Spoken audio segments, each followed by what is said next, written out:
Ladies and gentlemen, we are ready to go ahead with the proceedings of the inaugural session, and I have the proud privilege in inviting on stage Honorable Chief Guest Shri Anil Kumar Lahoti ji, Honorable Chairman TRI. Let's put our hands together to welcome sir.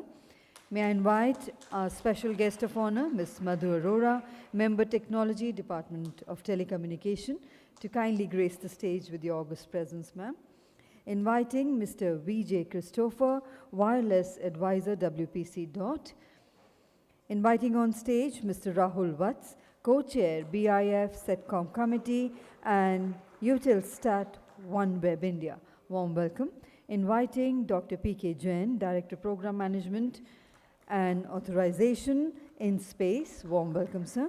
Inviting Mr. Jitendra Ahuja, Head Products and Solutions, Tata Nelco, Ms. Aruna Sundararajan, Chairperson BIF, and Mr. T.V. Ramachandran, President BIF.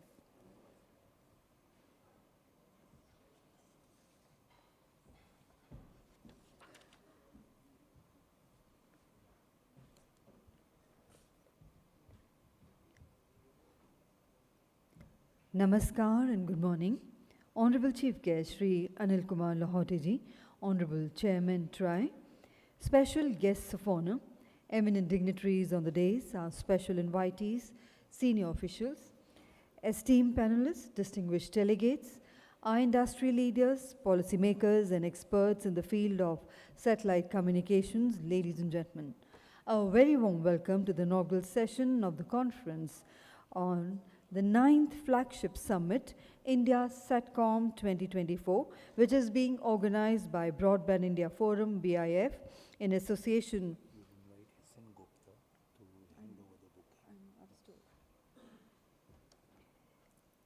organized by Broadband India Forum, BIF, in association with Department of Telecommunications, Ministry of Communications, Government of India, ISRO, InSpace, and NSIL.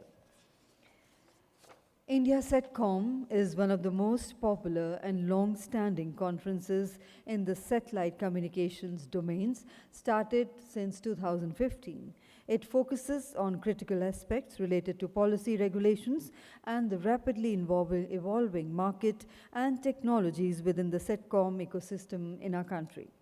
India Satcom 2024 offers you a unique opportunity to meet with the key decision makers and business leaders driving the development and bringing satellite communication in mainstream of India.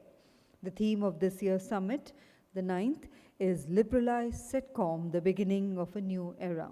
Throughout the day, we'll delve into spectrum issues, technical challenges, business opportunities, and the role of Satcom in bridging the digital divide.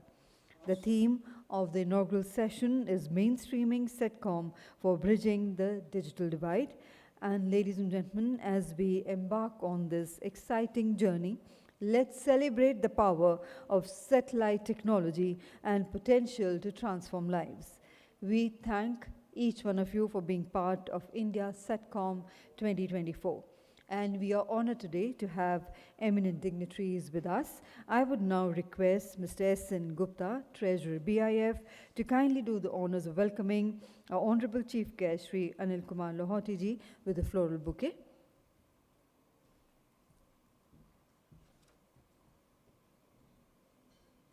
A very warm welcome to you, sir. May I request you, sir, to kindly welcome our special guest of honor, Ms. Madhu Arora. A very warm welcome to you, ma'am.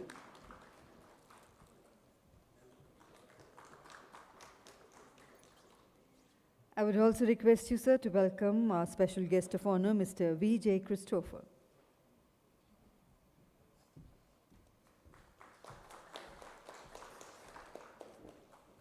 Thank you, sir, for doing the honors. Thank you very much indeed.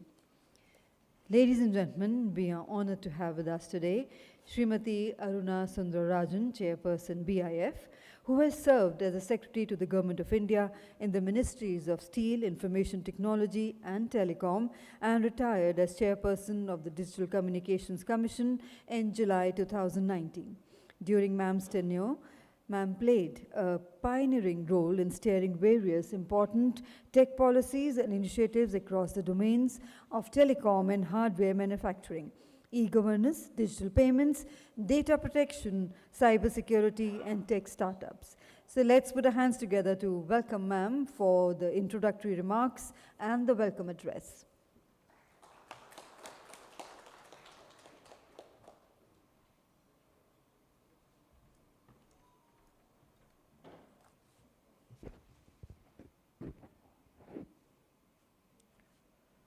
Dignitaries on the dais, our chief guest of the day, Sri Anil Kumar Lahoti, Chairman, TRI, Srimati Madhu Arora, Member Technology from the DOT, Sri Vijay Christopher, Wireless Advisor to the Government of India, Sri PJ Nath, MD and CEO, Tata Nelco, Sri Rahul Vats, Head Government Affairs, Eutelsat, OneWeb India, Sri Shivaji Chatterjee, President and MD Hughes Communications, and of course, Sri TV Ramchandran, President Broadband India Forum. Other delegates from the government, from TRI, from industry, academia, professional bodies, media, ladies and gentlemen. At the outset, a very good morning to all of you. I am indeed delighted to be here today to welcome all of you to this, the 9th edition of BIF's annual flagship event on Satcom. As you all know, Satcom is a technology whose time has come, and it promises to be the next frontier in helping to connect not just the remotest parts of our country, but also for a host of other uses. It is therefore with great enthusiasm and happiness that I welcome you all to this, the inaugural session. As you are aware, the theme of this year's event is Liberalized Satcom, the beginning of a new era. We have already seen that progressively over the last 2 to 3 years, the government has put a lot of focus on developing and promoting Satcom. We've seen reforms being unveiled. We have seen the DOT take initiatives. We have seen the TRI playing an important role in helping frame the regulations. So it is indeed very timely that we are having this event here. From its humble beginnings in the early days of space exploration, Satcom has today evolved into a sophisticated network of satellite constellations orbiting our entire planet, enabling communication across continents, oceans, and remote regions. Today, satellite is the backbone of television broadcasts, emergency disaster, rescue operations during natural calamities, and is poised to become the future means of providing internet to the whole planet. As we know, satellites are far less vulnerable to natural disasters such as earthquakes, floods, and storms. And this reliability and resilience makes Satcom an essential component of emergency communication systems. Satcom has always been widely used for broadcasting television and radio signals for decades. It is particularly essential for connecting remote communities, ships at sea, aircraft in the air, and so on.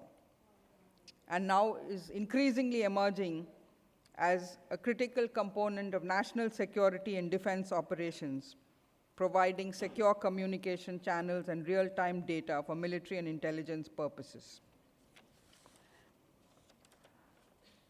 As per an industry report, India's Satcom sector, which currently stands around USD 2.3 billion a year, is expected to reach USD 20 billion by 2028. At present, India ranks 4th in terms of investments in the sector globally. Nearly 2 billion USD has been invested so far. That is, of course, nowhere near enough. But with the kind of liberalization and the policies that the government has put in place, we expect that this is only a matter of time before it grows and becomes fairly significant. Placed fifth in terms of private space companies and startups ecosystem, this sector has been open to private players recently, post-announcement of the space policy of 2023, and this is expected to provide a big fillip to competition and innovation. The Government of India has set a target of increasing the share of the Indian space sector 5-fold by 2030, from the current 2% to 10%. In fact, one industry report suggests that the Indian space sector can get about 20% of global market share by 2030, much higher than what has been projected, provided all the stakeholders come together and work to make this happen. Further, to boost manufacturing and Atmanirbharta, the government has already liberalized the rules, but it is possible that in the future, they could perhaps even look at a PLI specifically for this sector, thereby encouraging domestic manufacturing for both the local and the export market. As you know, this program today is expected to address most of the important themes on which we will have to work, and we have, therefore, all the key stakeholders represented here today. I do hope that these deliberations will be extremely useful and meaningful and help make sure that whatever needs to be done to develop this sector and realize its potential will be accelerated in the days to come. With this, once again, I extend a very warm welcome to all of you. Thank you.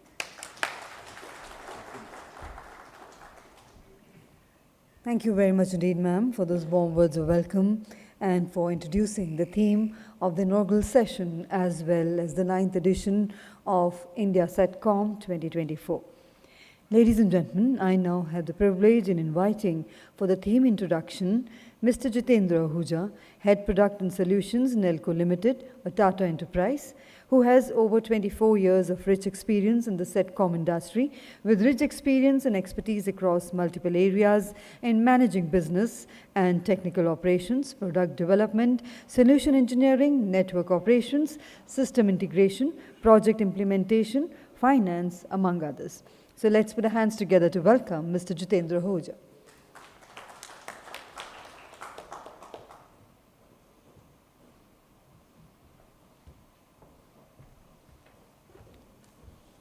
Yeah, hi.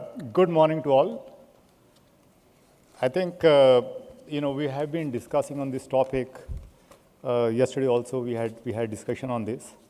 And I'll start from where Anna ma'am just, talked about and left, where we are talking about that today, space industry, space economy, that our contribution, India's contribution is around 2% to the global space economy.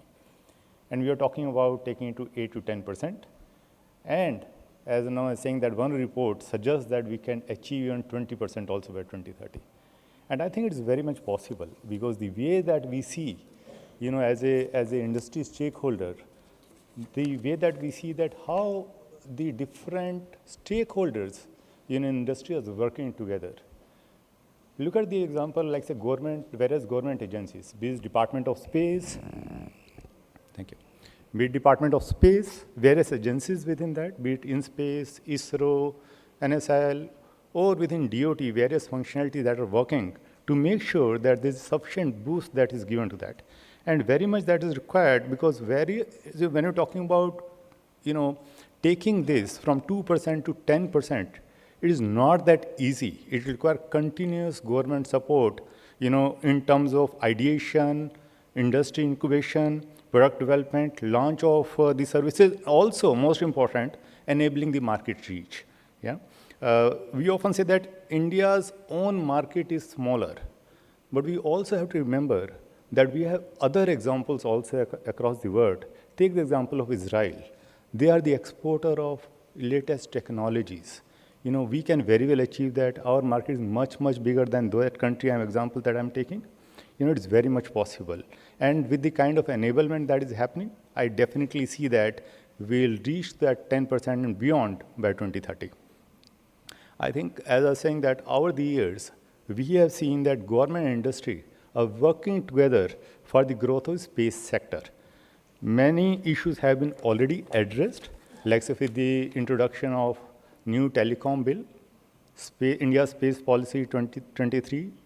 What InSpace is doing in terms of making sure these startups are coming up and enabled with technology transfer, giving them the right platform to develop various products, and also other government department to enable ease of doing business in India. Having said that, a lot more is to be done. We have come a long way, in terms of required continued support of government agencies, and that support will continue to be required, because we are at a stage where we have to grow to that 10% target that we have taken. I think short-term goals are there, long-term goals are there. And for that goals, there are enablement policies, intervention that will be required, and they have to be balanced across. Clarity of the government policies and regulatory enablement will go a long way in bringing more and more investment in this segment, and also making India as a hub for Satcom product and services. Now, coming to the agenda that we have immediately, like say, Satcom for bridging the digital divide. I think we must acknowledge that one size doesn't fit all. Fiber can't be a solution for everything. And there are specific examples wherein satellite communication will be more suitable for those applications. Very clearly, like say for broadcast, Satcom is the key. Specific application, like say satellite IoT application, wherein Satcom will continue to play a role. Disaster management kind of scenarios, Satcom will continue to play a role. Other than that, for the core broadband, connectivity also, Satcom has a larger play to, provide as we move ahead. Government has provided all the required support, not only for Satcom segment, but also terrestrial segment as well. Government has provided all the support in terms of easing out, ROW policies, providing the support to reach out to the remotest village.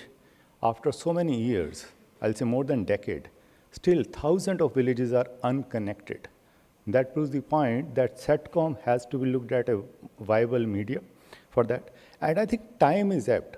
On one side, very high-speed GSO systems are coming, NGSO constellations are coming. High capacities are being made available in India. It is time that we utilized most of that and use Satcom for connecting remote villages in India. Also, I feel that, when we're talking about fiber, different technologies have different specific niche. Different technologies will play their own role. Satcom is not a competition to fiber for broadband wherever fiber is available. It is not a competition at all. Price for Satcom for broadband services will never come to the price of terrestrial media. It has to be looked at as a complementary services and has to be enabled that way.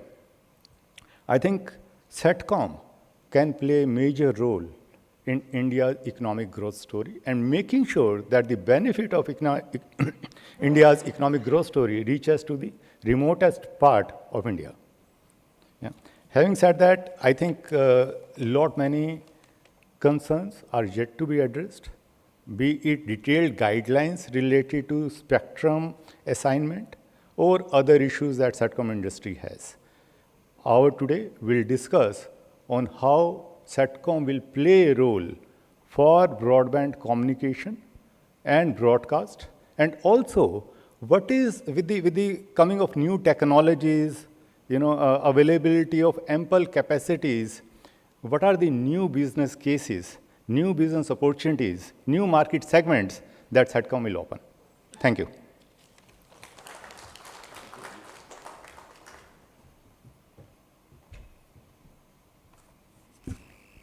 Thank you very much indeed, sir.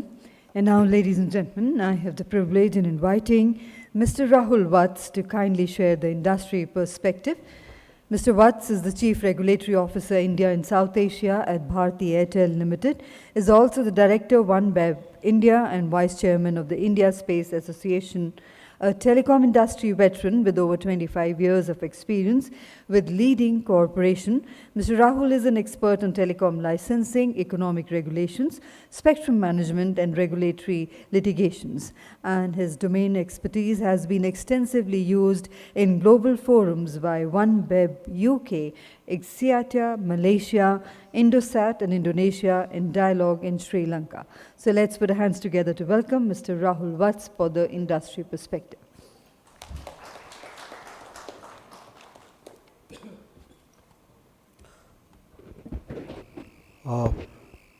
Chairperson BIF, Madam Aruna, Chairman TRAI, the auditor, Wireless Advisor, Madhu Ma'am, Mr. Jain, Mr. Ayappa sitting in the audience here, Secretary Sir from TRAI and SB Singh Sir, and of course Bhishma Pitama of the broadband industry, Mr. TV Ramachandran. First of all, let me thank the Broadband India Forum for a very invigorating discussion we had last evening at the CXO roundtable. I think it was a very good discussion, which we were able to, of course, under the Chatham rooms, but a very good and a fair discussion on how the opportunities which are there for the sector in Satcom and how we can look forward for resolving some of the issues which have been bogging us. How do we ensure growth of the sector as we go ahead? Suffice to say that Satcom is a very is an area where there's a lot of interest which have been coming. Recently, I was at one of the discussions with World Economic Forum, and the numbers which were popping up there were really something amazing. I'm sure Mr. Jain would already noted that, but just for everybody, the discussion was of having around 1.8 trillion contribution from space globally by 2035. If I look at the last 2 years' numbers itself for the industry globally, we are looking at around $70 billion having been pumped in space economy, right, across globally. And if you look, for the future now, there is a contribution of around $220 billion, which is being talked over next 10 years, again, coming from Satcom industry now, purely. So there's a huge amount of potential which is happening. We all are aware of what is really fueling this, thing in the space. It's the miniaturization of the chip. It's the launch vehicles which are becoming leaner and reusable. It's the overall technology push cycle which we are getting into. So there's a huge amount of potential which the Satcom has overall. And that augurs very well for India. India has been a spacefaring nation already. ISRO has, led this entire thing for a long time. And there has been a renewed interest over the last 1 year with the success of Chandrayaan and the Aditya, which went out, after the sun. So really, there's a huge amount of, interest which has, started out. In space itself, which it was formed, I think now nearly 2 years since InSpace was formed, and a huge amount of discussions have taken place there, and we have had so many, there's at least 2 annual exercises which InSpace does, where we actually, it's like a manthan, you just sit and, you go through the process and try to understand, how are we going to look at the vision. And InSpace also has got its own, numbers out there. They are looking at around, saying about 22 billion going up to 44 in some time, with Satcom having a large part, of the say of how this is going to grow. There are applications, of course, which are related, which is navigation, which is there. And if you see, the entire ecosystem is so much energized. I was talking yesterday evening, I never thought that we'll see a budget where there's going to be 1,000 crore put separately just for space startups. So that really shows the intent of the government, of how keen they are, for this entire place to really, come up. Not to be left behind, we have had a slew of recommendations which came from TRAI last year on setting up the gateway stations, etc. And 2 two key moments which came, the reforms which were initiated by the department in form of a lot of initiatives regarding ease of doing business, which really settled up a lot of issues which were pending for the VSAT industry, were refined, NOCC approvals, etc. And then the seminal moment which I call for the Satcom in this country, where the telecom law clearly enshrined and mandated that henceforth we are going to see, the administrative allocation happening for the satellite industry, which was like a sustainability do or die moment, as I call it, for this industry, and that issue got clarified in the Telecom Act. Of course, now there is a reference which is pending with the department, which department has sent to the TRAI regarding what should be that administrative mechanism and how do we really activate it, and we keenly look forward as an industry to participate in that and to be able to give our views, because today the situation is that we have got capacities available to be rolled out. And the speed at which we roll out is something which is very critical. I was reading the morning papers today and we were discussing it last night. China sent up 18 communication satellites today morning, right? At the pace at which they are moving, it's like really amazing how they are able to, do this churn cycle all the time. So I think it's very important that the regulators and the government notices this and creates urgency of how we are able to resolve the issues now. As OneWeb, I have got two gateways which are now powered on, one in Mehsana, one in Tuticorin near Chennai. We are completely ready to roll out. We have actually done some trials with the spectrum, the demo spectrum which we got from the WPC. And we have been able to do these trials at the best of locations. We have done trials in Ladakh, we have done trials in Leh, we have gone to Arunachal, we have gone to ONGC rigs, we have gone to SBI locations in remote parts of this country. And we have been able to give you exactly more than 200 Mbps speed wherever you want on your demand, right? So that is the sort of potential we are talking about, when you look at, what you are able to do with the technology which is at hand. In fact, not to boast of it, but technically, my team is ready and waiting, and not that I should wait for disasters, but we are now technically ready to say, if a disaster strikes, we will be ready to serve you there immediately, right? We have got spare pieces now where we are saying we really want to see the potential which this technology can give you to start up, because we struggle, the networks take time to come back. Power goes down, the terrestrial networks go down, it takes time for us to recover, out of that entire cycle. Some of the other things which we gathered from the World Economic Forum, what is the future of Satcom and where else it's going to be used? So there were huge number of cases which were coming surprisingly in supply chain industry, very surprising. They said that supply chain industry is going to be one of the biggest users, going ahead. The usage in maritime and aircrafts is quite known. Indian aviation industry is booming. However, we still are not able to use the broadband so effectively, even on our domestic flights, for example, right? So there is a huge potential which is there. As India grows as a commercial hub, our maritime, logistics are going to grow, and we should be ready to able to serve, even these particular parts of the picture. Department of Telecom, I think, has already taken the notice, of where we are. Honorable Minister has set up a stakeholder committee of satellite, in which key satellite players are already part of that discussion group. I will not get into the details of that because that is already under coordination. But suffice to say, as an industry, we are very keenly looking forward to few things. Of course, one of the first things, of course, is that we should be able to, get our, spectrum, maybe on provisional basis. And of course, the TRA will complete a process and they will take a final call.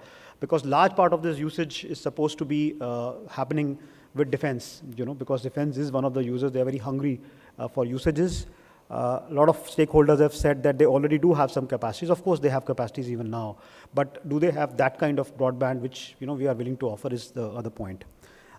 Besides that, I think for the industry, it's very important to have clarity in terms for investing in terms of the spectrum usage charges which we are going to have, right? There is already, a recommendation of TRI which is existing, and we hope that is also going to be addressed. Other than that, I think the TRI in the past has given very strong recommendations on how do we really incentivize industries which are growing up. So there was a recommendation from TRAI that the license fees should be revised for wireline services, for example, to promote broadband. And we are saying that if that is the same criteria, then even the services given for broadband through satellite industry should also be considered for a similar sort of incentive. Similarly, the ability to be able to use the Satcom services for the USO projects is something which we are very keen on, which can be really accelerated. There are more than 6,000 villages today which really have no connectivity at all. Don't we want to light up the health centers there, or medical centers there, or education centers there? It's an opportunity which is available to us as an industry, and I'm sure over the next month or so we will have a lot more clarity which is coming up. I can assure you on behalf of the industry that this industry is really very aligned on all issues. It's not an industry which is split up, on. We just want a fair shot, be able to provide the type of services and the type of opportunities to customers, which opens up as an area for them to use. Jitendra mentioned about this. Satellite is and will remain a complementary service, right? It is not me against you. It's not a David versus a Goliath battle. It's not, right? It is just that a customer should have multiple options of being able to do what he wants or she wants to do. It's that part of, unlock which the satellite industry wishes to get. That's about it from my end. Thank you so much.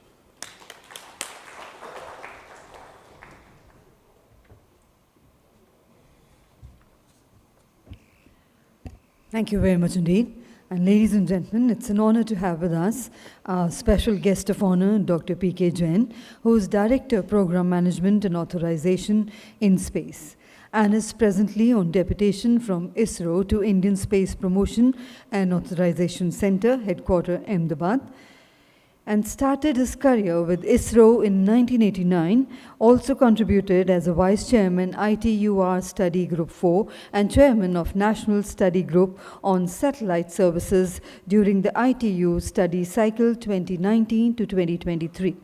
Sir is a recipient of 2 ISRO Team Excellence Awards in 2009, IETE Biman Bihari Sen Memorial Award 2010, and D.V. Nirmal and Mangal Sen Award, BES 2012 Award. And let's put our hands together to welcome Dr. P.K. Jain, our special guest of honor.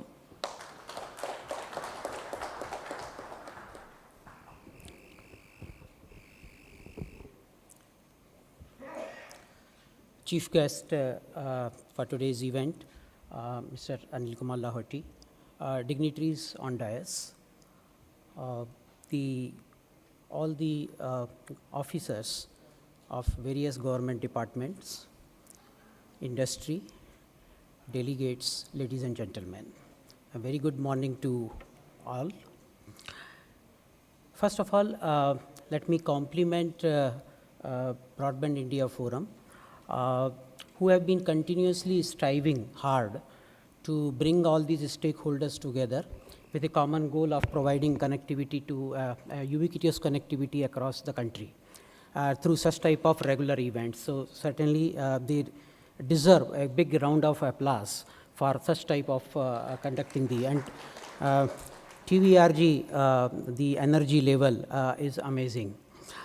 Second, I would also like to convey the apologies of Chairman in Space, who could not make it to this event because of his preoccupation, and he personally asked me to convey his best wishes and greetings for this event.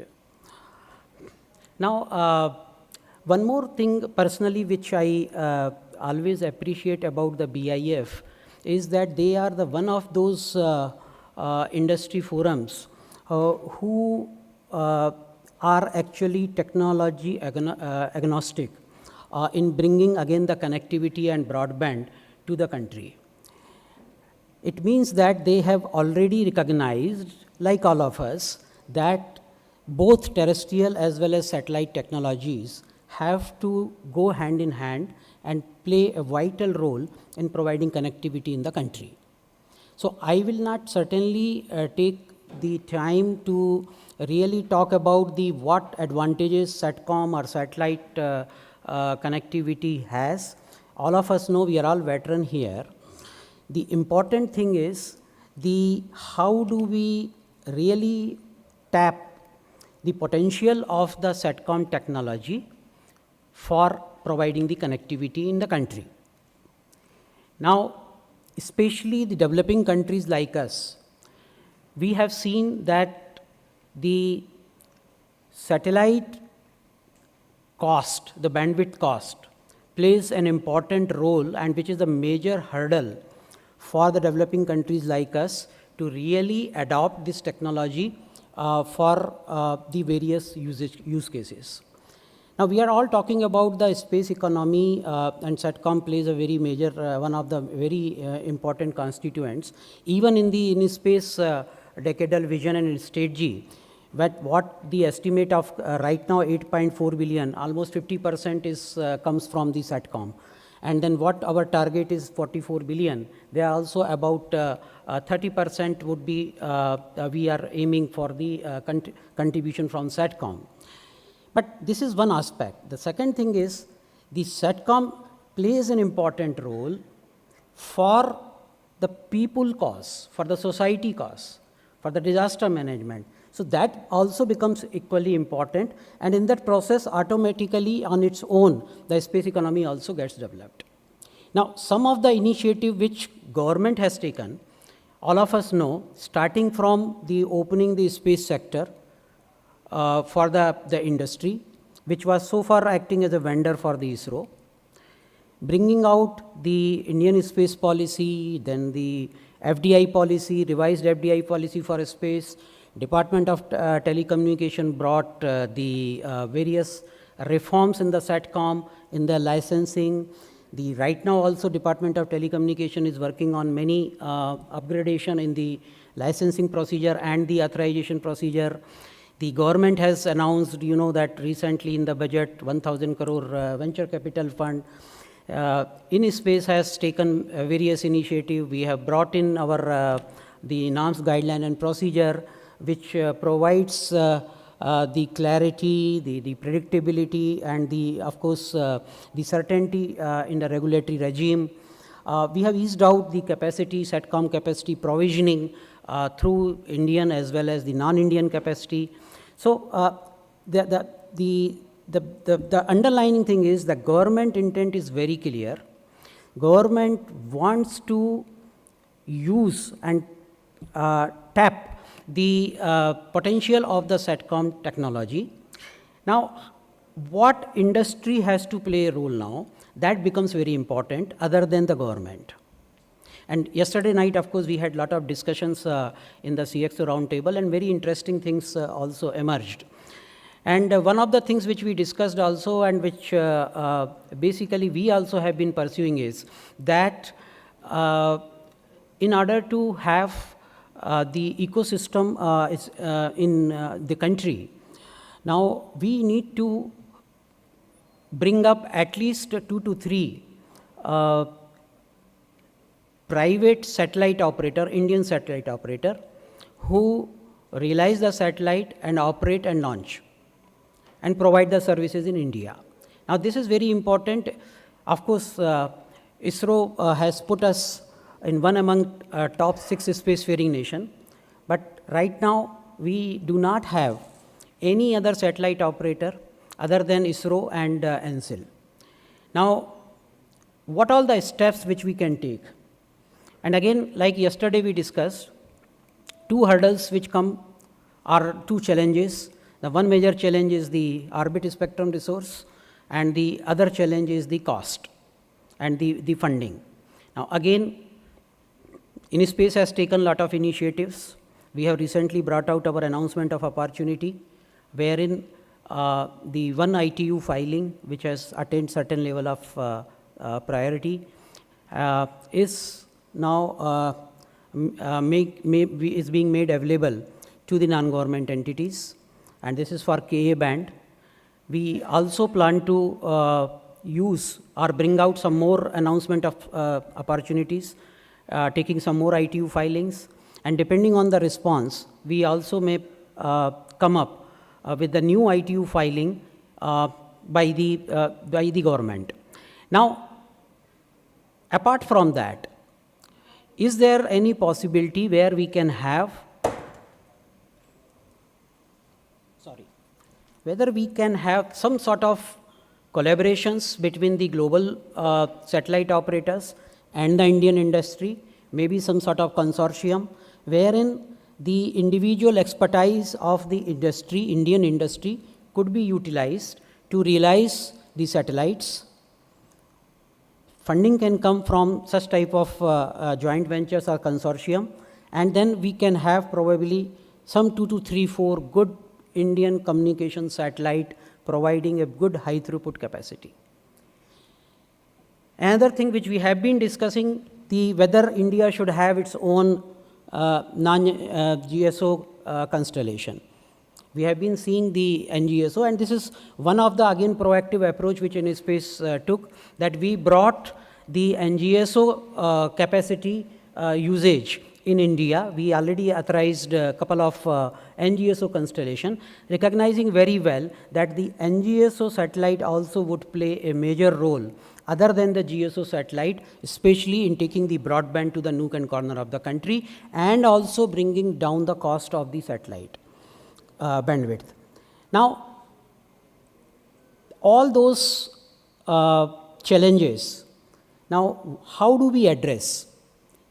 And I'm sure that this conference, at least one day long discussion, will come up with some of the suggestions, the challenges, and also the solutions and the feedback to the government. And we have sitting all the government relevant departments are participating in this. Department of Telecommunication is there, TRI Chairman sir is there, InSpace, Department of Space, ISRO. And I think this is the right forum where we can bring up a good discussions and the various solutions. Some of the challenges which we are seeing is with respect to the spectrum, coexistence between the GSO and NGSO, coexistence between NGSO to NGSO, the coexistence between terrestrial and NGSO, and of course the ITU has been discussing all these issues, and it is very pleasing to note that India now also has become very active in discussing these matters in the ITU forum. At least for last couple of WRCs, we have seen a very good contribution from India, and especially the last WRC, and I'm sure that this time also a very systematically manner Department of Telecommunication has formulated already and started work at various committees, started already working on this, and certainly India should have play very active role in ITU to formulate the proper framework wherein the coexistence of all the technologies, be it terrestrial, be it NGSO, be it GSO, are come up, and then finally it could be used for the benefit of the society. Thank you very much.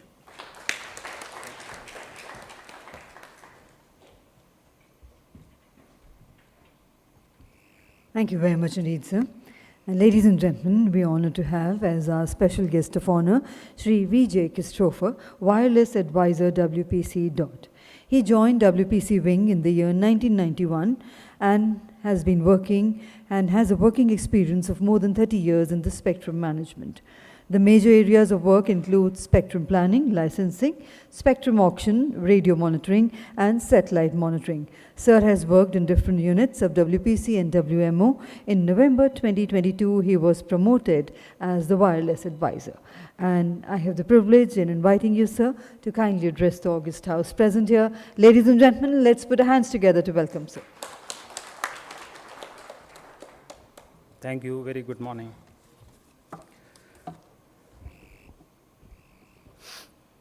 So, esteemed dignitaries on this dais, Sri Anil Kumar Lahoti, Chairperson TRI, Srimati Madhu Arora ji, Member Technology, Sri P.K. Jain, Dr. P.K. Jain from InSpace, Srimati Aruna Sunarajan, Chairperson, Broadband India Forum, and Mr. Jitendra from NELCO, Sri Rahul Watts from Utelsat, and Sri T.V. Ramachandran, of course, who is the driving force behind this Broadband India Forum. and the delegates who are present here, and very good morning to all of you. And first of all, I'm honored to be invited for this prestigious event of this Broadband India Forum, where various things have been discussed about the Satcom. Today our major topic is Satcom, and it is a relevant and timely subject where many things are happening in Satcom technologies, regulations, and challenges are also there. So I think today's conference will come out with some suggestions on the various aspects of this Satcom deployment in India. India is the fifth largest economy in the world in terms of GDP, and is the fastest growing country in terms, fastest growing economy in its third place globally. So, urbanization is an important part of this growth. So managing the resources optimally and efficiently, we have to resort to smart cities, smart transport, smart water management, metering, and many more things. But the common factor in all this smartness is the connectivity. Similarly, larger part of our population is a substantial part of our population is in the rural areas, and many people are living in the hilly areas also. So it is the duty of the government, to provide the proper digital infrastructure to these parts and broadband connectivity that contribute to the overall social and economical development of the country. India's broadband boom started in 2016 with the introduction of 4G LTE. And it has been steadily picking up pace then. Another fact is that data consumption has also been growing, manifold. Now it is over 20 GB per user per month, and it is counting up. The country now has around more than 900 million broadband connections. However, the potential for growth of this broadband is still very large. At least half the population is yet to be connected, especially in rural areas. Similarly, there is a lot of challenges also. Tremendous efforts have been taken by the government, for several years to give fiber connectivity to all our villages through BharatNet. But there are challenges in that front also. So now comes the satellite communication. It offers, an alternate and viable cost-effective connectivity solution. So we should think about Satcom technology seriously.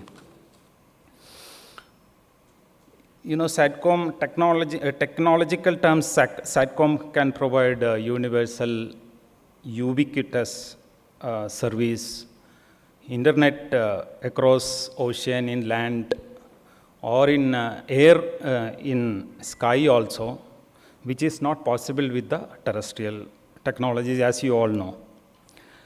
But another important point which has also been mentioned, that it is the effective medium for whenever natural disaster strikes. It can, in times of calamities like cyclones, flood and all, we can set up a rescue and disaster management at a short notice, and we can, make a difference using this Satcom technology. Then, healthcare, education, e-governance, reaching to the rural areas, also Satcom can play a vital role. Several other sectors also can benefit from satellite technology, like backhauling traffic from Wi-Fi and Wi-Fi hotspot and this cellular towers. So in effect, satellite technology can work as it cannot replace the terrestrial technology, but it can complement and supplement this technology for improving our, digital divide and connectivity issues. Last year in 2023, two important events happened, as you know. That is, one is the unveiling of the Indian space policy, which Dr. Jain has already mentioned. It has opened up the, space sector for the non-government entities and for their enhanced participation. Similarly, many startups also have been established that are capable of designing, launching, and operating the satellite. So the ecosystem is gradually, coming up for this industry to have a more participation from the startup and other NGEs. So these growth opportunities are quite, immense, and there is a potential that these things can further take our, country forward. Another important milestone was the passing of the new Telecommunication Act 2023. Till now, spectrum has been disbursed, on conditionally. There was no, there was a cause of uncertainty in the spectrum allocation, but with the Act has sealed it, now we have a clear division between auction spectrum and administrative spectrum. All factors have been taken into account for all the services. Most of the satellite services, we have administrative allocation of spectrum. So that uncertainty has been removed. Now, also, DOT in coordination with TRI is also working for the long-term, allocation and allocation of this satellite spectrum after the introduction of these NGSO satellites. So NGSO satellites also, present an opportunity to have mobile connectivity everywhere, always, and to everyone. They can be tapped to provide broadband to the masses. So with further improvement in technology and flexibility, the services can become truly affordable also. And another point is that, WRC 27, that is the World Radio Conference 27, 70 to 80% agendas are, reserved for satellite services or technologies. Now, ITU, taking this into this satellite, giving more importance, it shows that standardization is on its way earlier. Now the satellite technology comes under the standardization, like terrestrial has come in IMT 2000 onwards, which has been standardized, and that led to the growth of the industry. Similarly, we are hoping that satellite technology also after standardization will be more, giving more growth in this industry. And as I said, it can, in addition to that, this 3GPP is also having, non-terrestrial network technology. They are also, IoT services has already been, narrowband IoT is already there in the, I think 3GPP release 17 or so. So that standardization aspect is taking place on one side, and we are also, moving ahead with this, our own regulations also. There is a push from this thing. Last year itself, for example, in DOT, we have provided many reforms. For example, in August, TRI has released August 21, they give a recommendation on licensing framework for satellite-based connectivity to low bit rate application. which has more or less has been implemented. Similarly, in October 22 on licensing framework for establishing satellite earth station gateway in a standalone mode, that also has been already on course for implementation of that. Then there are many ease of doing reforms we have done, waiver of NOCC charges, waiver of MPVT charges, enabling provision for all these M2M devices, etc. Then automated end-to-end online processing of all application through Saral Sanjar, doing away with the licensing of VSAT user terminals also. So many of these reforms have been done as a part of ease of doing business. There are two challenges in this horizon when NGSO satellites are coming. First is the issue of space sustainability. And the second is about the equitable access. Space sustainability, it is about the space debris. There is already a discussion going on in ITU and all about this. Other is more important because equitable access, because few countries are cornering all this NGSO and moving towards a monopolistic kind of things. So while providing equitable access to all countries is an important part of ITU. So I think this is also one of the agenda in the coming WRC for WRC 27. So all these aspects, are there as part of this space ecosystem. So let me congratulate BIF for organizing this event, and I'm grateful once again. My thanks to them for inviting me. Thank you very much.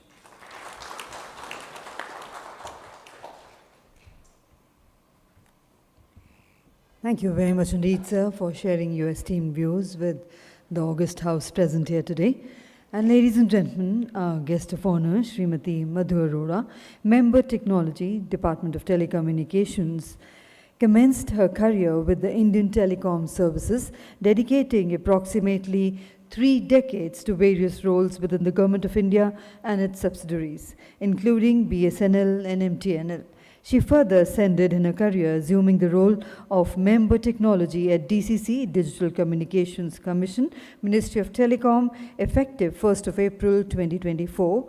In this esteemed position, ma'am is entrusted with initiating policy decisions, driving technological advancements, and leading strategic decision-making in the telecommunications sector.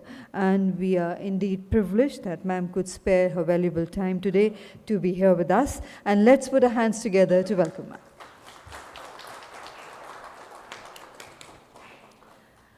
Thank you for that introduction. Dignitaries on the dais, Ms. Anil Lahoti, Chairperson TRAI, Aruna ma'am, Mr. Rahul Vats, Dr. P.K. Jain, Mr. Jitendra Ahuja, Mr. Christopher, and our Mr. T.V. Ramachandran, President BIF, my colleagues from DOT, TRAI, ISRO, industry, TRI, academia, other professional bodies. Very warm good morning to you all. I was just, speaking to Mr. Lahoti that the disadvantage of, speaking late is that most of the things that you wanted to talk about are already covered. So please, forgive me if you find that this is a repetition, but I think it will just cement those ideas, whatever has been said earlier. So for all the audience, it will be like, most of the people are saying this. So I'm really delighted to be here today. The inaugural session, and I really like the theme, mainstreaming Satcom for bridging the digital divide. Also, this whole event is liberalized Satcom. I think that's what you kept the theme as, liberalized Satcom, the beginning of new era. The theme really captures the potential that Satcom holds for providing connectivity in areas which have got left out, and the need for right set of policy initiatives. Wireless communications, I'm talking about the terrestrial services, have really played a significant role in narrowing the digital divide and making our lives better and safer. In just 30 years, we have seen an extraordinary transition from a world where most people did not have access to even basic telecommunications to a world now where there are more than 6 billion mobile cellular users. Indian telecom sector, a cornerstone of the digital infrastructure of our country, stands a testament to India's economic resilience and technological prowess. We have a subscriber base of 1.2 billion, and India is the second largest telecom market globally.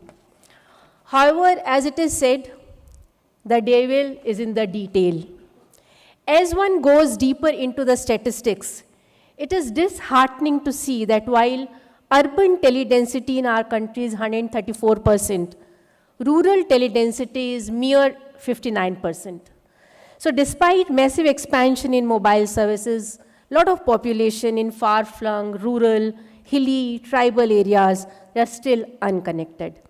This is still the biggest challenge in fulfillment of India's, the government's vision of providing broadband to all. Broadband access, we all know, is a key enabler for inclusive growth through better delivery of services, online education, telehealth, digital financial services, enabling communities to access information, services, and opportunities like never before. So this is the gap which can be plugged through use of satellite communication technologies. And I'm feeling very happy, so we keep talking about the role of satellite in disaster relief. We keep on talking about Satcom for providing connectivity in areas where terrestrial network is not feasible or cost effective. And happy to note that Mr. Rahul Vats, when he was making his presentation, he talked about actually, through that experimental license which they have been able to really test those. And we are all, I would say, near close to set to providing those kind of services.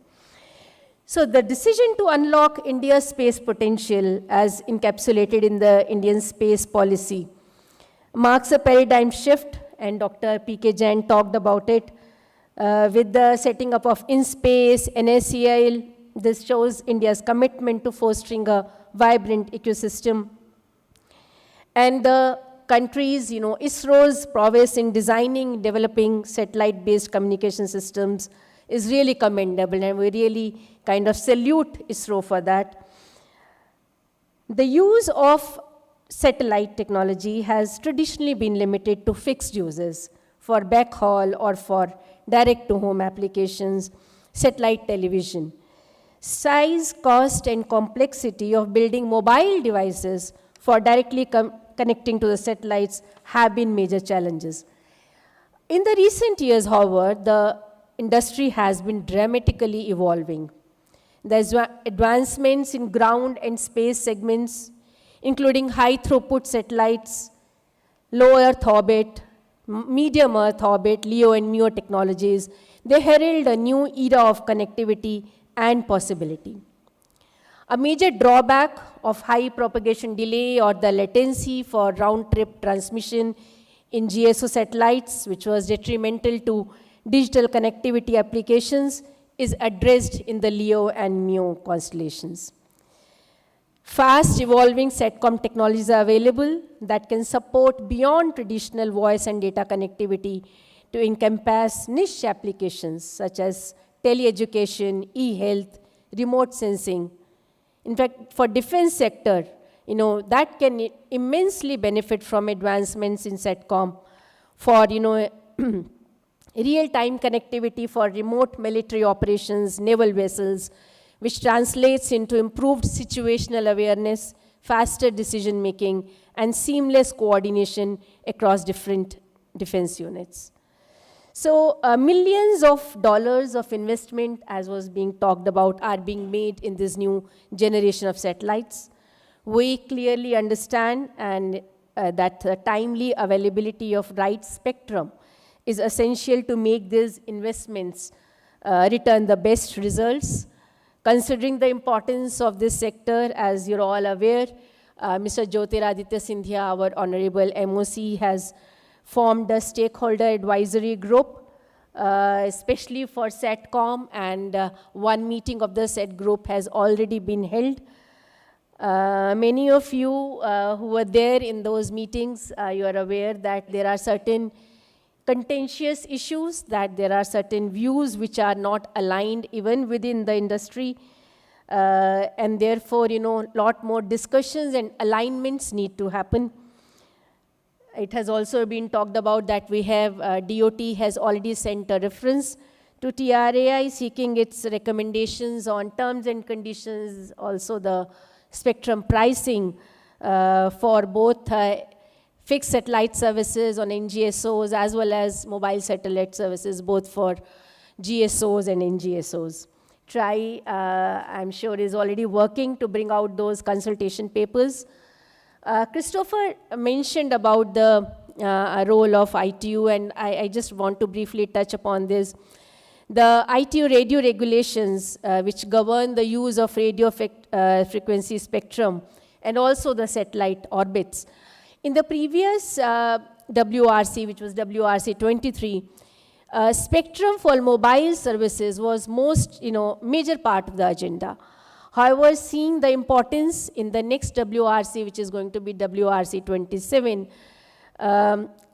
lots of, they are going to really, satellite is going to dominate the next WRC.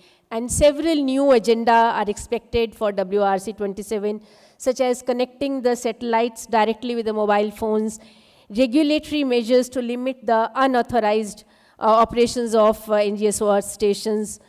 And we hope that the WRC deliberations and outcomes will really shape the business models for this new technology.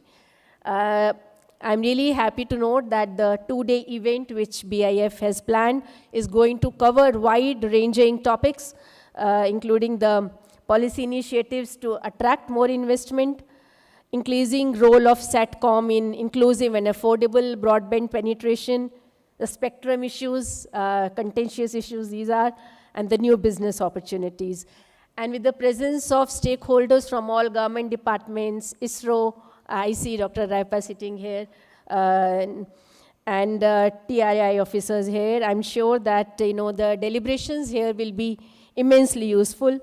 And I also hope that this platform will also provide the opportunity to crystallize the views, the divergence which is there. There will be discussions so that we come together as an industry together and able to project a view which is, I would say comprehensive and a united forum which will help the government to take decisions in this matter very quickly. And we all know very key sector, and we are really hoping that by the end of this two-day event, we'll be able to get some good insights, and BIF will share the same with TRI as well as with us to take the matter forward. Thank you so much.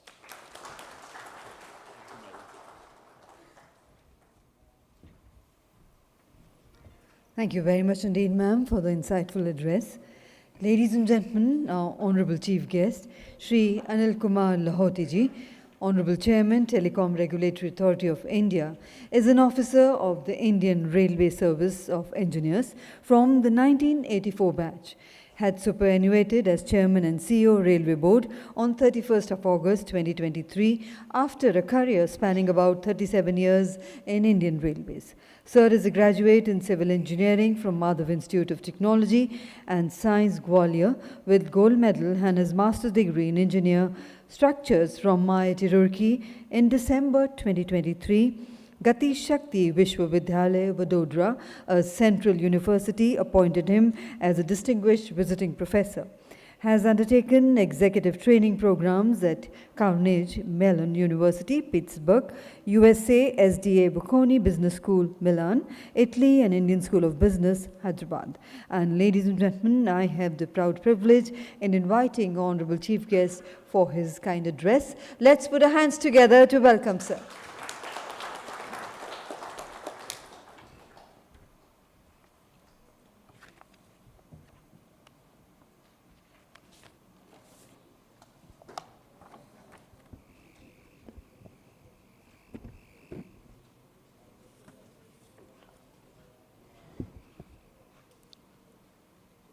Ms. Madhu Arora, Dr. P.K. Jain, Ms. Aruna Sundarajan, and all the dignitaries on dais, distinguished speakers and delegates, friends from media, ladies and gentlemen, good morning to all of you.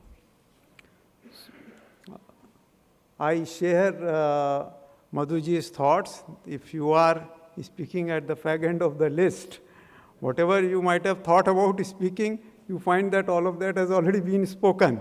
And it's very difficult to add new points at this stage. But yes, still I have to perform my duty. First of all, I congratulate Broadband India Forum for organizing this India Satcom 2024. And it is indeed my pleasure to be addressing this August gathering on this important subject. So we have, all of us know that Indian satellite communication market is on the brink of a significant expansion, which is driven by rising expectations from satellite services, as we just heard various speakers talk about it, and the increased investment in the space technology, and the diverse potentials of the satellite applications. Madam Aruna Sundarajan ji has spoken about the various market intelligence and estimates about the growth prospects of satellite industry, which are all phenomenal. There may be variation in different estimates, but even the lowest estimates show phenomenal growth prospects in the satellite industry. The government itself has given substantial thrust on developing the new satellite systems. We heard Dr. P.K. Jain talking about having Indian constellations of satellites in the LEO and MEO category, and the investment that is taking place in the communication infrastructure. All this underscores the importance that space technology has in the national progress. Now, and the recent government reforms to encourage private participation and also to simplify the regulatory processes to foster growth and innovation in the satellite communication industry also speak volumes of the government's intent in this regard.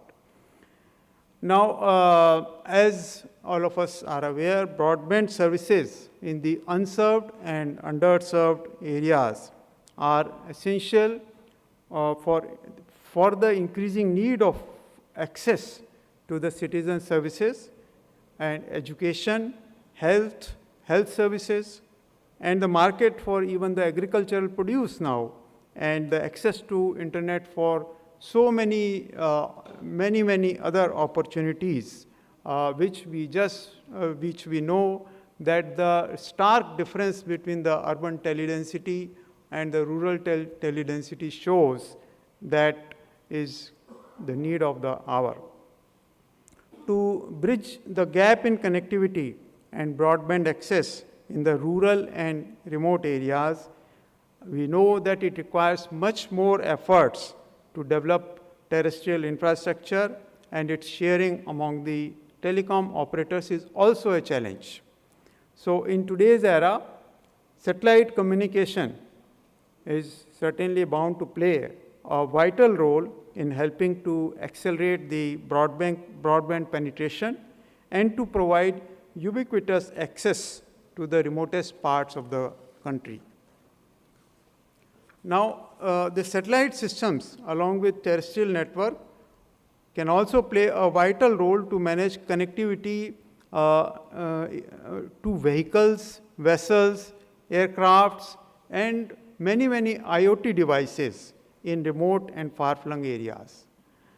The satellite communication also plays a critical role, as we just talked about, particularly in the disaster relief, when the terrestrial network many times get damaged by the disaster. The new opportunities are now coming up in the satellite communication with the high throughput satellites, very high throughput satellites, LEO and MEO satellite constellations, software-defined satellites, again throw up new opportunities, and the satellites with steerable beams are now revolutionizing the satellite industry. These developments are set to bring paradigm shift in the use of satellite for broadband needs. Now, the technological innovations in the field of small satellites and nano satellites and the satellite Internet of Things would drive the next generation of satellite capabilities. Such innovations are expected to enable connectivity across industries and empower the 5G and upcoming 6G capabilities.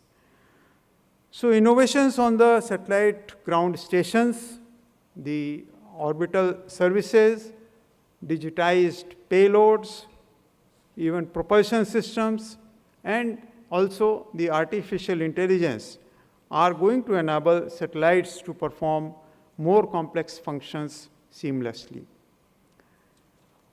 We have just talked about the various initiatives that the government has taken to encourage the satellite industry and in the satellite communication area, which includes ease of doing business, to optimize the cost of Satcom operations. And some of the prominent ones include the removal of artificial barriers of antenna size and carrier speeds, removal of knock charges, SACFA waiver on co-located terminals, removal of mandatory performance verification testing charges, and removal of annual license fee for M2M and IoT devices for captive VSAT CUG license. All these reforms will facilitate satellite industry to play its role in the digital communication ecosystem. In the recent past, the scope of satellite license has been enhanced, including of the commercial VSAT CUG authorization to enable connectivity to M2M and IoT devices. These decisions are based on TRAI's recommendations made for licensing framework for satellite-based communication for low bit rate applications, which was given in August 2021. The commercial VSAT CUG service provider is also permitted on TRAI's recommendations to provide cellular mobile backhaul link or Wi-Fi hotspot backhaul link to the access service provider. This can help telecom service providers to extend cost-effective coverage in rural and remote areas that are yet to be connected with fiber. The government has permitted 100% FDI under automatic route, subject to some safeguards in the telecom sector. The space sector has also been liberalized for FDI in prescribed subsectors and activities. This will enable more investment in the telecom sector and ultimately leading to better customer services. The government has also started the automated and contactless online processing of all the applications through the Saral Sanchar portal. Vital changes have been made for streamlining satellite-related clearance processes. Many of these reforms announced by the government are based on TRAI's recommendations. TRAI has also recommended for a new satellite Earth Station Gateway license, allowing nationwide deployment of satellite ground stations, though the licensees are not to provide direct customer services. The unlocking of space sector in India was announced by the government in June 2020 with an aim to boost private sector participation in the entire range of space activities. The Indian Space Policy 2023 has opened the doors for enhanced participation of non-government entities to carry out end-to-end activities in the space domain. In May 2024, the government has also released the norms, guidelines, and procedures for implementation of Indian Space Policy 2023. The NGP includes list of space activities which need authorization from IN-SPACE, criteria for granting the authorization, and necessary conditions and guidelines to be adhered to by an applicant. Significant strides are also being made in the development of dedicated space ports and parks to bolster the space industry. In February 2024, Honorable Prime Minister laid the foundation stone for India's second space port in Tamil Nadu's Thoothukudi district. This will complement the existing satellite launch capabilities. Now, based on a reference from the government, TRAI has recently published a consultation paper on regulatory framework for service authorization to be granted under the new Telecommunication Act 2023. There are various sections of the Act related to the satellite-based telecommunication services that may have a bearing on the terms and conditions of the service authorization under the new Act. TRAI is also considering the possibility of reducing the number of authorizations and simplifying the terms and conditions to improve ease of doing business. Further, regarding the spectrum requirement of space-based communication, the first schedule of the Telecom Act 2023 has a provision for assignment of spectrum through administrative process for certain satellite-based communication services. The government has sent a reference seeking recommendations of TRAI on the terms and conditions for spectrum assignment to certain satellite-based telecommunication services. TRAI will shortly come up with a separate consultation paper on this subject. India's satellite communication sector is flourishing and has the potential to propel the country to new heights. Working with all stakeholders, the country could build on the dynamism already created to further deepen, widen, and scale its digital access for all citizens in every underconnected and unconnected area of the country. I would like to thank Broadband India Forum for hosting this important space conference and extend my best wishes for its success. Thank you.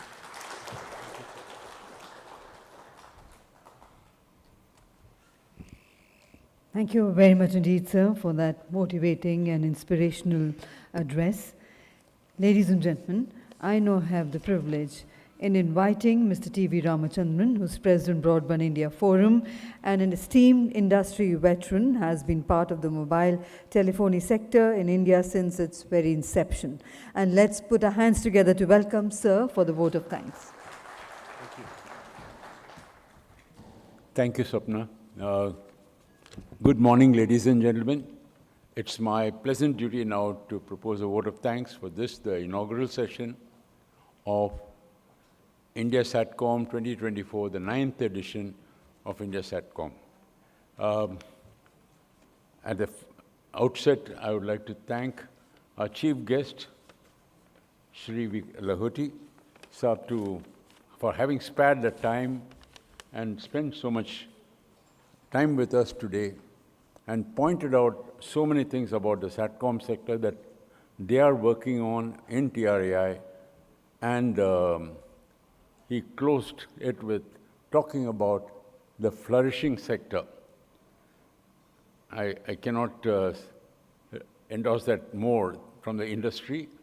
It is indeed exciting, glamorous, and challenging, and a lot of way is there to go up. As Madam Aruna Sundarajan also stated, the sky is the limit, though she set the limit at 20%. Thank you, Madam. We will get 20% of the global market. I think even yesterday in the roundtable that we had, a closed-door roundtable, everybody was very bullish about the sector. Things are happening, lots of facilitation is happening, and everybody wants to work together to synergize. I think the best is yet to be, as Americans would say. Thank you, sir, once again, for being here with us and motivating us with your brilliant talk. Thank you, Madam Madhu Arora ji, for also sparing time and being with us. And you also pointed out the many things that are happening including WRC, etc., and what all will happen going forward. Thank you, Dr. Aki Jain. You are a great facilitator of the sector from InSpace, and you also were very, very vibrant and advising even yesterday evening and always. And you have also set us huge targets for the industry, which we will exceed, sir. Like you said, we'll set up manufacturing, we'll set up more connectivity and more broadband to the unconnected. I think everybody, including my great friend Rahul, we're all talking about what we'll do for the social sector in India. It is not just industry making money. Satellite sector is something which is connecting the unconnected. After decades of excellent striving and working, we still are unable to connect every last person in this country. And that's a very sore need. Government, industry are doing their best, but it is here that we would like to urge that we must be completely technology neutral and go beyond terrestrial technologies. Both are complementary, as pointed out by Mr. Christopher also. Both terrestrial and satellite technologies are complementary, and we from Broadband India Forum are completely technology neutral, completely service neutral, and totally non-partisan. So we are wedded to the concept of making the connectivity happen for everyone in this country. And today, connectivity, you would all agree, is not mere voice connectivity, it is broadband connectivity. Nobody even wants plain net connectivity. If that net connection is not good broadband, the common man doesn't want it, even in the rural area, because he wants video, he wants data-intensive services.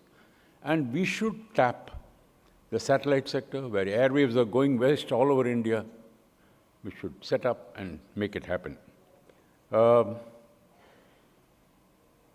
would like to thank all the other eminent stars on the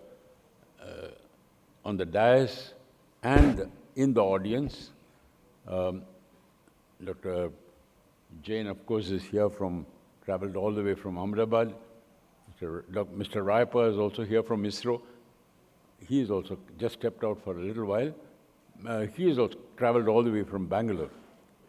See, that's a great advantage of this sector, the satellite sector.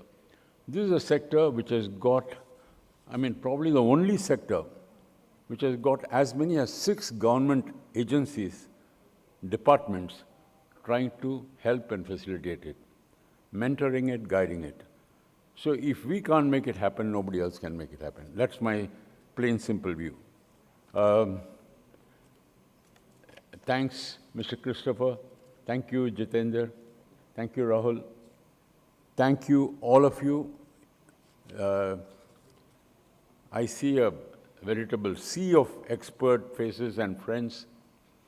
It'll be futile for me to try and thank everybody individually, but I will mention at least what I can see at my near sight. General is there, General Butt is here. Welcome, sir. Mr. S.B. Singh, TRA Secretary, Mr. Atul Chaudhary, Mr. Satyan Gupta from BIF, a veteran of the industry, and of course in the front, our Director General of BIF, Brigadier Anil Tandon. I thank all of you for supporting us, coming here and motivating us. And in particular, I would also like to thank the BIF team, led by Brigadier Anil Tandon, Mr. Devashish Bhattacharya, and Mr. Sandeep Katuria, who are making this happen. Thank you, all of you. Hope you have a good rest of the day. And I can assure you one thing, ma'am. You had asked about various things which are going to be minuted. Yes, we are chronicling the event. Yesterday's roundtable is being chronicled anonymously because it is under Chatham House rules. No media, no names mentioned, but we'll capture all the thoughts. And for today's sessions, our reporter is here. 2 reporters are working all the time.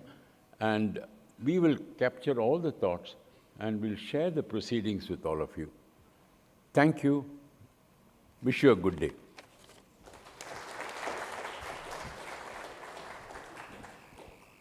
Thank you very much indeed, TV sir, for beautifully closing the inaugural session with your words of thanks. And now, ladies and gentlemen, I would like to invite on stage Brigadier Anil Tandon, DGBIF, to kindly do the honors of presenting a token of gratitude on behalf of the organizers. First to our Honorable Chief Guest, Shri Anil Kumar Lahoti ji. Thank you once again, sir, for sparing your time and being here with us.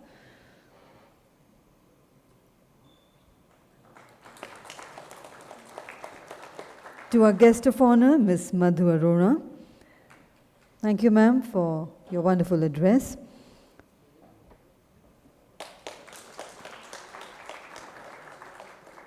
To our special guest, Mr. V.J. Christopher.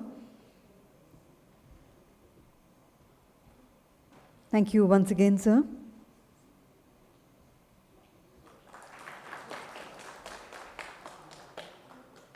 To our special guest, Mr. Rahul Watts.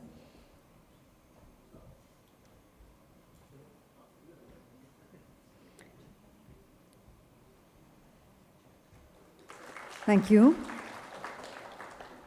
To our special guest, Dr. P.K. Jain.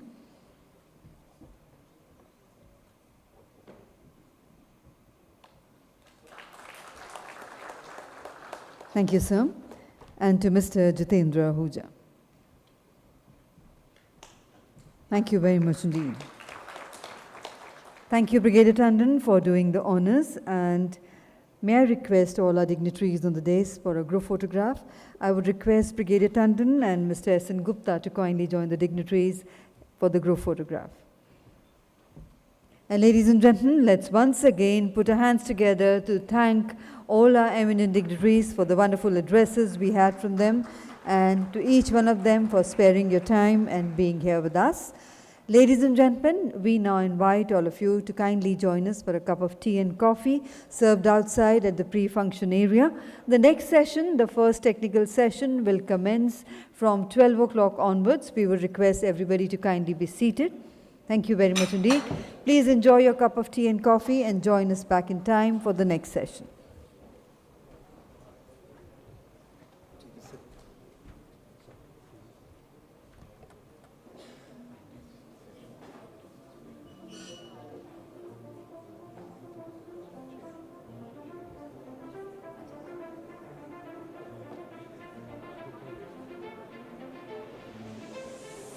Shutterstock Music.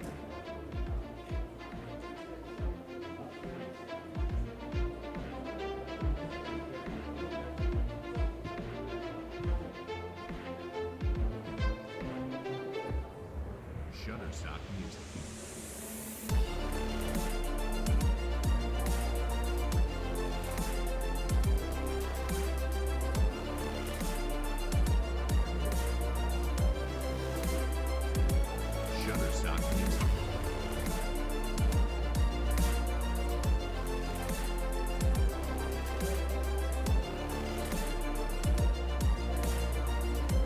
Shutterstock Music.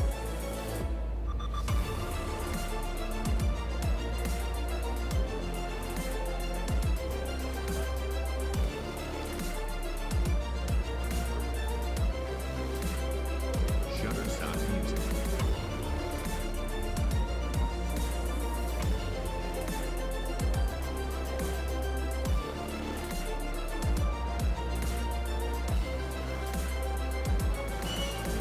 Shutterstock Music. मेन बीच बीच में कोई दिक्कत होती है तो changer के लिए उन्हें आप अच्छा साइड उन्हें बस एक्सप्लेन कर देना जो भी है।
Imagine a world where distance is not a barrier for education and skill development. High-speed connectivity is available for flyers. Maritime businesses operate efficiently in deep seas and oceans. Advanced 4G and 5G services are made available everywhere at the shortest time. Agriculture is revolutionized through real-time connectivity. People in remotest parts of the country are digitally connected. Supply chains and fleets are integrated, efficient and smart. Connected cars are a reality.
Customers and partners.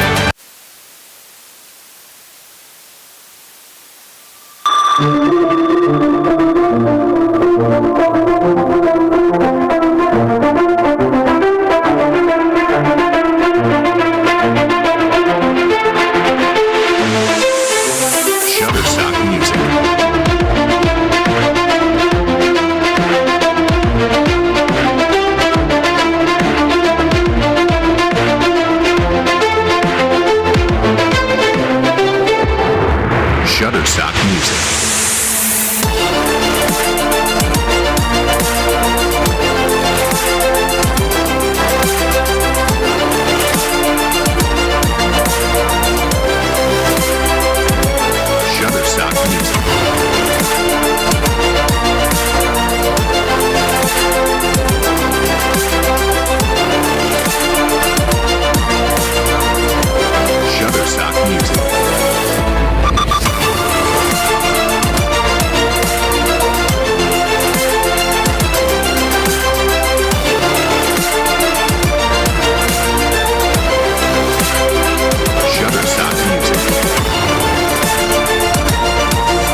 Imagine a world where distance is not a barrier for education and skill development. High-speed connectivity is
customers and partners.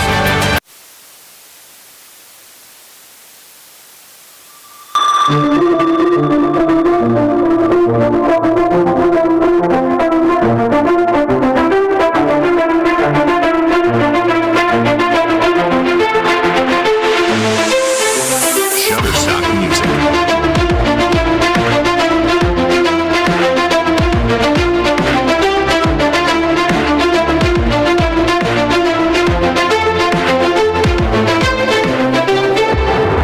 Shutterstock Music.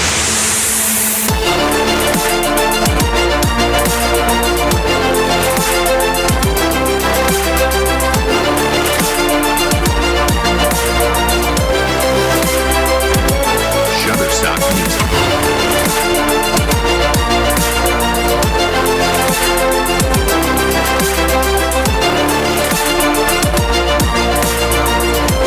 Shutterstock Music.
Imagine a world where distance is not a barrier for education and skill development. High-speed connectivity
connected, creating a world where the world has a permanent. May I have your kind attention? May I request everybody to kindly be seated?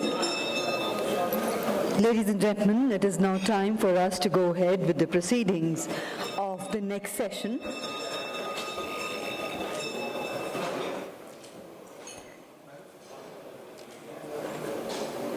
I would request everyone to be seated and all mobile phones to be kept on to silent mode. Thank you. And ladies and gentlemen, I have the proud privilege in inviting our session chair, Mr. Jitendra Singh, Head Government Affairs, Qualcomm India and Head Spectrum Strategy, Qualcomm APAC, to kindly join us on the stage. Let's put our hands together to welcome sir. I have the privilege in inviting our guest of honor, Ms. J. Sophie, Associate Director, ISRO. Warm welcome to you, ma'am. I invite Mr. K. Krishna, Head of Consumer Business, APAC, for Project Kuiper, Amazon. Warm welcome to you, sir.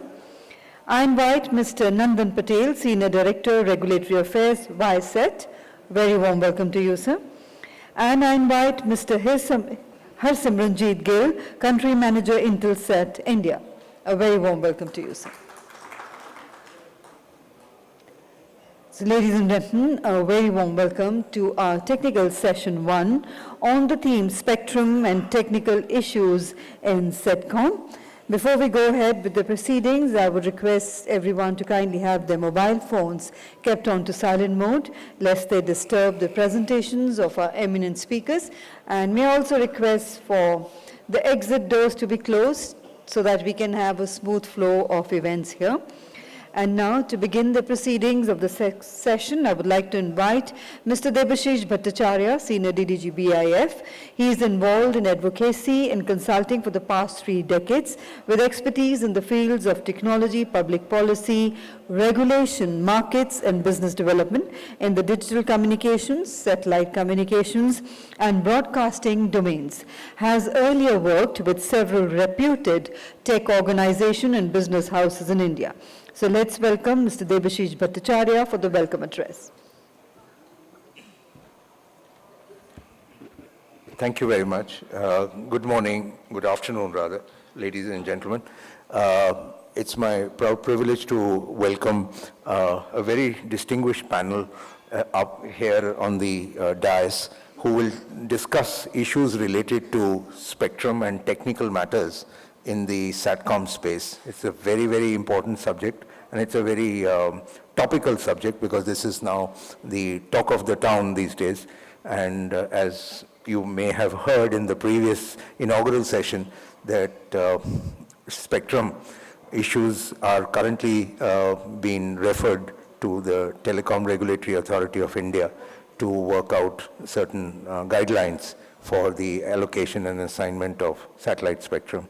So without wasting any time, I would like to hand over the stage to the session chair for today, which is Jitendra Singh ji, eminent head of government affairs, Qualcomm India, and head spectrum strategy, Qualcomm. Over to you. Thank you.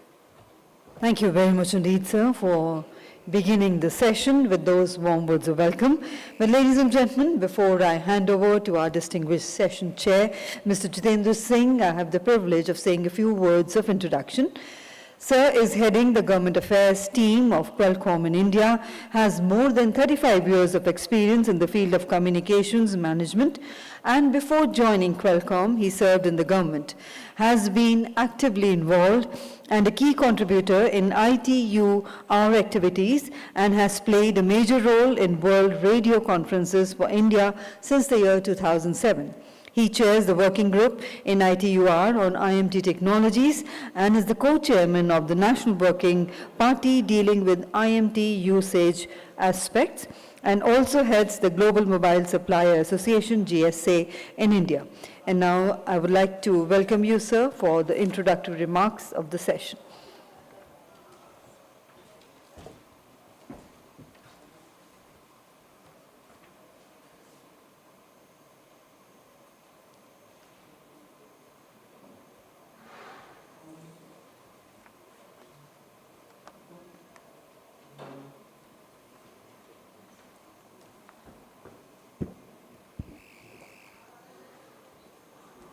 Good afternoon. Thank you, Debashish, and BIF for inviting me for this session. So this is an opportunity for me to actually, firstly, that we have a very high class panel here with experts from government, from industry, and this is something which is, I think will be, listening to them will help everyone here. In the previous session, we heard about the opportunities of satellite services for society, for other usages, different kind of usages. In this session, we will be focusing more on the technology part of the technical and aspects of the satellite communication and the services which are possible here. So I would, after a brief presentation from my side, I will then invite panelists to give their views, and in end we will have a question answer session where question answers, it will be open for the house to ask those questions, and we'll see panelists will then will try to respond to those questions. So with that, I will jump into my presentation, which is basically about saying that this is the final frontier for global connectivity. So this is a clear concept and clear understanding, and we saw and heard about this part in the previous session as well. So I would be touching upon what is happening on the standardization activities towards satellite connectivity, or NTN, which is non-terrestrial network. I also touch upon the few agenda items of WRC because this was also touched upon in the previous session, that there are agenda items in WRC which will help in bringing satellite connectivity to the masses.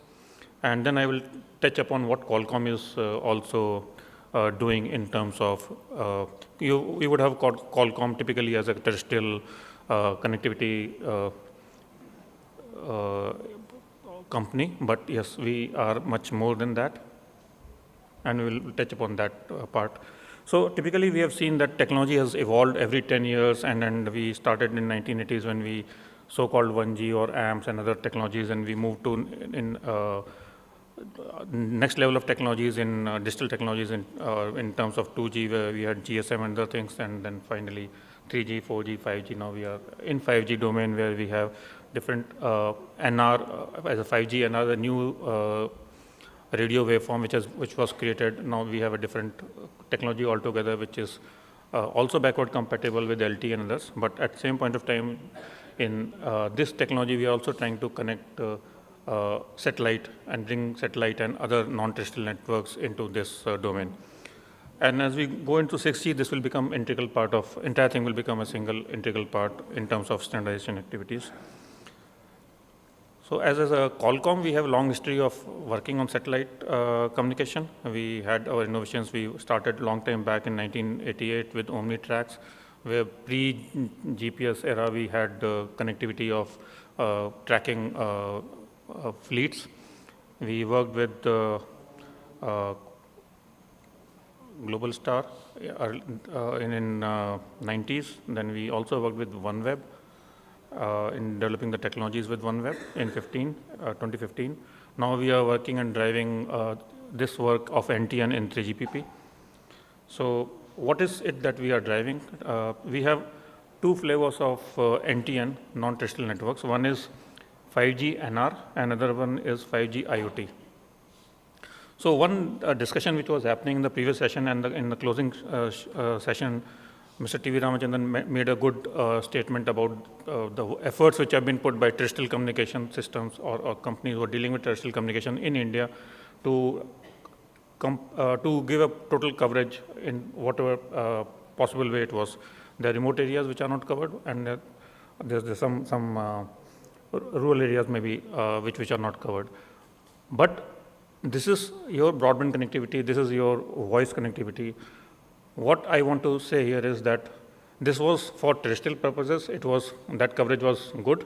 But if you are going to deal with IoT and those kind of connectivities, it is satellite which will give you that connectivity. Those equivalent of what you have in terrestrial coverage, IoT coverage will only come from satellite services. So this is important part, and this is where we are working on 5G, IoT, NTN. You have different kind of applications like personal safety, emergency call, sensors, utility meters, tracking. All this will be done in IoT will be done by satellites. And this is what we are working with the 3GPP right now. Whereas on NR, we have a different use cases. We have voice data, mobile broadband, mobile compute, satellite backend or backhaul. So all those things will come under NR category. Both will have their own characteristics as per the standardization activities which is happening in 3GPP. And since we have limited time, I will not go into those details, but yes, that is something important what is happening in 3GPP in these two aspects. When release 15 came, so release 15 is release of standards or specifications of 3GPP. So these all releases which you are seeing here are actually, for those who are not aware of the process of 3GPP, these releases come almost after every 2 years or 18 months or around that time. And they actually bring in the new, they keep evolving on the previous generation of work. And they bring new technologies, new flavors of those technologies into play. So release 16 had 5G NR for NTN. That was the work which started with release 16. Release 17 focused on both the satellite and then IoT and then HAPS and UAV based IoT connectivities. And also in release 18 and in the next generation of release 5G, release 18 and 19, whenever it happens, 18 is going to close this year. So further enhancements will happen on these platforms. 6G will have that everything integrated as we can go to 6G in future. So probably many of us have heard that there is already something which is available in terms of satellite connectivity. So if we are talking of having a connectivity of satellite systems directly to your mobile phone or directly to a device, which can be a UE or which can basically mobile UE. So there were some solutions which were there earlier. And you can see in this chart, there were some solutions which were proprietary, and these were initial solutions. These were proprietary solutions with very small data and messaging capabilities. Then 3GPP started working on it in earlier releases, 16 and 17. And they came up and they tried to standardize these solutions of IoT-based NTN and, NTN-based IoT. And then the legacy devices which were actually being used by some of satellite companies. So they came up with a solution where they started connecting their phones, mobile phones with satellite voice and data. So typically what is happening here is that why it is different than what is 3GPP doing is because 3GPP is firstly doing standardization activity globally. But when you do proprietary services, you need to do some other technology evolution or brings new concept in that technology to try to use existing resources. So typically what was happening was the existing mobile phones were with new connectivity, which was proprietary connectivity solution, was used, and mobile phone used to be tricked in a way that mobile phone used to think that I am getting actually connected to a base station, a terrestrial base station. So for this, to achieve this, what was being done was additional bits were being placed in the frame structure and in the signaling, network signaling parameters. So this used to consume. Basically, why it was being done? It was basically to ensure that Doppler effect is maintained and then the timing of signals are also managed. So this used to reduce the capacity of the overall data carrying capacity of the system, which means that you are having much lower capacity of that system. So, and then typically this, if you have a beam coverage, typically the footprint will be 50 kilometers. So this whole alignment used to be the center of that beam. So it means moment you start moving out of that beam, it will further deteriorate. So this was something which was there. Now 5G NR NTN mobile phones which will be coming, they will take care of this. In this case, 5G phone or the phone will directly know, or device will directly know that, it is connected directly to satellite and not to a terrestrial base station. So this will then take care of the requirements. These are the few frequency bands, the work which was done in 3GPP. It started with the L band and S band. Then the work was also done in a spectrum about 10 gigahertz. So we have 3 different band plans here. Band N510, 511, 512. So these are 3 different band plans which are basically in KUK band combination. And for L band and S band we have N255 and N256. These are the 3GPP band plans. So these will be available in devices as we move forward. Coming to, so basically with this, what we are trying to say here is that you will have a coverage, terrestrial coverage. You have some area which is not covered in any way. So you have to cover that with same network configuration. So your G node B will be same. It will have a gateway which will connect with satellite and provide coverage to that unconnected area. There may be some independent base stations there also, but there will also be an overlap area of unconnected where satellite will be having overlapping area with the terrestrial network. So this is something which is important here to understand that how it will work, and this will actually help covering or entire unconnected area. Moving quickly to the 3 of these important agenda items which are there in WRC. Agenda item 1.12, which deals with certain frequency band, which is MSS allocation for low data rate and GSO mobile satellite systems. Typically, this will be used for 3GPP IoT NTN. Agenda item 1.14, also deals with certain frequency bands. These are additional allocation of spectrum for MSS. This will be typically used for 3GPP and NTN. So these two are important. The center one, which is agenda item 1.13, is extremely important both for terrestrial as well as for satellite operators, because these are the frequency bands. We are talking of the frequency bands which are already being used for IMT in all those countries, including India. So all those bands below 2.7 gigahertz, or basically anything above 600 megahertz to 700 megahertz to 2.7 gigahertz, all those frequency bands which we use in India are also part of this studies.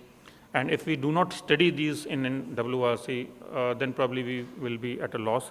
If you want to drive satellite here, then these frequency bands will actually provide you connection directly on your phone, because these are the bands which are already there existing.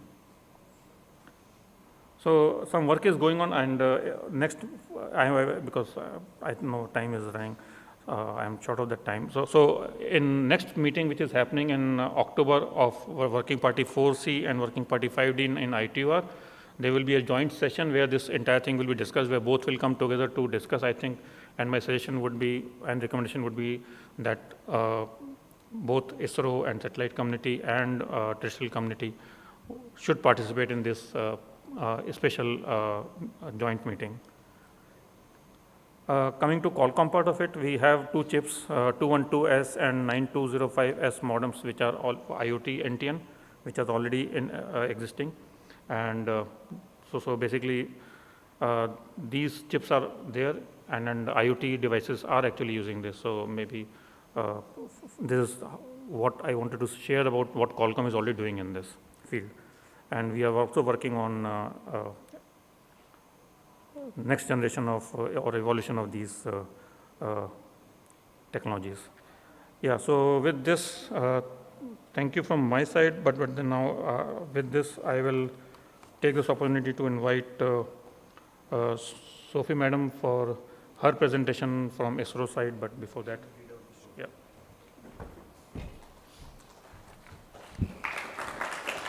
Thank you very much indeed, sir, for that introductory presentation we had from you, certainly setting the tone for discussions in this session. And now, ladies and gentlemen, I have the proud privilege in inviting our guest of honor, Ms. J. Sophie, who is a scientist in ISRO and is currently working as Associate Director for Frequency Management Area in the Satcom Program Office at ISRO Headquarters, Bangalore.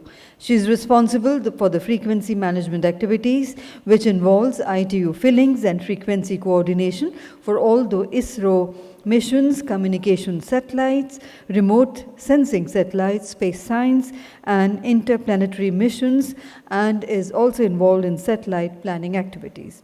Ma'am has contributed towards preparation of inputs to Working Party and WRCs towards augmentation of orbit spectrum resources for ISRO missions, and her contributions has been significant in obtaining the extension of validity period of satellite networks during previous WRC, WRC-19, and for protection of satellite spectrum. And let's put our hands together to welcome our guest of honor, Ms. Sophie.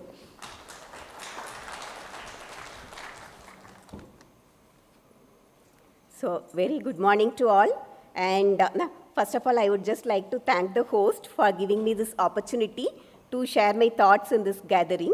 And today this topic is particularly it is spectrum and then the technical issues. So first I will just put my thoughts, why the spectrum, it is very important, and why there are issues emerging in this particular area. So first let me share my thoughts, why spectrum is important. So yesterday night also during that CXO roundtable, we heard many things, how application has evolved significantly from the earlier days to now. So actually if you see satellite communication, it has evolved significantly over decades, and initially we started with single beam wide coverage satellites. And today if you see, we are just talking about multiple spot beam high throughput satellites. And earlier, whenever we talked about capacity, we talked in terms of megabits. But nowadays, we are not talking in terms of megabits, we are talking in terms of gigabits and terabyte satellites. And then the provision of satellite communication services, that also it has like significantly transformed over the years. mainly because of the emergence of the non-GSO constellation of satellites in addition to GSO satellites. And this is mainly due to cater to the needs of the low latency applications, which are mainly like gaming and video conferencing, etc. And concurrently, if you see the applications area also, it has significantly like transformed from the point-to-point VSAT terminal to point-to-like multi-point DTH terminals. But now it is like totally we are talking about the ultra-small aperture terminals or electronically steerable antennas, etc., etc. And now everybody, the norm for today is like everyone, we want to be connected anytime and everywhere in the world. So applications like SIMs and satellite-based IoT and satellite-based 5G, everything it is flourishing. And now the talk of today's industry, even yesterday and today morning, the most of the term what we are hearing, it is the direct-to-device technology. And NU WRC 27, this discussion, it is going on. And even here in India, that if you see the National Working Party 4C, most of the contribution, what we are receiving here, it is for this particular agenda item only, mostly in terms of frequency bands and technology, what we have to adopt. But we have to wait till the WRC 27 output, how we will move ahead in this particular area. And the industries have also already started implementing this in a phased manner. And so now it is very clear that the technology, it is growing, and as technology evolves, demand is also growing. So concurrently, capacity also it has to be augmented. And capacity, when we talk, automatically it directly relates to the frequency band. So initially, like we started with UHF, L, S, C, KU, KA, and now if you see, we are in Q and V band. However, whatever higher frequency band we go also, application requirements, actually it is determined mainly by the propagation characteristics. So though we move higher and higher in frequency bands also, for certain applications, certain frequency bands are essential for the satellite communication services. So that we have to ensure that particular spectrum, it is available for the satellite services. And now, so this is how the spectrum is important. So whatever be the application or whatever be the technology evolution or anything, at last it translates to the spectrum. And so now if you see, like even in my experience in this frequency management area for the past years, most of the time this word spectrum, it will be like always associated with either issues or challenges. And anytime the question will be, what is the issue you are facing? Say yes or no. This is the most of the time the question posed to us for the people in the frequency management area. So now let us see why there are particular issues in this particular spectrum area. Like ITU, it allocates the spectrum globally. And if you see the ITU RR, there are specific allocations from 8.3 kilohertz to 3000 gigahertz. And even in that, frequencies from 275 gigahertz to 3000 gigahertz, it is not fully allocated. And like WRC, it updates the RR in line with the technological advancement also. And nationally, if you see, meticulously we update the National Frequency Allocation Plan in line with the ITU RR. And even now, there are NFAP work groups formed, and we are also contributing towards the revision of the NFAP. So though there are like robust national and international regulations are also there, why there are issues emerging in this frequency management area?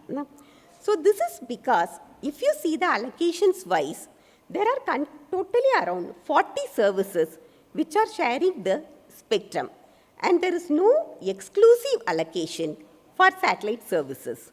So there is like competition in terms of even among the satellite services, we have to share the spectrum with different satellites at different orbital heights and with terrestrial services also. So this leads to some coexistence challenges. And coming to ITU RR, like Article 21 and Article 22, and there are n number of recommendations which talks about the coexistence methodologies. But whatever be that recommendations and RR it is there, due to the rapid technology evolvement or enhancement, coexistence, it really poses the challenge. So major issues, if we are facing here, it is the mainly the spectrum availability for the satellite services, and significantly there is an increase in the number of satellites and the interference issues. So these are the significant challenges what we are facing in the particular spectrum management area. And coming to now issues posed, I have just categorized it into 3 different categories. So first is the challenges posed in the GSO area, and then the challenges posed in the between GSO and non-GSO area. And next, the most important thing is like between the satellite and the terrestrial service, and how do we go about in this. So first, coming to the challenges posed in the GSO area, like we know that anyhow for any services, then first step is like we have to get the allocation in the national and international thing. So this is the first and the quintessential step. But whether only getting allocation in this is enough? No, it is not. So there comes the problem. We have to file to ITU for the APA or CRC, whatever we have to file, and then we have to, ITU will identify the countries to be coordinated, and then we have to launch the satellite, and then we have to coordinate and notify to ITU and get our networks registered in the MIFR.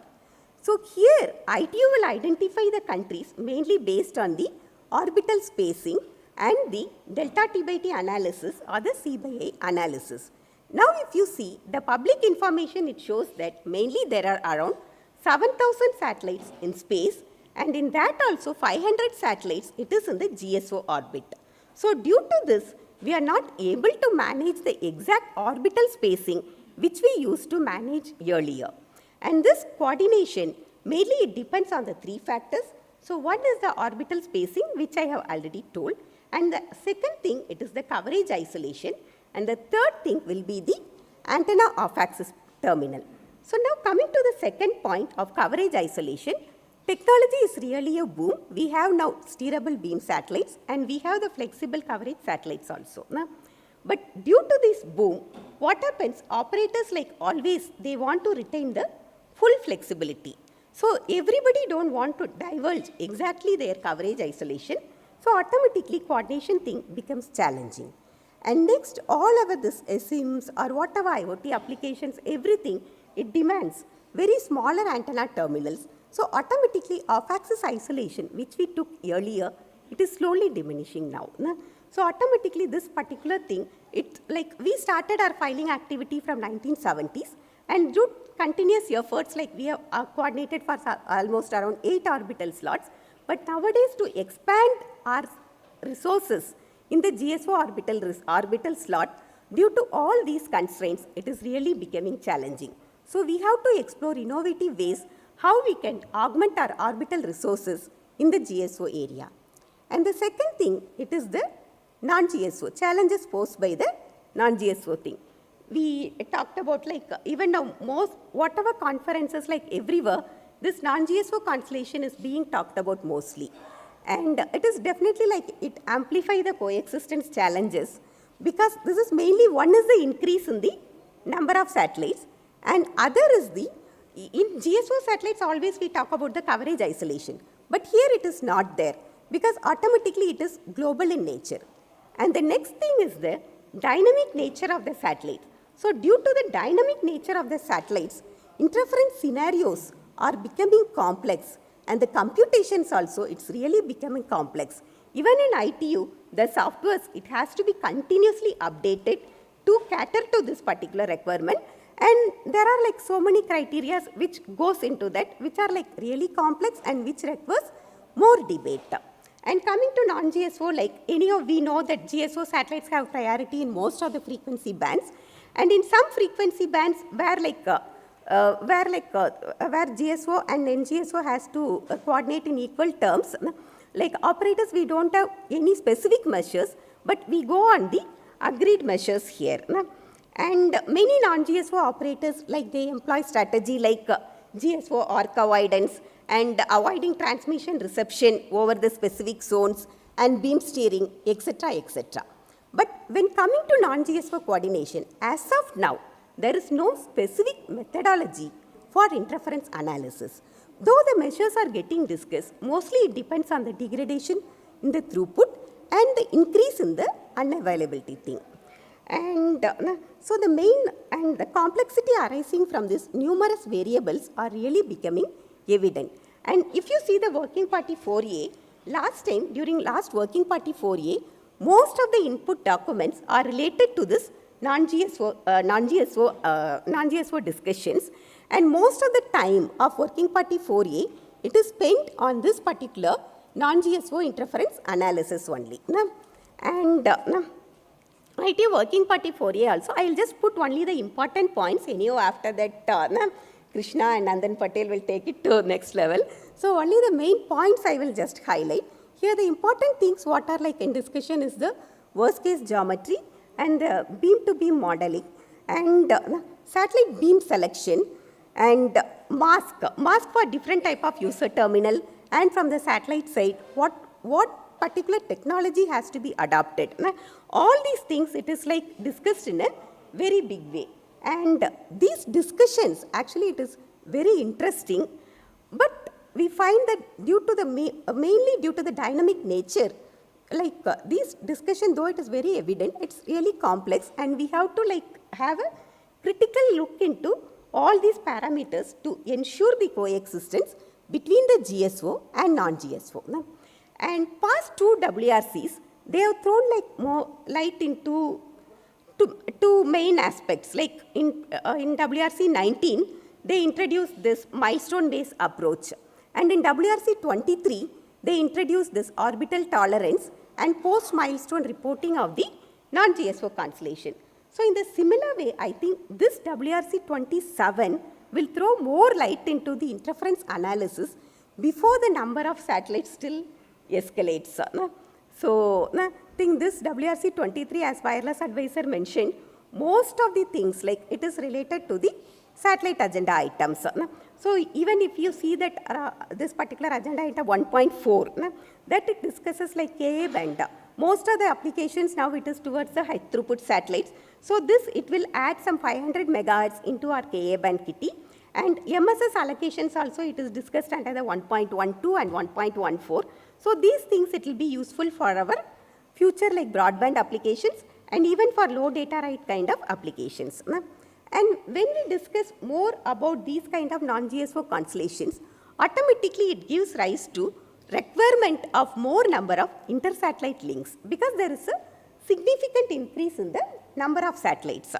So last WRC, we got some inter-satellite allocations in the Ka band, and this time also like inter-satellite links are being discussed, but this is not in the higher frequency bands, it is in the lower frequency bands.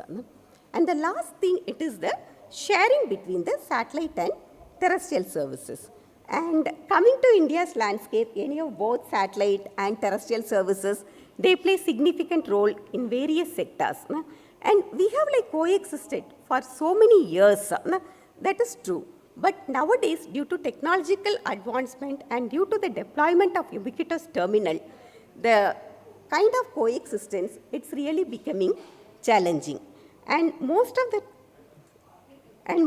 time to facilitate coexistence, we are using methodologies like exclusion zones and like exclusion zone and some kind of like sectoral avoidance, all these kind of things we are discussing. And this time, even in agenda item 1.7, if we see, there is like 3 band segments are identified, which are like 4400 to 4800 and 7 gigahertz and the 14.8 to 15.35. So the overlap is between the different kind of satellite services. One is it is for the communication services and next it is for the space research service. So assumptions and everything, what we have to do, it is various. The recommendations, what we have to do, everything it is various and it is diverse. So that we have to carefully see. So definitely there are challenges in this area. But I think proper national and international regulations and by adoption of innovative technologies like dynamic beam steering and dynamic sensing and interference nulling mechanism, I think we will be able to overcome these challenges and we will be able to deliver Satcom services to the benefit of our country. So with this, I will conclude my presentation. Thank you, sir.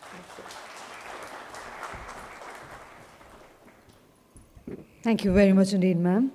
And now, ladies and gentlemen, I have the privilege in inviting our next eminent speaker, Mr. K. Krishna, who is Head of Consumer Business, APAC for Project Kuiper, Amazon, and is a veteran in the satellite industry. With over 30 years in the industry, he has been with the highest use prior to joining Amazon and has been in various roles including engineering operations, regulatory and business role, and is currently with Amazon Kuiper as head consumer business for the Asia Pacific region.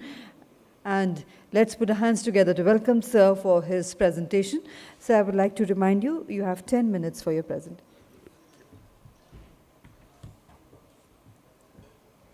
So that photo is certainly not me, many years.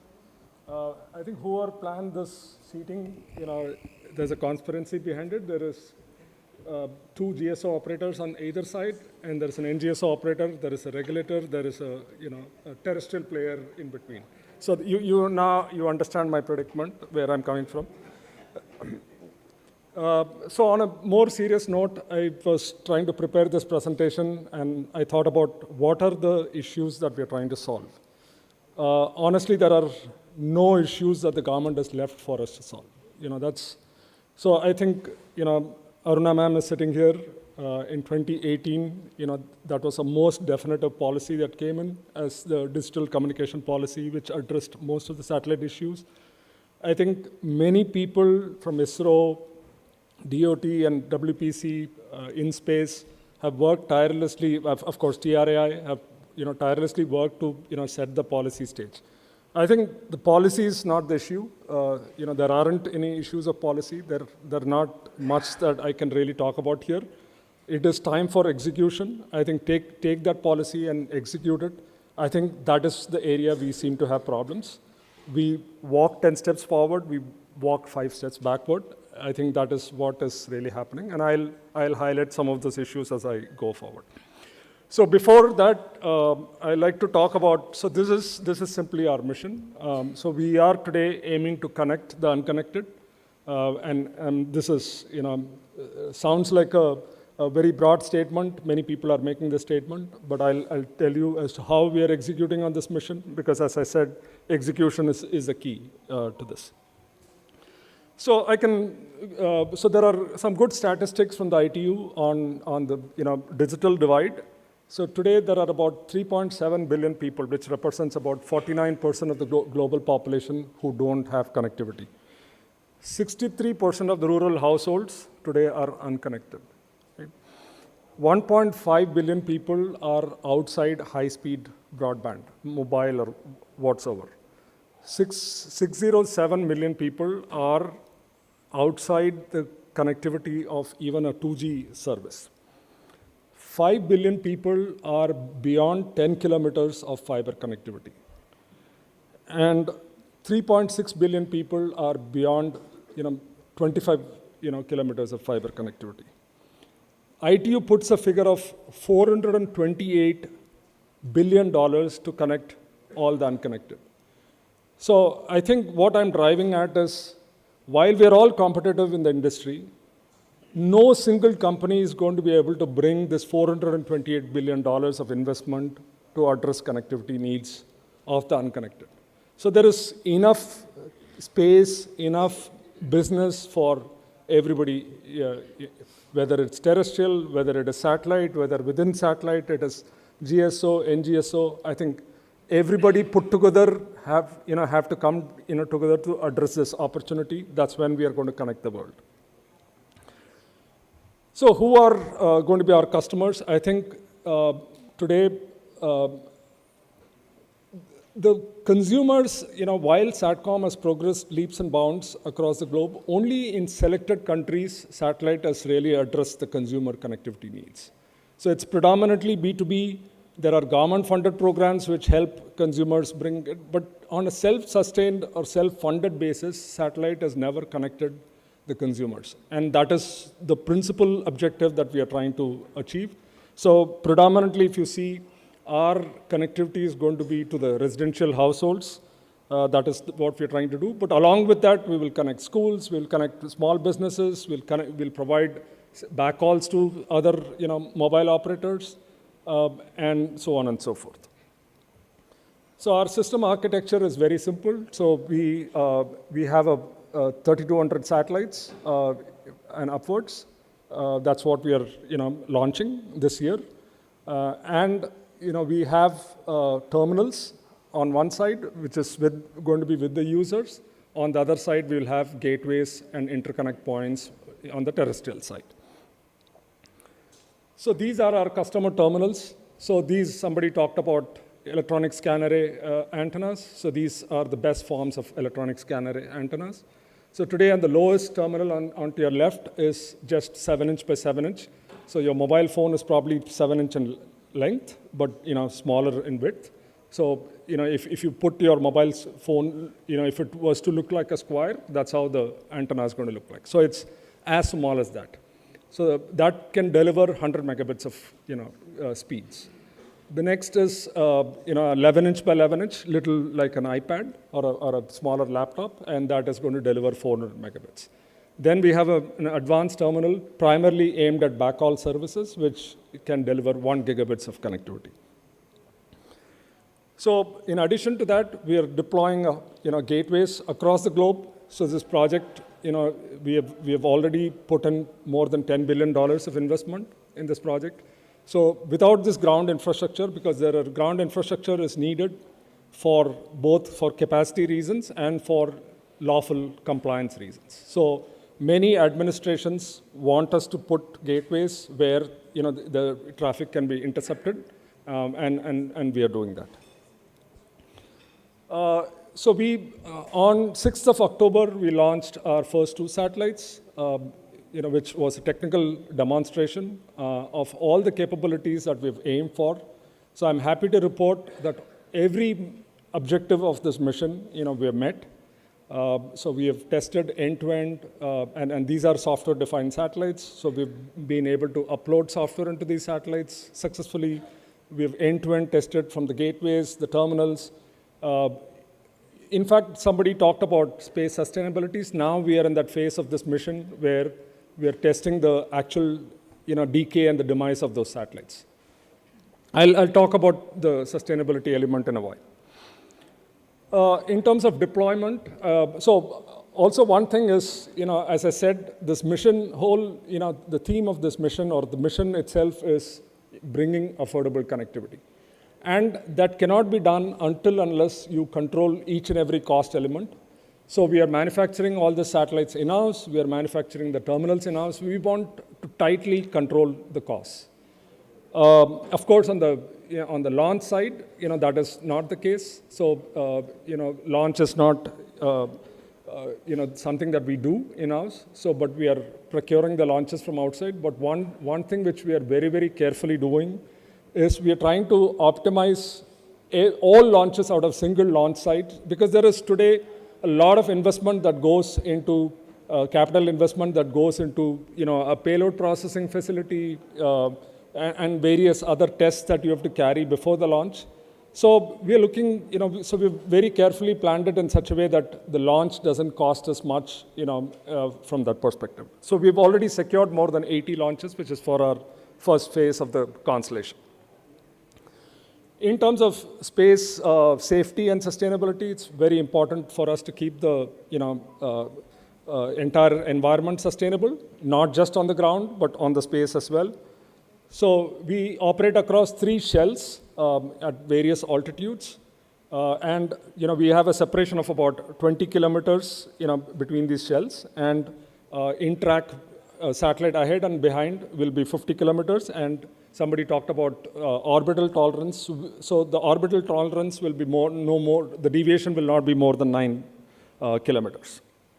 Every satellite is tested once on the ground, and then when we are at the injection altitude, so we test the satellite and then they go to their destined orbits.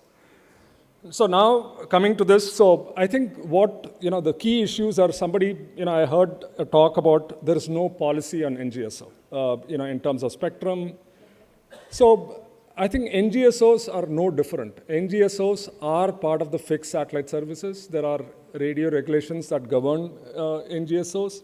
So I think the NGSOs and GSOs share the same spectrum. there is no separate assignment of spectrum for NGSOs. So whatever policy today applies for a GSO in terms of assignment of spectrum, the same policies apply. But of course, there are safeguards to make sure that the NGSOs does not cause interference to GSOs. So once, I think the regulatory certainty is of extreme importance, because once we deploy the constellation and once we made these investments, if we are not able to get access into any country, that makes it very difficult. And also of course, the risk and the compliance has a cost to it. So which means that it is the cost of the service to the ultimate consumer is going to increase. What we expect is the terminals to be blanket licensed, because the kind of deployments that are going to happen, we cannot license each and every terminal individually. I think the wireless operating licenses have been done away with, so that's a very, very good move. Also, a very light touch licensing regime. I think we are already headed towards that. I said that in the upfront. Also, one key element is the terminals, which are now going to be consumer-grade terminals, should be available freely, through many channels. Still, we have some restrictions on the terminals availability in terms of it can only be, you have to have a DPL, dealer possession license, and only through select channels you can sell the terminals. So that has to expand. People should freely be able to embrace this technology. There's enough. I think my friend Nandan is going to talk a lot about it. So this is the most contentious issue on the coexistence of both NGSO and GSO. Sophie ma'am also touched upon it. Very simply, that I think, so it is always, I think first I'll skip this slide and come to this slide. I think what's important is, so these are the ITU radio regulations clearly define what is the, levels of interference, right? On the left side, you have, the left two are basically what interference you can actually accept. Today, we are not living in an era where there is no interference. So it is how much of interference you can accept. That is what is achieved through a process of coordination. On the right side, you have unacceptable interference and harmful interference. That is what is the remit of ITU to manage that element of interference. So coexistence, when we as NGSOs have to protect GSO, it is something which is non-negotiable. So we are going to protect GSOs, and if that was not the case, I wouldn't be standing here in front of you and having this conversation. So we are going to respect that, and we will protect the GSOs. Question is, are we going to, at what cost, and are we overprotecting the GSOs? So I think so this diagram, represents, I think Sophie ma'am talked about the exclusion zone. So today, that exclusion zones, even though we have satellites there, we cannot operate those satellites because those satellites will directly cause interference to the GSOs. Then we have this, satellites which are on the left, those green satellites. They are the only satellites that we can use to provide service. And there are those gray satellites which we cannot use because they violate certain conditions of the radio regulations.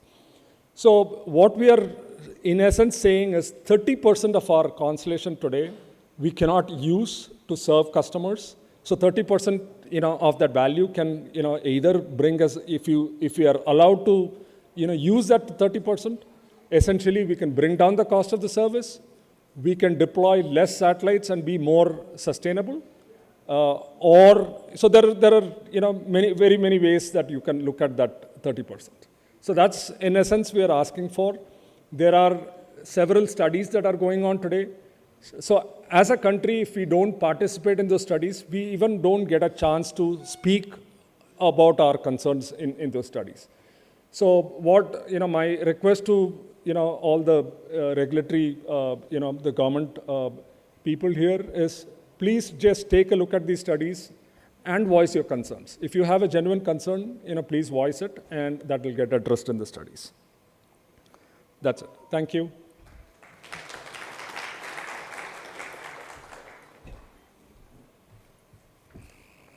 Thank you very much indeed. And ladies and gentlemen, we'll be taking question and answers after end of all the presentations. We have 2 more to go in this session. And for the next presentation, I would like to invite eminent speaker, Mr. Nandan Patel, who is the Senior Director of Regulatory Affairs at Viasat, where he manages national and regional spectrum policy and ITU matters regarding spectrum allocations and access, and in his previous role at the UK's communication regulator Ofcom, he represented UK on satellite issues within CEPT and ITU. So let's welcome Mr. Nandan Patel for his presentation, as I kindly remind you, sir, for 10 minutes of time limit.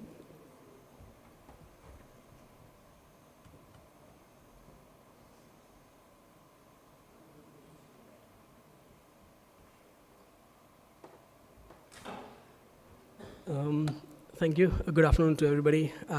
First of all, thank you to Broadband India Forum for organizing this event.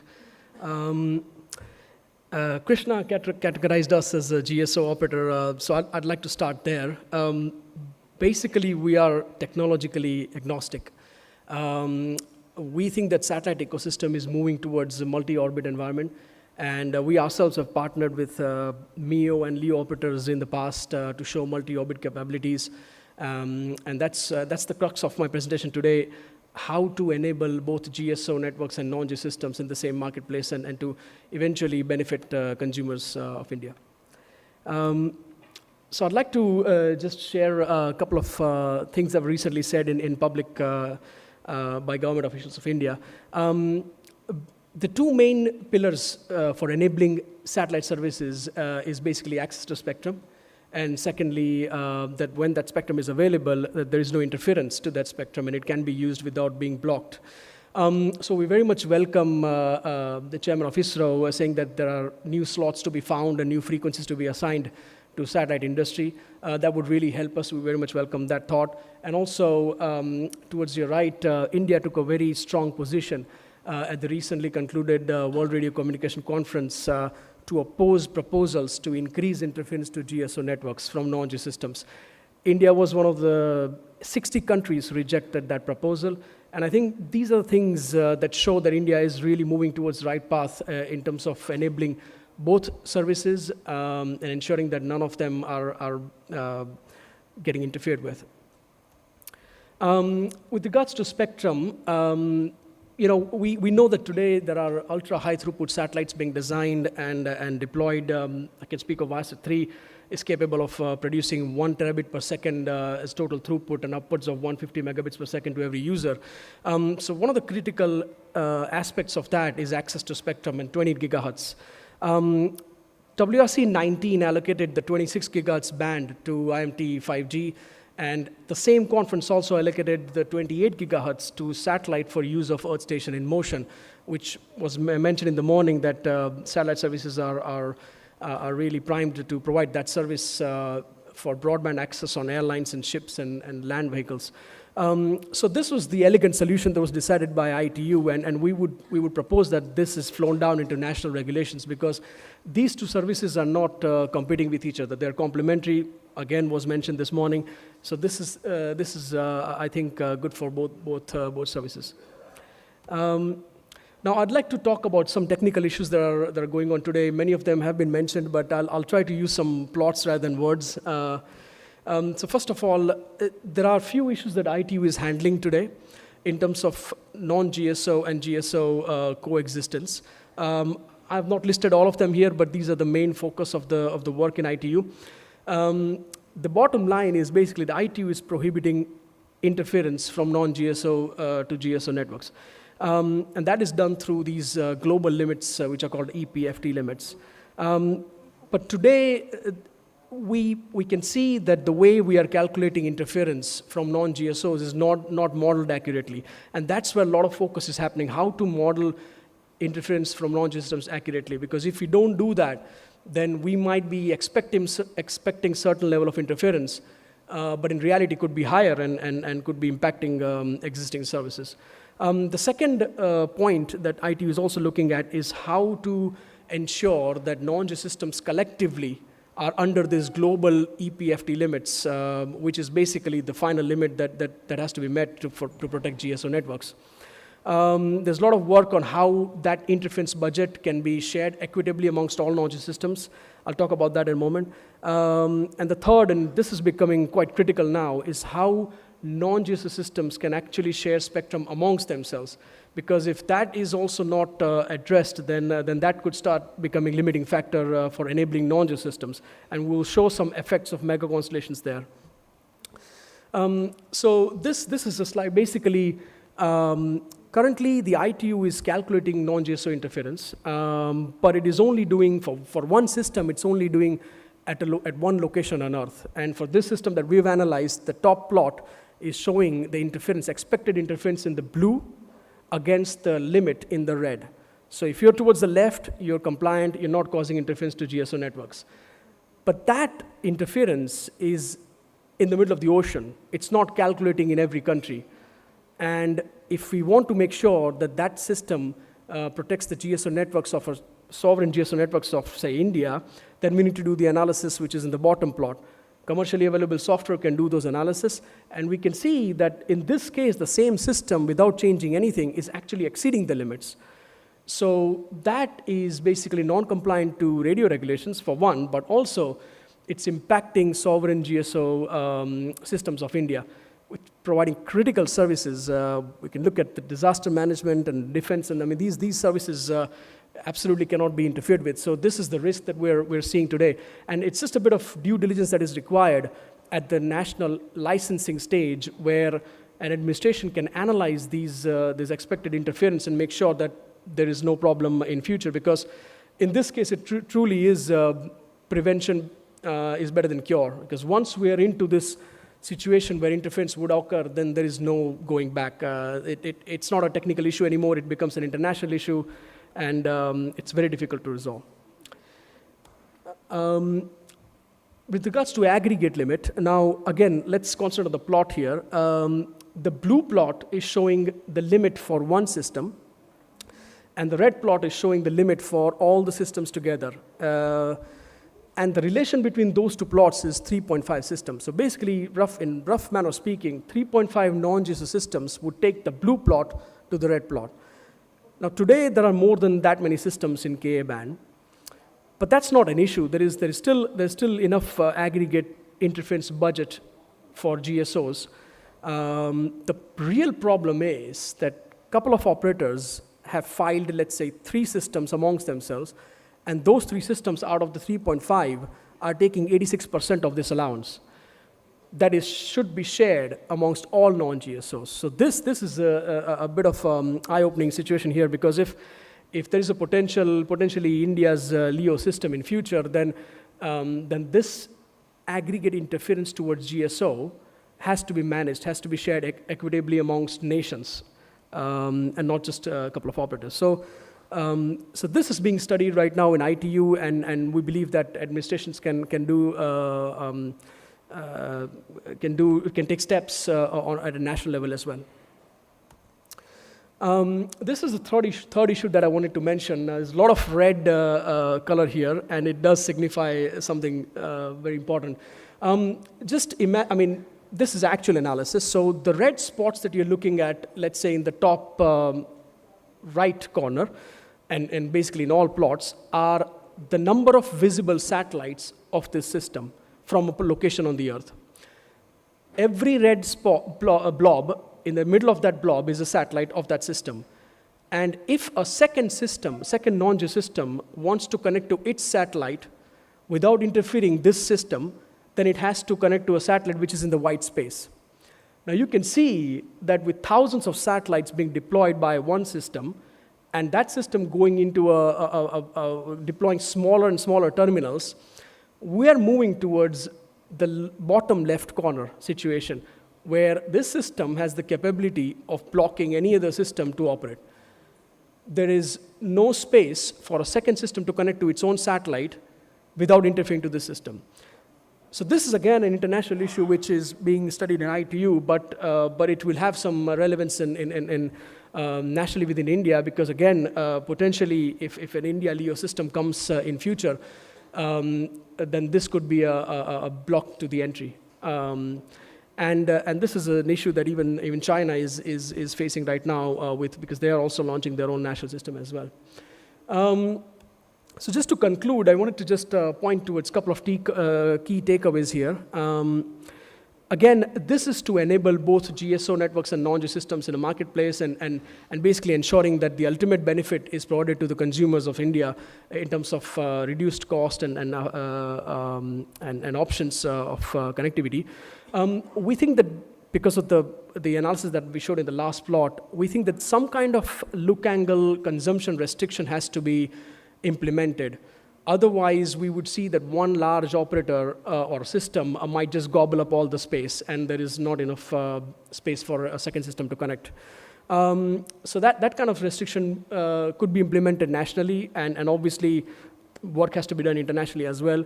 And finally, every country should analyze the capability of a non-GSO system to interface to its sovereign GSO networks in its territory. Otherwise, nobody else is actually doing that. So this is a key to ensure that that interference-free services are provided to consumers, and that those issues are addressed before they become issues. I'm right on time. Thank you.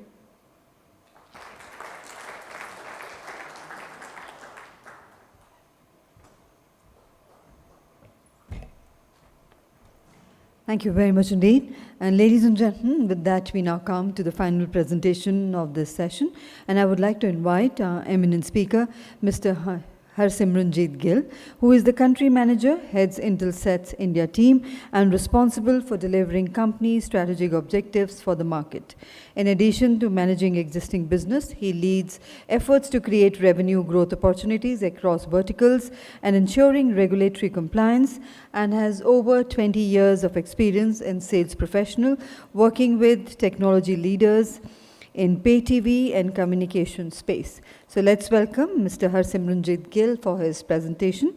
And a gentle reminder for the time limit, sir, 10 minutes.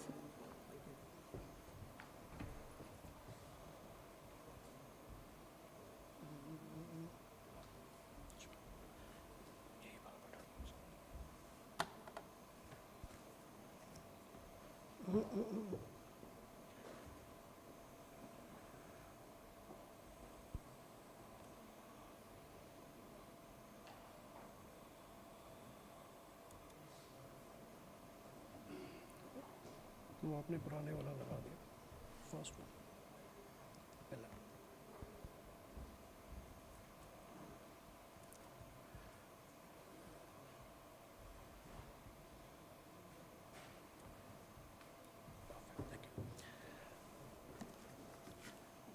Good afternoon. My name is H.S. Gill, and I'm the country manager for Intelsat in India. So I'd like to begin by thanking the organizers, Broadband India Forum, and special thanks to TVR sir and Mr. Debashish for the invitation and giving us the opportunity to put our views forward on the most important topic of spectrum for satellite communication.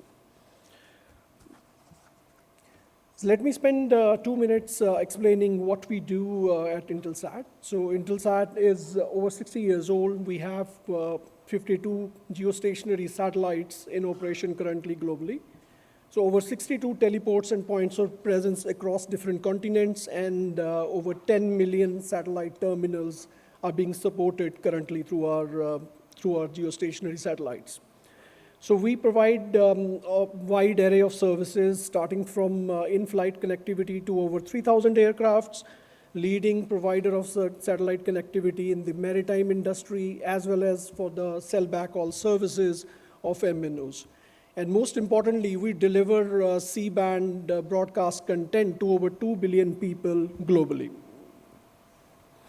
So Intelsat has been present in India for over 3 decades now. So we started by collaborating with ISRO on developing some joint payloads. And we have been supporting for the last 30 years ISRO's all the, let's say, GSO missions with the transfer orbit services. So we'll continue that for the GSAT-20 also, which is going to be launched in the next couple of months. So as well as providing mission-critical TT&C connectivity for the Gaganyaan mission in the next couple of months. We have 5 satellites over India, and 4 of these satellites deliver C-band broadcast content. 50% of major broadcasters in India rely on Intelsat services to get the content across to their consumers. So we have already started services on mobile connectivity in flight as well as maritime in India over the last 3 years. Very strong partnerships in India. So we have tie-up with Nelco and Cloudcast Digital. So they are the VSAT C2G license holder, and they manage the hub to deliver VSAT services across the country. So we do a complete suite of services that we do globally. So we are delivering maritime services to vessels coming into India. So we are connecting global foreign satellite, foreign commercial flight operations. We are now expanding into enterprise and land mobile applications as well. So Intelsat's vision over time is to become a multi-orbit, a multi-brand, multi-band player. So our presence is today limited to only geostationary orbit, but we have got a strong tie-ups with LEO and MEO operators, enabling us to deliver hybrid solution to the enterprise customers. We have 4 software-defined satellites coming into commercial service in 2026 and 2027. And one of those software-defined satellite is going to have close to around 15 to 20 Gbps capacity over India. And we are working very closely with our partners on the terminal side to adopt all the new generation NTN standards to provide connectivity and portability with 5G networks as well as 5G devices. So let me shift a little bit into the internet penetration numbers, because that's been a hot topic for the last couple of years. If we look at our part of the world, South Asia, so we have close to around 900 million people without any kind of internet connectivity, right? And most of these guys, over 60%, they live in rural areas where the infrastructure is anyways limited and difficult to expand. So back home in our country, if you look at the TRAI's performance indicator report from July, you will see that there are 956 million internet subscribers in India, with a big majority coming from urban areas and 400 million from rural areas. So our population in the country, close to around 900 million people, still stay in rural areas. So we have a huge digital divide of 500 million that we need to bridge, either through, let's say, IMT services or utilizing satellite technology to connect these remote and rural areas. So this slide shows a little bit of 5G deployment across the globe. As you can see, some of the countries like US, the 5G deployment in C-band has gone all the way up to 4 gigahertz. So in our country, we are still below 3.7 gigahertz. Now, so I'm going to talk a bit about the C-band spectrum, because that's very important to us as a company, and a majority of our revenues in India come from C-band broadcast distribution. So the current C-band being utilized for satellite services lies between 3700 to 4200 megahertz. So that's 500 megahertz of bandwidth that we are currently utilizing over 4 satellites to deliver content in India. India has over 900 licensed satellite channels who rely on C-band to get the content delivered to every nook and corner of the country. It doesn't matter what the medium is, whether it is DTH or cable or hits.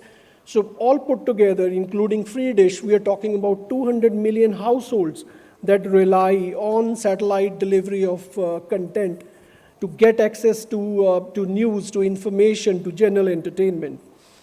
So if you look at the current IMT deployment in India, so it's already up to 3670 with a small guard band, and 3700 onwards, the satellite services are starting. And there is already a discussion ongoing for the last couple of weeks to see if another 100 megahertz out of the FSS band can be moved for IMT services. So I think very easy to understand that any kind of squeeze on those 500 megahertz is going to increase the capacity price on the satellites. It's going to make it very difficult for a lot of, probably over 100 broadcasters who are operating within that 100 megahertz band to find a new home, or a new partner, satellite partner to deliver the content. So I'd like to just create a sort of a comparison here, right? So on one hand, we have 500 million people without any connectivity to internet. On the other side, we have over 200 million households who rely on satellite broadcast to get access to information. And vast majority of those 500 million people will have only access to television, right? This is their only means of getting access to news, to information, to current affairs and general entertainment.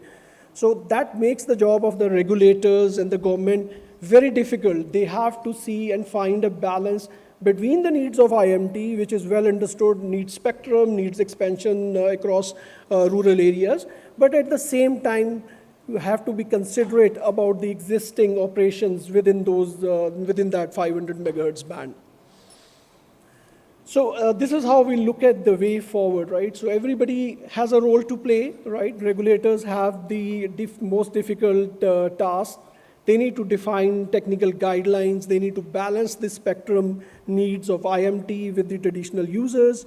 They need to create exclusion zones. They need to create the rules of coordination, right? So all that will fall on the regulators moving forward.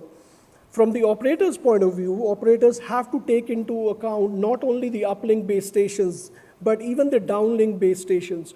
Having some kind of a BTS as well as a satellite Earth base station database will help create those kind of, let's say, interference issues.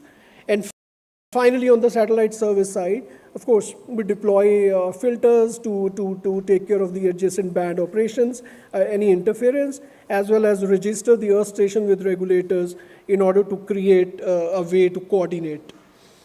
So lastly, I'd like to request all of you, if you want more information on the deployment of C-band, how 5G is expanding all across the world. So we have a lot of resources online. So we have written a white paper explaining the mitigation methods in the coexistence of 5G and the traditional satellite services. So that is available on our web portal. And with that, I'd like to conclude. Thank you so much for listening. Thank you very much indeed, sir. And ladies and gentlemen, with all the presentations done, I would now like to hand over to our session chair, Mr. Jitendra Singh, for his closing remarks and question and answer session before that. Over to you, sir. Thank you, and thank you to my co-panelists for excellent presentations and bringing out issues. Sophie Madam discussed about the complexities and the challenges of spectrum and other orbital resources and the work which is happening in ITUR, in previous WRC what we saw, and it was not only for GSO, it was GSO versus NGSO versus terrestrial, GSO, non-GSO, terrestrial, so all us were fighting with each other.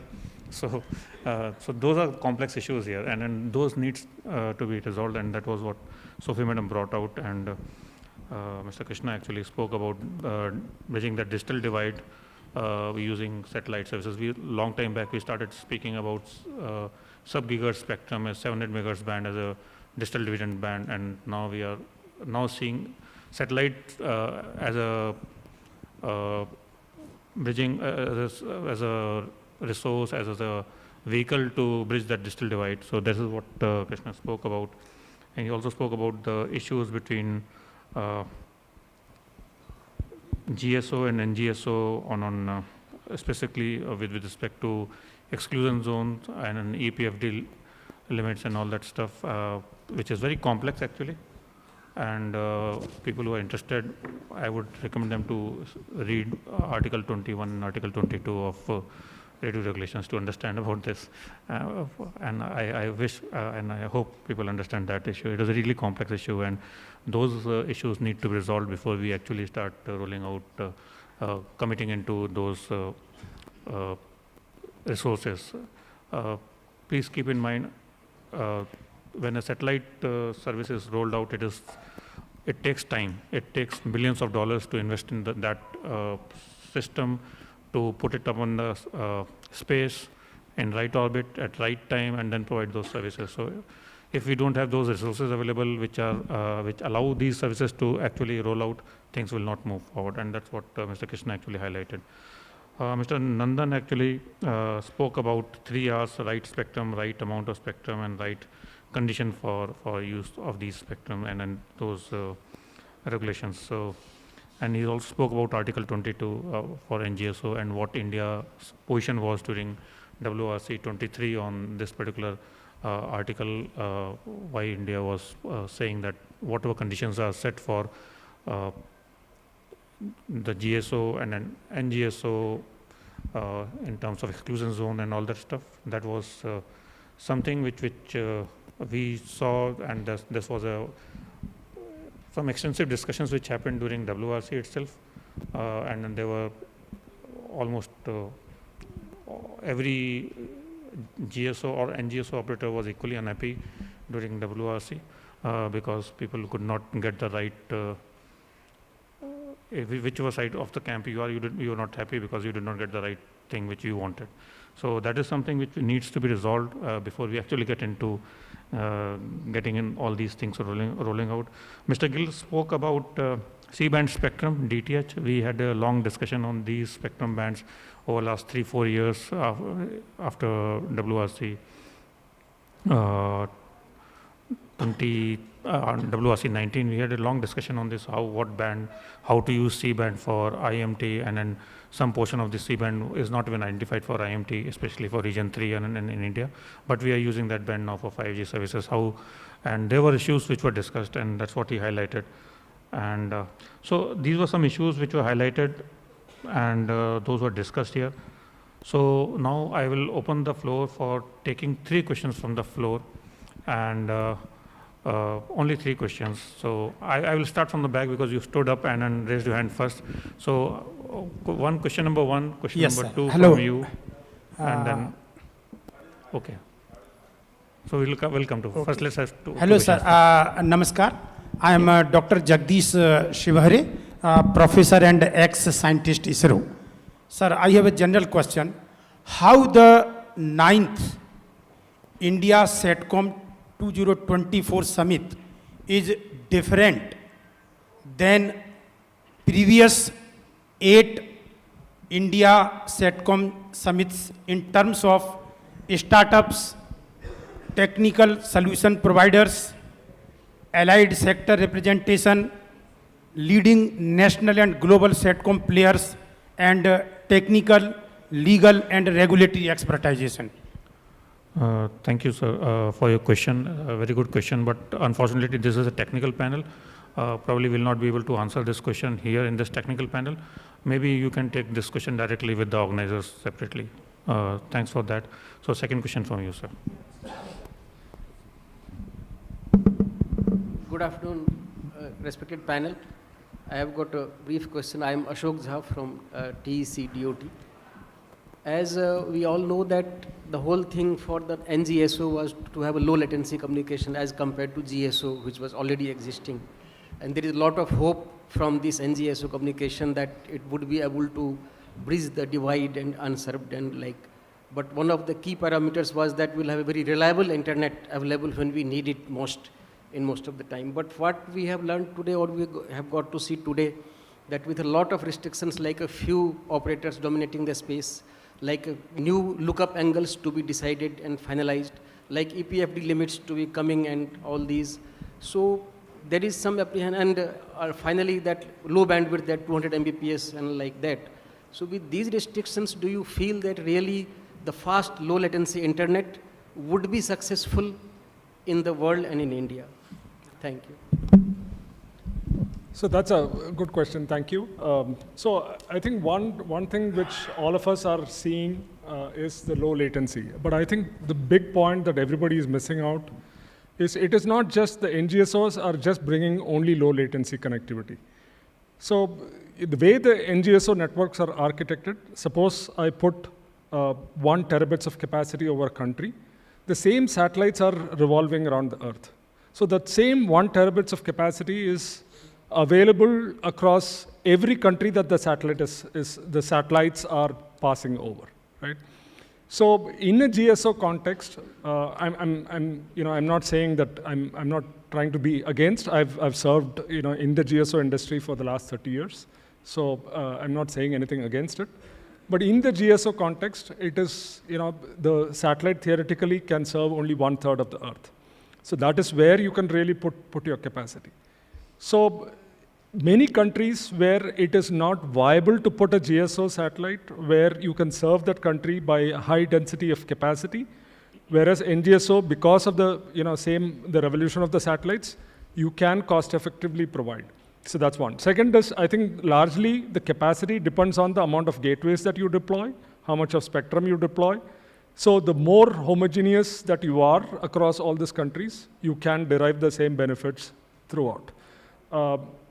I think that is the crux of it, and that is what will make, so as long as everybody understands this and are able to unblock those conditions which led the NGSOs, as Jitendra rightly said, that it is huge amount of investment. But once that investment is available and the satellites are flying over your, any specific geography, any specific country, as long as the satellites are allowed to land in that country, provide the same amount of capacity, so that capacity is going to yield in lower costs. I mean, it's a simple economic, principle. I mean, more the supply, the cost of that supply will come down, right? So supply, or in other words, supply exceeds demand, the cost of the capacity will come down. So that is what needs to happen, and we've talked about number of enablers, and as I said upfront, that there is enough opportunity for everybody. I mean, we are talking about huge amount of investments, huge amount of unconnected areas. All technologies have their place. Nobody is going to wipe out anybody. Nobody's, so that's not going to happen. Everybody has a role. Thank you. So I see many hands. I will give 3 hands. I will take those 3 hands here, and for others, I will request that please interact with panelists during lunch break. First one is 1, 2, and hands up. So please, thank you. Keep questions short so that we are already getting into lunch break time. Hello, my name is Rakesh Mehrotra. Well, I have got some, Krishna mentioned the things, the terminals, in the different countries and then authorization, etc. Why do you think that it was possible in the when we are working earlier on GMPCS? So there we had the authentication of the GMPCS terminal that can move around. Can you do the same thing here to work it out so that different constellations, different things, so that universally accepted terminals can work? That's one. Second, Nandan talked about the interference and overprotection, because all the limits and all those things are in ITUR, it was written 50 years, 60 years back. At that time, we were using the analog technology and all the old things. Now everything has changed. And if you use the still PDF limits and all those things over there, I think we are providing the overprotection. So why don't we rationalize the things and start working on that? So thanks for those questions. I think these are good technical questions. I would request panelists to give a short response, and other detailed discussion can happen during lunch break. Yeah, so that's a very clever move. It's 2 questions, so with a single hand. So on the first, I'll take the first point, and then I'll give it to Nandan for the second point. I think you're talking more about, if I understand the question right, you're talking about interoperability. Yes, that is. Sorry, then I probably didn't understand your question. What is the intent? So he's saying that GMPCS was there, so why can't we have same connectivity? Maybe we can discuss. Yeah, maybe I'll take it offline. I've not understood the question. I'll take it offline. So. Yeah, thank you for that question. So I think there are 2 aspects. One is, in some respect, whatever limits were developed 20 years ago are still protecting systems that are existing in orbit. So you can't just wipe that off. Basically, there are broadcast systems which technology hasn't evolved. On the other hand, technology has evolved a lot in GSO networks where terminals are becoming smaller and smaller. So you can look at those limits, and the smallest terminal that is in those ITU regulations in Ka band is 70 centimeter. Today, we are actually looking at phased arrays down to 30 centimeter, or maybe even smaller than that, definitely smaller than that. Those terminals would be receiving more interference. So actually, we're not overprotected. To be honest, we're underprotected, but we are finding our way with existing framework, just like non-GSO systems are up till now, and we should keep in mind that hundreds of billions of dollars have been invested in non-GSO systems already. They're launched, they're real right now, and they are providing services. So we don't see how existing framework is actually limiting. So it's basically a good place for both systems, and both of them are able to innovate. Thank you. Thanks, sir. Hello.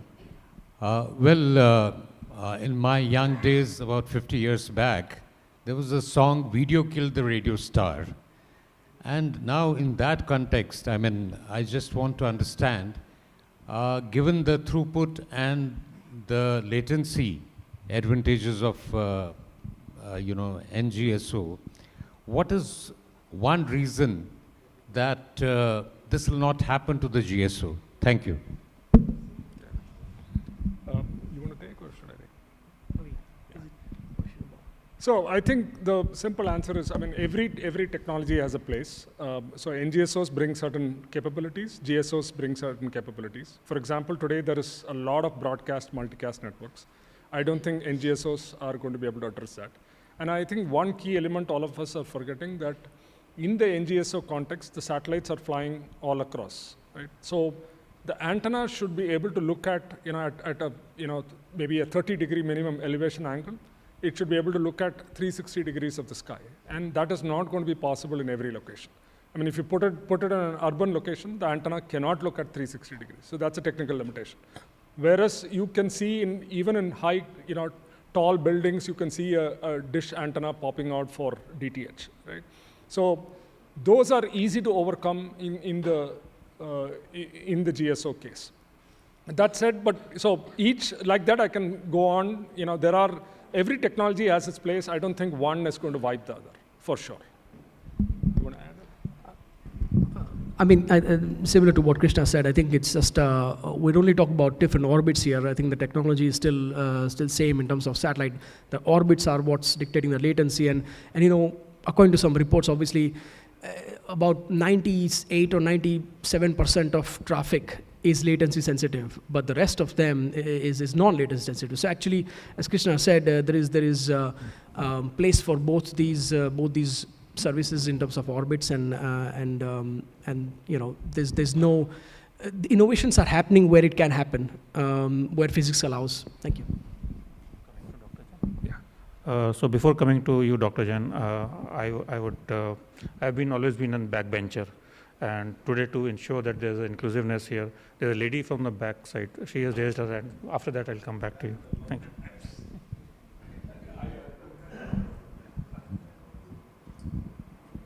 Yeah, thank you, sir. Namaskar. Yes, I have a very layman question, that what is the impact of bad weather on the satellite communication? Because we used to normally see that in the case of bad weather, our television signals used to go.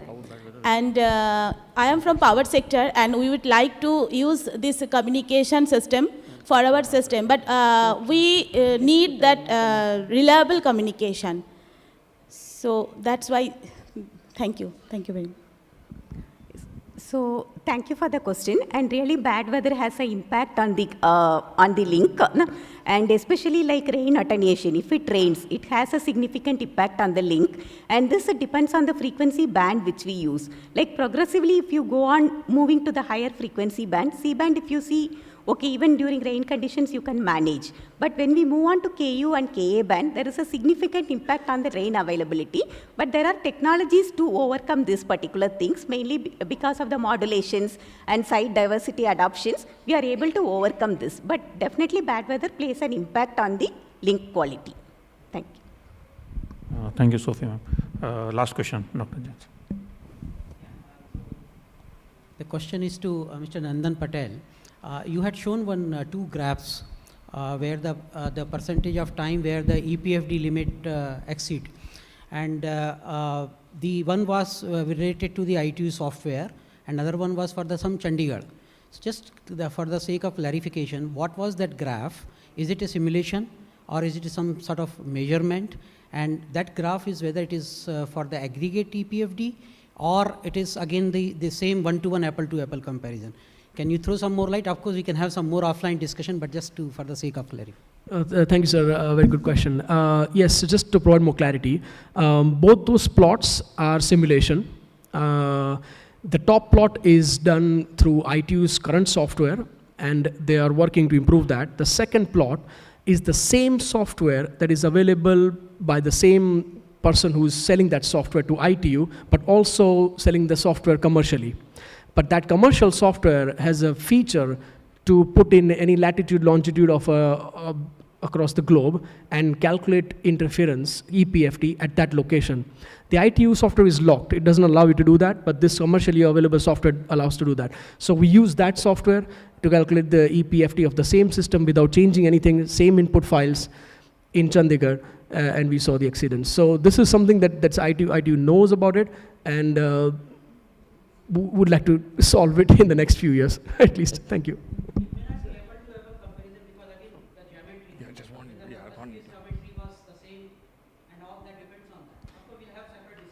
Yeah, I mean, the most important element is the satellite selection. So the ITU software and the software, that Nandan is talking about, so they use a specific algorithm for satellite selection. But that algorithm does not model the modern NGSO systems, how we select satellites. And that is what we are trying to correct. So that is what we'll need to look for. Thank you. Thank you all panelists for excellent presentations and responding to these good questions. I hand over back to you, Debashish. Thank you very much indeed, sir. I once again request Mr. Debashish Bhattacharya to kindly come up for proposing the vote of thanks for this session. Thank you, Sapna. I don't want to come between all of you and lunch.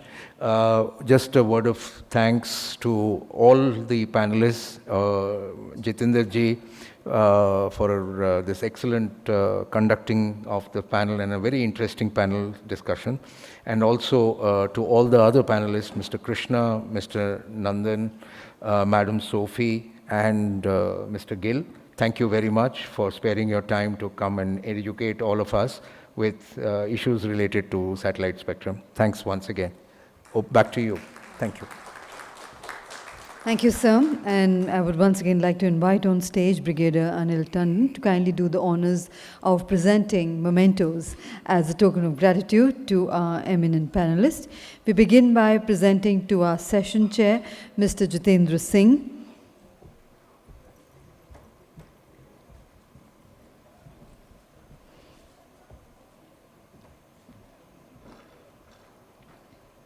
Thank you, sir, for wonderfully chairing the session. We present to our guest of honor, Ms. J. Sophie.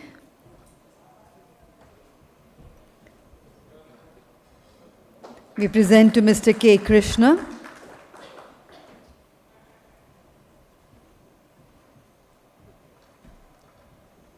We present to Mr. Nandan Patel.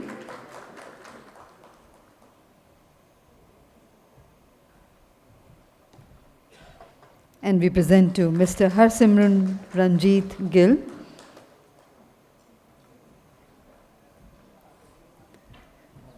And I once again invite on stage Mr. Debashish Bhattacharya for a group photograph with the eminent panelists. Brigadier Tandon, you are requested to kindly join the panelists for a group photograph. And ladies and gentlemen, we will now break for lunch. Lunch is served outside in the pre-function area. The next session will start sharp at 2:15, 15 minutes past 2. I would request everybody to be seated back in time as we have two more very important sessions to go before we close the proceedings of today's summit at 5 p.m. Thank you once again. Kindly be back in time. Please enjoy your lunch.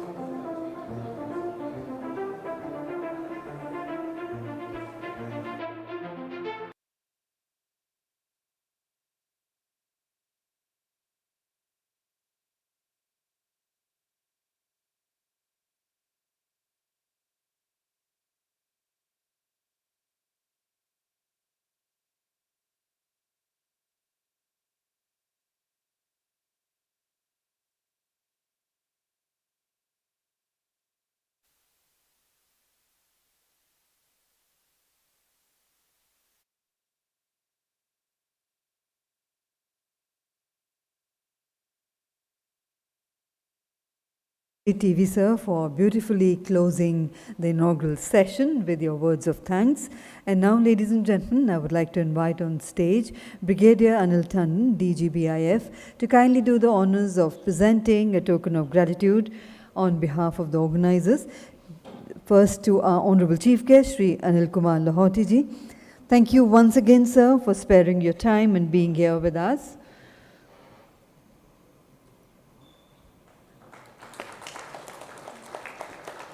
To our guest of honor, Ms.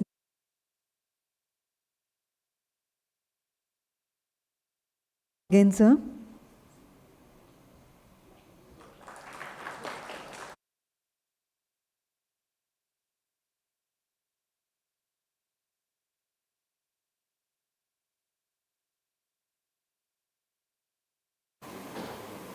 And BIF for inviting me for this session. So this is an opportunity for me to actually, firstly, that we have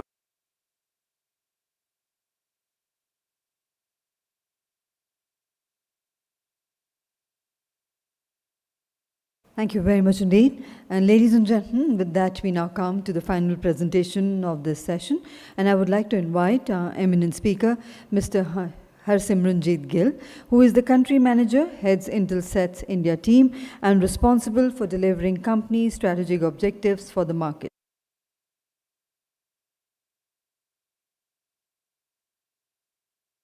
Good afternoon. My name is H.S. Gill, and I'm the country manager for Intelsat in India. So I'd like to begin by thanking the organizers, Broadband India Forum, and special thanks to TVR sir and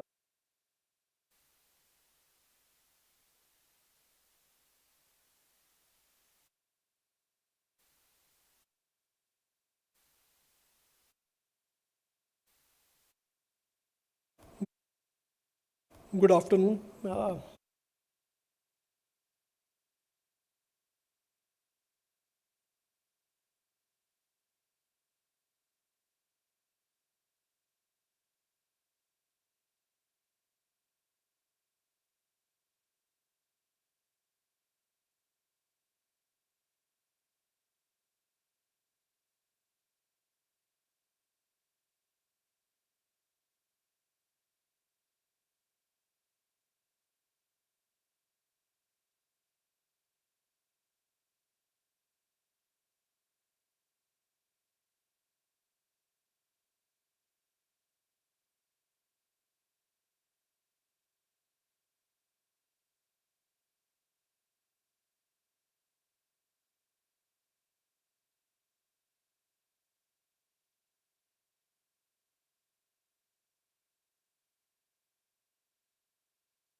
Flexible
Shutterstock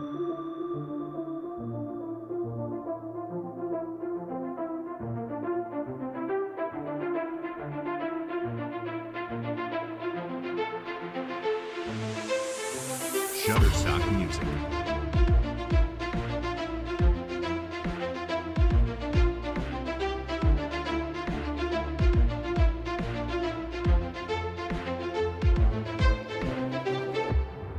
Shutterstock Music.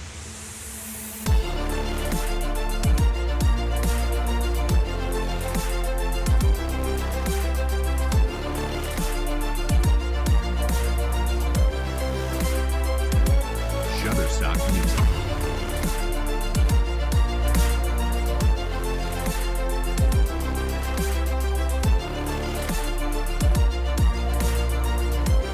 Shutterstock Music.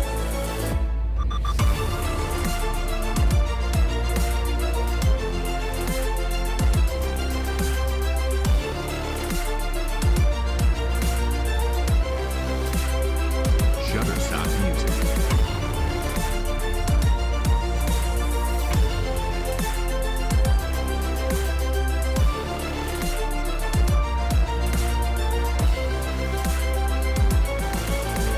Shutterstock Music.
Imagine a world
Shutterstock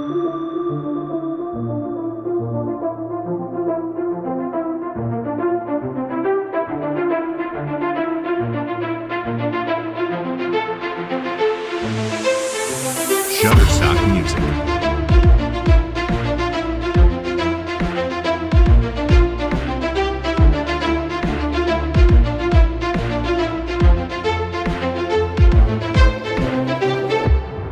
Shutterstock Music.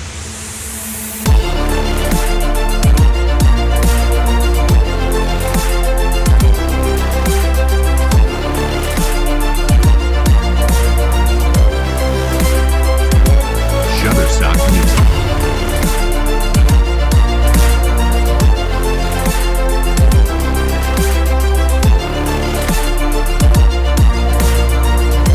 Shutterstock Music.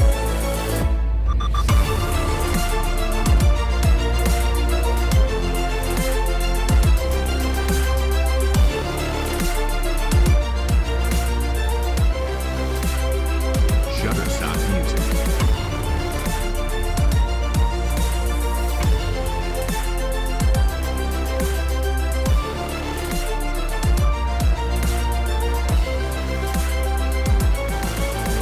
Shutterstock Music.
Shutterstock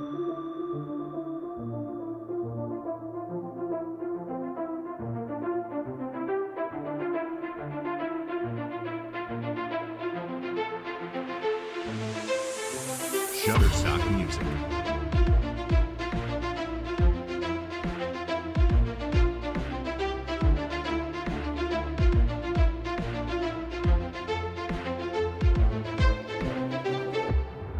Shutterstock Music.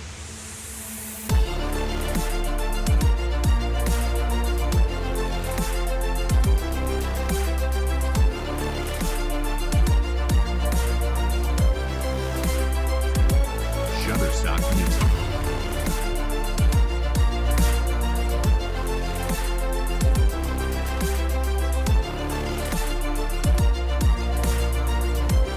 Shutterstock Music.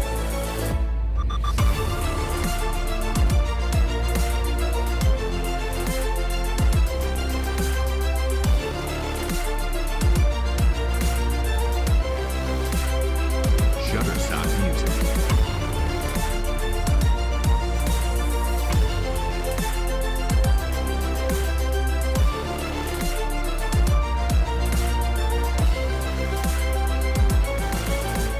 Shutterstock Music.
Imagine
Shutterstock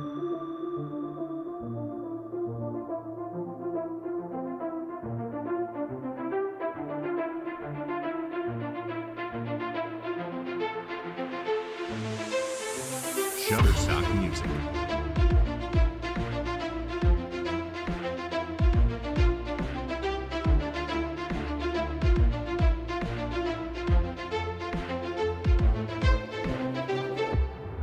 Shutterstock Music.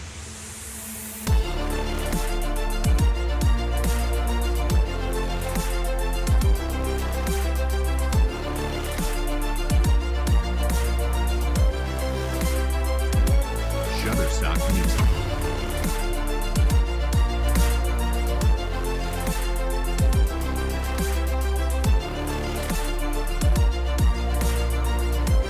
Shutterstock Music.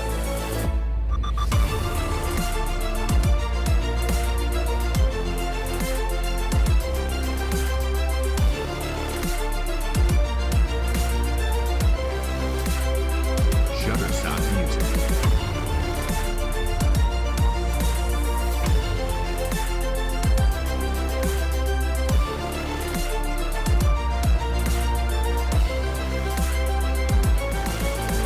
Shutterstock Music.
Imagine a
Gentlemen, requesting everybody to kindly be seated.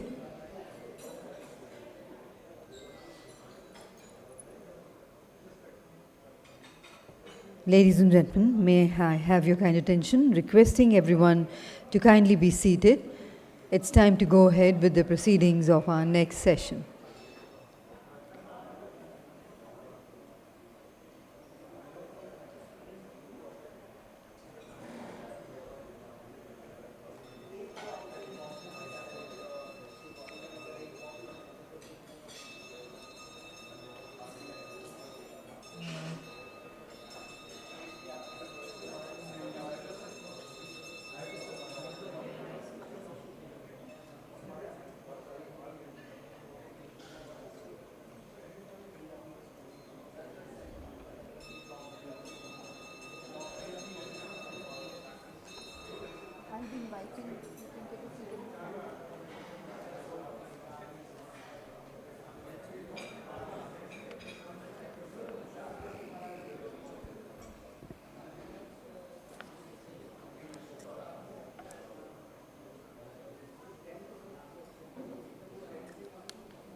Ladies and gentlemen, requesting your kind attention and also requesting everyone to kindly be seated.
Ladies and gentlemen, requesting everybody to kindly take their seats inside the hall.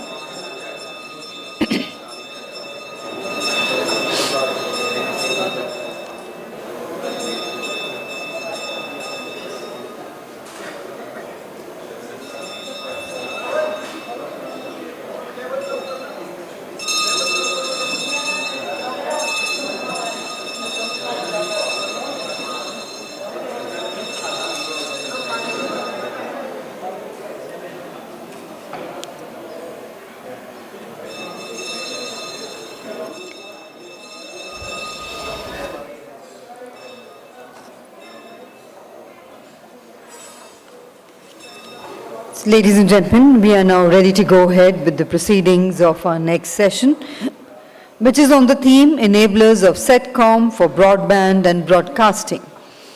And I have the proud privilege in inviting on stage our distinguished session chair, Mr. H. Rayappa, Director Satcom PO, ISRO. Let's put our hands together to welcome our session chair, Mr. H. Rayappa.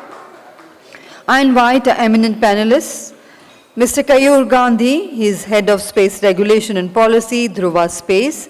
Warm welcome to you, sir. Inviting Ms. Shweta Singh, General Manager Regulatory, Bharti Airtel. Warm welcome to you, ma'am. And I also invite Mr. R.K. Pathak, DG Bharat 6G Alliance. Very warm welcome. Also inviting to join us on the panel, Mr. Debashish Bhattacharya, Convener, BIF Satcom Committee. So, ladies and gentlemen, the theme for the session is Enablers of Satcom for Broadband and Broadcasting. The time duration is approximately 1 hour, which includes the opening and closing remarks by the session chair, presentations by all our eminent speakers for maximum 10 minutes each, and we'll have question and answers in the end after all the presentations are over, if the time permits. So to begin the proceedings of the session, I invite Mr. Debashish Bhattacharya for the welcome address. Thank you, Sapna. Good afternoon, ladies and gentlemen. I know this is the most difficult session because it is immediately following lunch. Normally, we are all used to, as Indians, to take a short break after lunch, usually a sleeping break, but anyway. Since we have to do this session, so I welcome all of you once again. Without wasting much time, all I wish to say is that we have a very august panel here, led by our session chair, Mr. Rayappa, from ISRO and Department of Space. We also have some other very distinguished people on the panel, Madam Shweta Singh from Bharti Airtel. We have with us Mr. Keyur Gandhi from Dhruva Space, and we have Mr. R.K. Pathak, who, as many of you may know, former DDG from Department of Telecom and now DG Bharat 6G Alliance.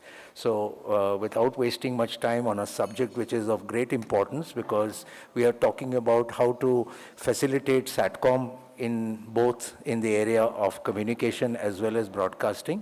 So there is a need to understand that what is it that the government and the other regulators can actually do to enable a faster rollout of satellite broadband and also facilitate broadcasting through the satellite. Thank you very much. I hand over back to Sapna. Thank you very much indeed, sir, for those words of welcome and to begin the session with them. And now, ladies and gentlemen, our session chair, Mr. H. Rayappa. He is a senior scientist in ISRO and is currently working as Director Satcom Program Office at ISRO headquarters, Bangalore, and is dealing with frequency management, Satcom applications, ground segment, capacity management, and Satcom planning. Has been a key player in rollout and operations of Satcom networks for societal applications like telemedicine, teleeducation, vast VST connectivity, disaster management, search and rescue, etc., which have a greater social relevance. He has contributed for proliferation of NAV-IC and Gagan solutions into various applications and is a recipient of 2 Team Excellence Awards of ISRO and IETE, RS Khandpur Gold Medal for Teleeducation and Telemedicine applications. So with those words of introduction, I hand over to our session chair, Mr. Rayappa, for your opening remarks and to kindly carry forward the proceedings of the session with a reminder that each presentation is approximately 10 minutes each. Over to you, sir.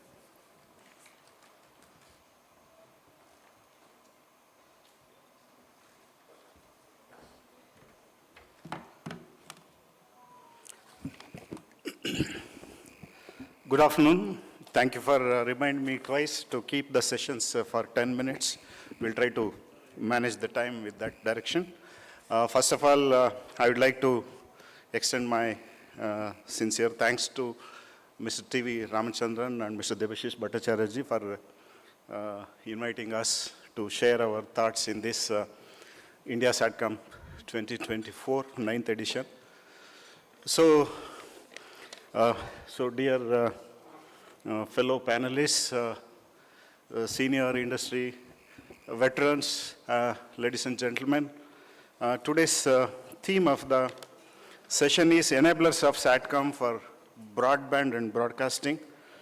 So I'm sorry, I do not have any slides.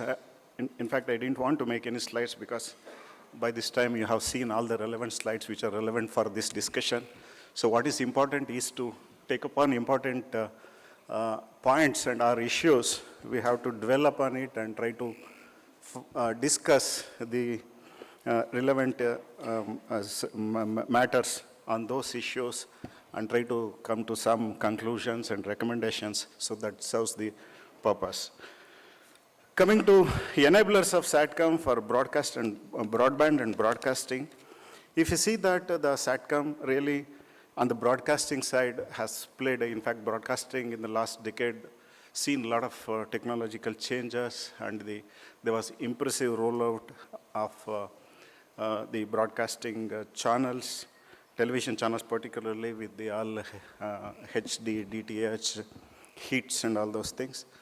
Whereas the Satcom broadband, per se the consumer broadband in India is yet to take place, though the enabling some of the efforts have been made, but as a service, it is yet to happen in India for the consumer broadband. Of course, the usage and utilization and applications of Satcom has been gradually improving and expanding into different new applications.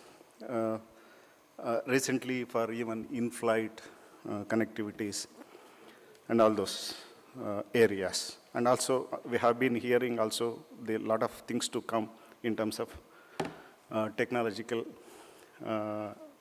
advancements and the new generation applications. Coming back to the, again, theme, the need of broadband. So we all know, we all have been working in the area of digital connectivity, telecom, and satellite communication. So the need for broadband, no need to stress upon again and again. It has become an essential and basic need of the modern life. Perhaps like food, cloth, and shelter, the connectivity, digital connectivity, an essential part of life. We cannot imagine a life without a digital connectivity in today's world. So it has gone so much into our day-to-day life. So the need for broadband is no need to discuss, but again, how to make it available and accessible to every citizen of the country. We have been discussing, again, in terms of the teledensity, the penetration and reach out of digital connectivity. If you look at the statistics, we see about 90% of the area and 90% of the population we have reached. But when it comes to digital access to every citizen of the country, there are still gaps which has to be done. And we keep discussing about the rural folks or the people living in the far-flung and remote areas. They do not have the connectivity. That is one side of it. Again, there are areas, there is no adequate connectivity. Connectivity is there, the adequate connectivity is not there. That has to be addressed. Again, coming to, in terms of solution, satellite, we think that satellite communication can play a significant role in providing connectivity to those areas. Again, we have been seeing the barriers in terms of the cost or in terms of the operations challenges, the ARPU in those areas, whether commercially it is sustainable, whether it has to be commercially done or it has to be enabled by the government. These are the questions we have been pondering on different occasions and different forums, but still it remains to be a problem. It has to be addressed, and we have to ensure that the satellite broadband or the broadband reaches to those areas either through satellite as a supplementary technology, as a complementary technology, but still as a last mile solution needs to be extended there. But what are the challenges if you look at that? Some of the things I think, having worked in this sector, in terms of satellite capacity, if you look at that, the capacity largely has been available. There is no area where the satellite capacity was not there. The only point it was felt is the satellite capacity is expensive to find a solution to those areas. So in order to address that, we see that the recent technological trends now, the satellites, number of satellites are increasing. We see the satellites of LEOs and MEOs, thousands of satellites coming, and there's a lot of competition also. So it brings a lot of opportunity and capacity. Even in GSO also we see the approach or the mechanism of making satellite has changed. In fact, there are many players who are into making satellites, and there are many players who are into making launch vehicles. And the launch cost, launch frequency has increased, launch capability has increased. Even the cost of launching the satellites, the launch per kg has drastically come down. It used to be around $20,000 per kg. Now it has come to around $5,000 per kg, and it is expected to still come down with the, again, many players coming into that. Even in India also, we see, apart from ISRO, we see efforts by the startups to get into this area. And already we have seen 2 demonstrations of private launch vehicles in India. In terms of, again, the capability of the, in terms of the market potentials, we have been hearing that today's India's market is in this Satcom is around 2 to 2.6 billion US dollars. And every player in this, they are confident, and after interacting with the considering, for example, the population which is left out, 5% or 10%, if you take even 5% of those population, even affordability at certain point, even if you compute those figures and see, the demand projections and demand estimations based on those considerations looks quite impressive. If you project it and look at it in next year, 10 years, it looks that there is a quite confidence that this industry can grow to the level of about $12 to $14 billion in next 8 to 10 years. That is the projection, that is the economics, that is the picture being drawn by the experts in this. But in spite of that, on ground, still we are yet to see how do we bridge this gap of connectivity? Still we need to ponder on that and address and nail it on the spot so that things are getting addressed there. Another point is the regulatory revisions. Okay, I should boast of myself and being in the government system and working in this area. Last 4 to 5 years, there are a lot of revisions in terms of the regulations. The space reforms and space sector regulations now, it is open to private players. Already Dr. Jain and multiple forums we have been seeing and hearing that the space sector is open for private players to do all the things, everything in that area, starting from launch vehicles, remote sensing, having satellites, operating satellites, providing service, all those things are open to private agencies. And again, if you look from the DOT side, there is a lot of revisions in the regulations. Whatever industry was making suggestions to revise, I think almost all the things have been addressed to fulfill the expectations of the industry. So looking at that now, regulatory regulatorily we are really, there are a lot of enablements to get into this and do that. But still, we see we need to make efforts. But personally, I feel we have to, we are using one solution for all kind of thing. Maybe we have to, the startups and telecom service providers, Satcom service providers, the tech industry, all regulators, all have to work together to look towards customizing the solutions in order to bring it to the ARPU or the rural areas to the affordable level. Maybe it may not be for the individuals, the solutions could be addressing the group of individuals so that ARPU can become, instead of N, it can become 1 by N. Then the affordability will be addressed. In fact, I was also talking yesterday evening, the way of providing service is again one provider addresses the connectivity from all strata of business and all strata of home connectivity or personal connectivity. Instead, I think there needs to be, particularly looking at India's demography, India's customer base and India's the mindset of, or the cost sensitiveness of the individuals. Maybe a different business strategy need to be evolved, and it need to be a remote village enterprise mechanism should be developed so that he can devise a connectivity and he should be empowered to bring the business and enable the local folks to bring the business and so that it can become a commercially sustainable. Maybe in those lines, it is only my thoughts. Maybe all the experts can look at it, the service providers can look at it as an option. Tech solution providers and startups can look at it as an opportunity.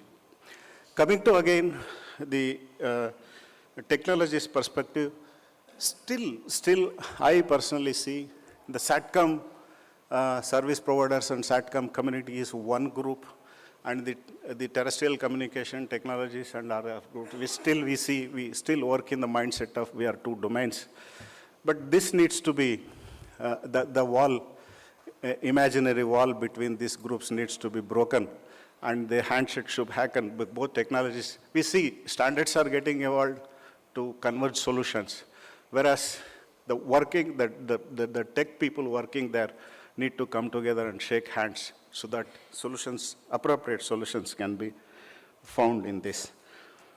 So with all these things, again, coming back to the theme of enabling the Satcom broadband for all, particularly using Satcom, there are a lot of opportunity, and everything which is required, making satellites or owning satellites, particularly India being one of the major spacefaring country. Again, from the government side, I also personally feel that we have all the capabilities in India, we have all the potential in India, we have all the skills and the youths and the young minds working in that direction. We have to again address that, how they can come together and try to build satellites, to own few satellites which is owned by Indian industry. It is not blocking others. Of course, we have to use the capacity which is available effectively for all the applications. In addition to that, we should not be left behind in terms of our own capability, sustainability in this space communication era. With these thoughts and with these points, I will request my panelists to continue further and share their ideas. Over to you to introduce the next speaker. Thank you.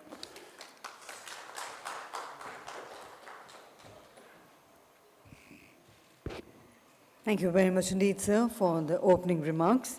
And now, ladies and gentlemen, for the next presentation, I would like to invite our eminent speaker, Mr. Keyur Gandhi, who is Head of Space Regulation and Policy, Dhruva Space.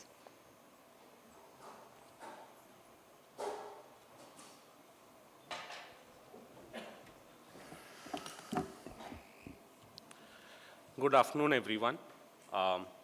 Post-lunch, so I can see a lot of tiredness. I can see a lot of worries about the same issues that have been discussed. I think I'll take it a little on the lighter note and only like to highlight 2 or 3 key points. I don't have a presentation to show. Some background. I come from a startup, Dhruva Space. We are based out of India, Hyderabad. What we are invested the most into is till date is building solutions in the upstream segment, which is looking at how to make access to space easier, what is really needed to establish space assets, and what is needed to make economic sense of it.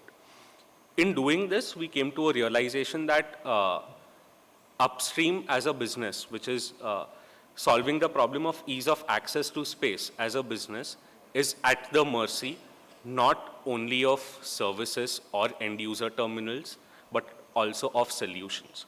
And when we were trying to rationalize how do we understand what markets can we cater to, what should we prepare for, it's a startup thought process where you have to clearly distinguish between where do we want to focus our R&D efforts, where one should partner, and where should one go all out, launch and start providing services.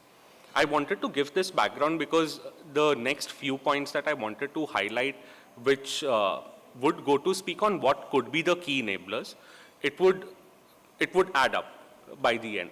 The first and the foremost question is spectrum. Now let's look at it in 2 parts. What is needed to really plan a good constellation which can support broadband services and broadcasting services, and 2, what are the wars that we have to fight when we go to each of the countries, and what is really the economic benefit while trying to access different markets. We are LEO constellation builders and operators, so that is where our thought process goes. So now here policy has a key role to play. Today there are conversations and there are issues which are being discussed extensively on how to look at mega constellations, how to look at multi-orbit approach, how to look at shared use of spectrum, how to look at which, there are countries also which have differing views on how certain spectrum should be used. What should this indicate in the end? This clearly goes to indicate in the end that each country today has its own vision of their connectivity requirements, which emerges from existing investments, which also emerges from existing capabilities in the market and the ability of other service providers to serve that market. Here, one of the key expectations that is there from policy in playing the enabling role is a shift in mindset, which is going from orienting the regulation in such a way that it goes to speak on access to the market by defining something at ITU level, or be it in spectrum regulation, be it in standards, or be it in any other method. A shift in approach from defining networks or defining usage of spectrum through national goals to leaving it more flexible. Why do I say this? Today, everyone is trying to figure out the best ways not only to partner but also to support end use cases where one can use multiple networks. Now, these multiple networks are not necessarily two different satellite constellations, but it can also be a combination of terrestrial and satellite. It can also be a combination of RF and it's a little far-fetched, but optical communications, because everyone is trying the best to reduce cost of providing that service itself to look at how the market can be catered. So if I don't really have a key recommendation there today because it's an early exploratory phase when we look at the discussions on optical, while on inter-satellite links, the discussions have matured a little further. It is important to really look at how can this approach be translated into policy and regulation and keeping market access open for all service providers. The second key point that I wanted to highlight and really conclude my short note with is there is a need to invest in not just end user terminals, not just looking at indigenization and innovation, but also looking at how are solutions modeled beyond. A driver for one's distribution of capacity in India, be it in the space segment or otherwise, and the potential for commercialization of terminal equipments and amortization of R&D investments will only happen when adoption starts rapidly and there is a clear, predictable market. So to enable that, we also need to look at going beyond and focusing on the user segments and promoting specific schemes or sandbox frameworks to enable adoption. I think that was my take on the enabling factors that can help Satcom. Thank you. Thank you very much indeed. And now, ladies and gentlemen, I have the privilege in inviting our next eminent speaker, Ms. Shweta Singh, General Manager Regulatory, Bharti Airtel.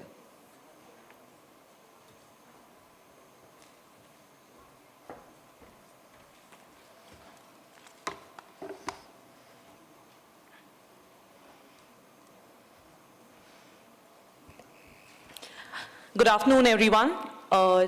To start off with, I'd like to extend my gratitude to the entire BIF team, and particularly TVR sir and Devashish sir for giving me an opportunity to speak on such a pertinent issue. I'd like to keep my submission short and sweet. I'm so sorry I don't have a presentation to accompany my address. I will not be speaking on something that has not already been spoken about in the last 2 days, so it's probably just a reiteration, but all of important issues. I think one thing that we can agree on after hearing multiple speakers over the course of last 2 days is that India is definitely on the threshold of a Satcom revolution.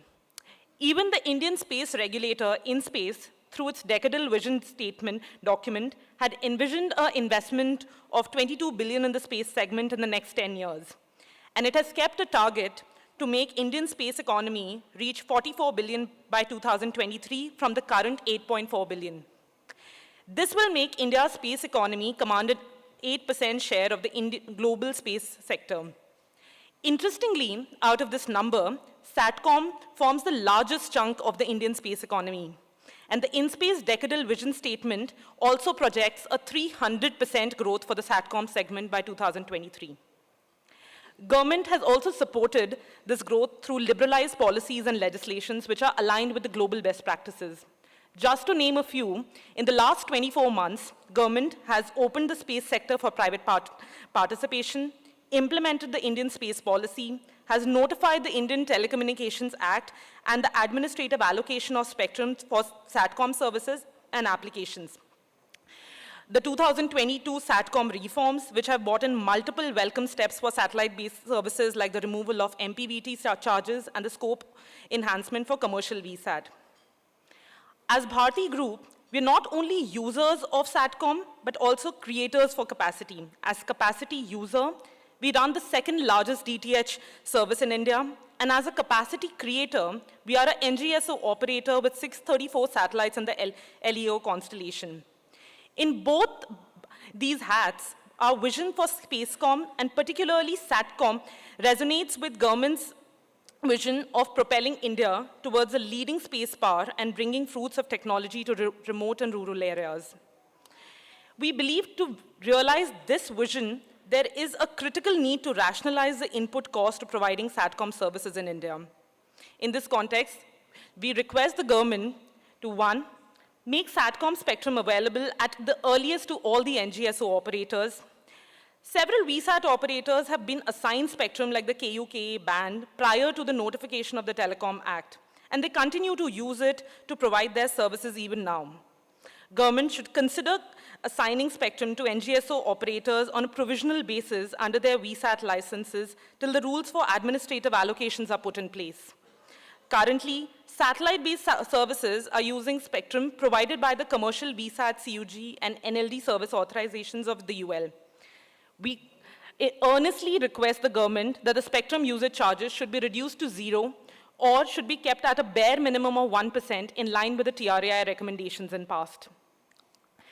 What's critical to understand here is, and has been highlighted by several speakers, is that over 96% of the country's population is already covered by terrestrial networks. However, the geographical coverage still remains under 75%. There are still multiple areas which remain dark or unconnected, like hilly terrains, remote areas, protected forest zones, rural areas, certain patches of India's coastlines. And Satcom services hold a great potential here to bridge the digital divide by bringing connectivity to these dark areas. To incentivize Satcom service providers, we request that no USO or Digital Bharat Nidhi levy should be applicable to Satcom. It will not only incentivize it, but also address the very need of connecting the unconnected. With this, I'd like to conclude my short and sweet address, and I hope that all the other speakers on this August panel will be covering all the other relevant issues. Thank you so much.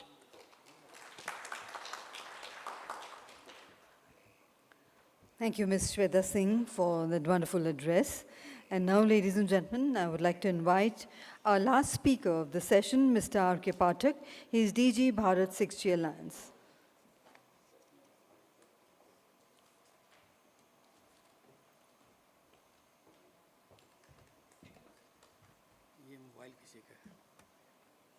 Mobile आपका है क्या?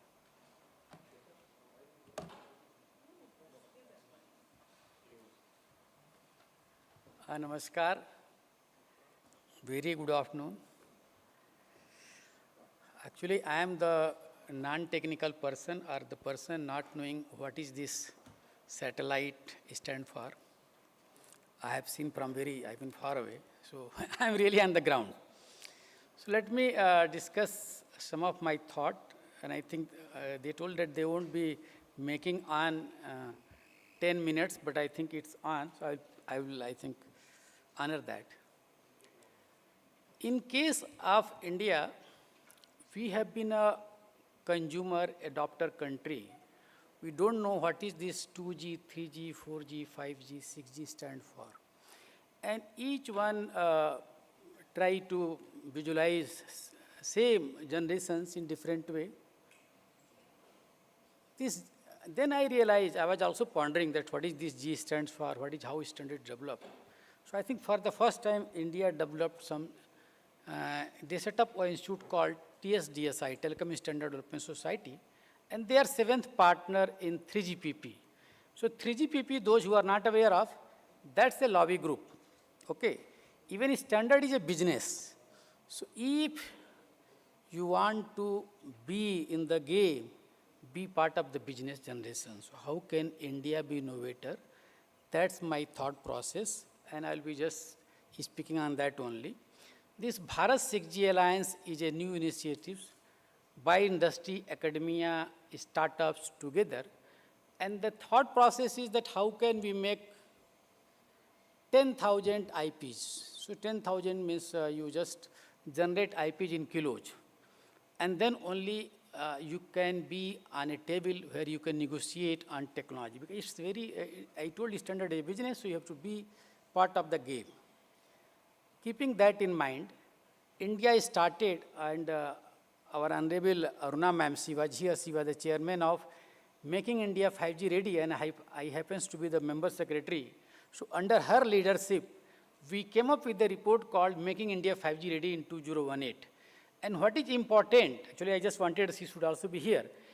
She was responsible for delicensing 505 megahertz of spectrum in 2018. And a lot of reforms related to spectrum, including that for doing any experiment, you need not go to WPC, government wing, and you just upload something, download, I think 100 milliwatt, and it's 5,000. Even she did that reforms. So why I'm saying so that if you are discussing any technology, including satellite, perhaps whatever is true in case of my 4G or 5G, is true here also. One of very important part was spectrum. And spectrum, I think we have a lot of experts here. They say, because I'm not expert, it's decided in WRC, okay? So they will call it WRC 18 or 19, then add 4 years, then make 23, 27, 31. We are not part of that. Agenda is decided by someone else. So if you are not part of deciding the agenda and simply working on agenda decided by someone else, it's not represent your requirement. You are not, I think, you are not in the game at all. This is my thought process. So my thought process is that even in spectrum, we should do certain things for WRC 31, 35, 39. Okay. And then also, that may be my practical experience, that even you attend the meeting, go in the meeting, but WRC outcome is there, but we are unable to publish our own India's requirement. Let me come back to 6G. So last year, Honorable PM announced 6G vision of the country. And that was something thought process that 1/6 of contributions will go from India, because I think we are 1/6 of the world. How to do that? So this 6G Alliance is an industry body. The broad recommendations are mentioned here, but more important is that for a country like India, it has to be affordable, it has to be sustainable, and ubiquitous. The moment I come on ubiquitous or even sustainable, it's come the NTN, role of non-terrestrial mobile communications. People say that don't call it satellite or maybe NTN. I mean, terrestrial person is saying you just call it non-mobile. But anyway, so whatever is the name, because I think we are here all doing business. So this was the broad recommendations of Bharat 6G mission, not alliance. But this diagram depicts something. And I'm sure that this LEO, MEO, GEO, but I think today also I came to know some other words. GSS and MSS, MSO and this one, because those are very relevant for the country. So are we still, discussing the subject? In 3GPP, they started discussing I came to know that satellite is earlier it was a proprietary. Then subsequently they came to 3GPP. Release 17, they decided to sit together and they decided FR1. In release 18, I think FR2. And subsequently, they are thinking that release 19, I think there will be some core, integration of core. Or maybe 20, it will be the unification of core. So same core, how can we provide the service? I'm user, I'm least bothered how I'm getting connected. But all the actions should be taken by the government that I be connected always. And for India, we have some special requirements. So our requirements has to be factored in at the right time. Otherwise, you will again miss the bus. Because I think India's requirement, Indian constellations, so many things has to be factored in when we are going to 3GPP meeting or any meeting. I think Bharat 6G Alliance, I have already covered that we are working on futuristic technology, what will happen in next 2 years, what will happen in next 5 years, can we do certain pilots in 2028. I'm aware of my 5G experience that if you do pilots early, naturally the cost of service will be high. But in this process, you will learn a lot. And in fact, people are saying that India is rolling out services very fast. One of the reasons have been that our operators, they did 12 months of trials on a spectrum given at the 5,000 rupees only, and they can input any equipment they desire. So that facilitated them, but they were aware of what are the various challenges in actual deployment, and that's why they deployed their technology very early. And we are proud of them. In fact, today I am really proud of sitting with the ISRO, INSIL, in space, because I was searching. In INSIL, I know they do commercialization, but where are startups? First, we have to create startups. Because once they are there, then only we can do certain commercialization. So I think we have to, I have one slide on that subject as well. So these are 7 working groups under Bharat 6G Alliance. One important has been the spectrum, but more important I perhaps feel is sensors.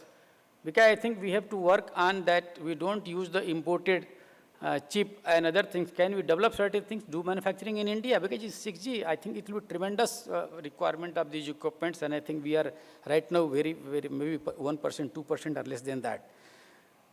6G use case and revenue stream is important, that why an operator is going to buy a spectrum, so he should have revenue stream. And I realize that in entire world, sir, these use cases are missing.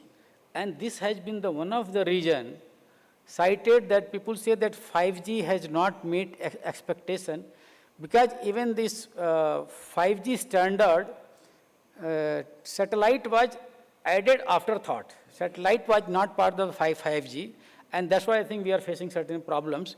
Moment it will come the 6G will be the, I think, unified one standard. I am sure that satellite will be taken care of, and being a standard driven, we will have all this advantage. These are the certain potential use cases of NTN. But in nutshell, I will say that important has been that these are the diagram, ITU they codes, and there are 3 immersive communications. Yeah, it's whether it's visible or not. But I will say that AI and sensing, if you add them in 5G, then you come to 6G.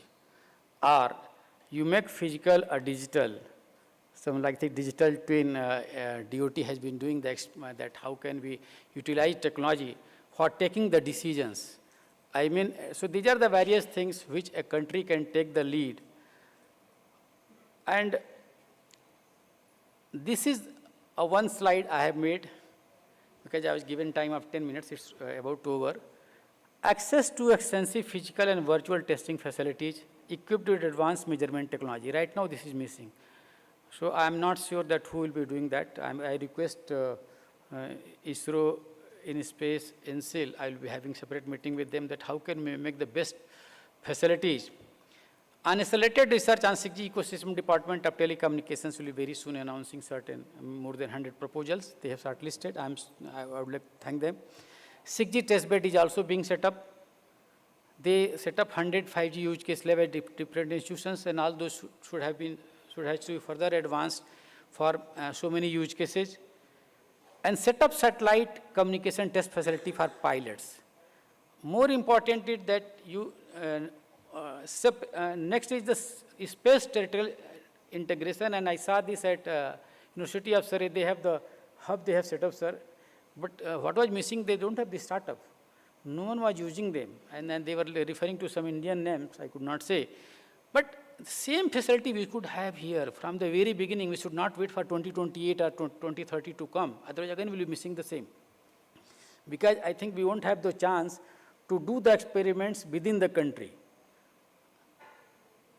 And grant in it, this is one line I always say, and this has been my own experience, that we have to give the grants, not the equity, to startups. I came to know that Mr. Mr. Gandhi belongs to that startup community, but there are so many. You give them the grants, you can't take the equity, because equity will come once they cross the stage of pilots, and I'm referring to that you have to give them the paid pilots.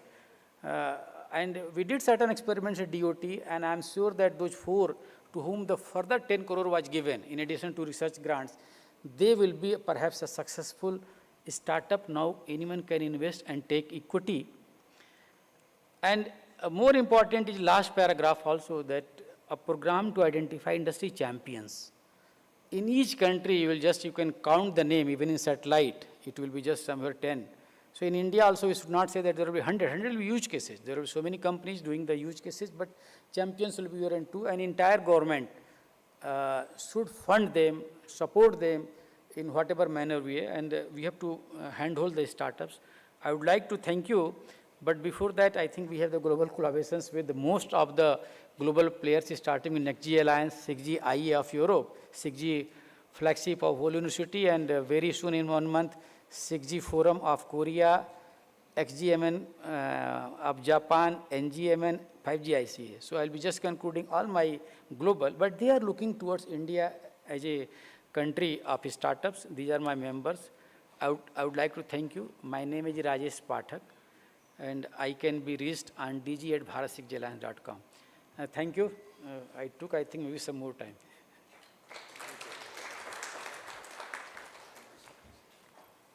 Thank you very much indeed, sir.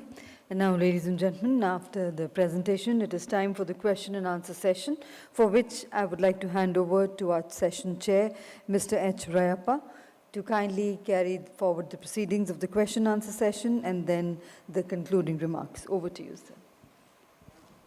Thank you. Now the floor is open for question and answer. I think we have time. I'll not restrict any number of hands.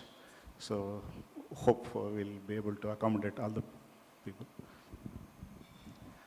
Please introduce yourself and then questions. Yeah. Sir, I'm Dr. Jagdish Shivare, professor and ex-scientist ISRO. Sir, my question, sometime back, there was a news on TV that Indian TV Broadcasters and Digital Forum, IDBF, opposing spectrum sharing and satellite services. If it is true, then what were the reasons?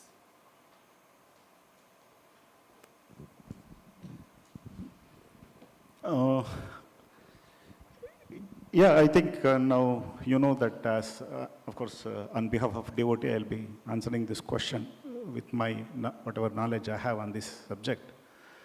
With the implementation of Telecom Act, in the Telecom Act, there is a provision to constitute a high-level committee of secretaries.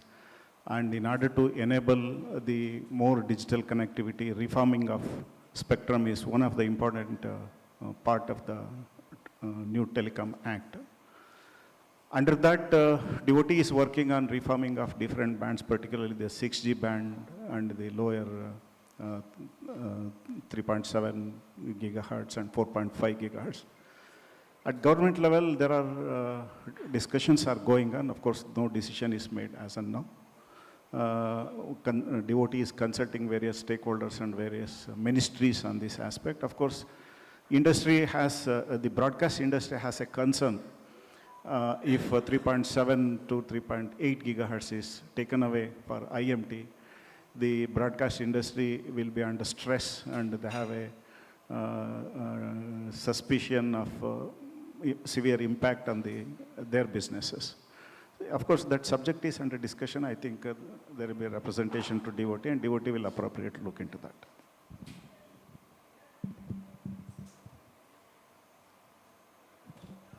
Any questions, please? Yes, sir.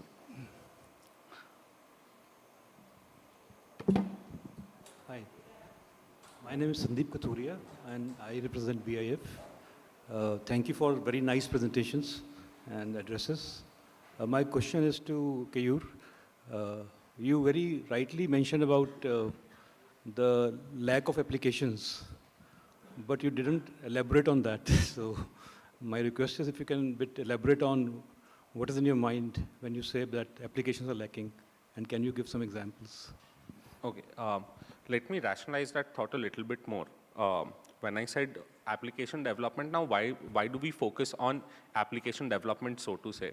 Today, when we are talking about satellite capabilities, be it broadcasting, be it a mobile satellite service, be it a fixed satellite service, there is infrastructure which is delivered on the ground to a user.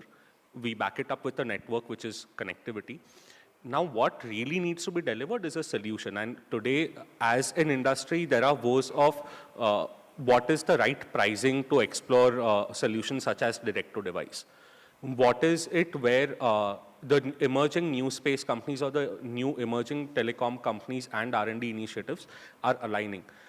When we focus on the service layer and when we focus on understanding these applications, which is delivering what a user needs. To give a very small example, a user may be in the need of, say, things like education, virtual offices for con calls, or things like that. That is the solution a user is looking at.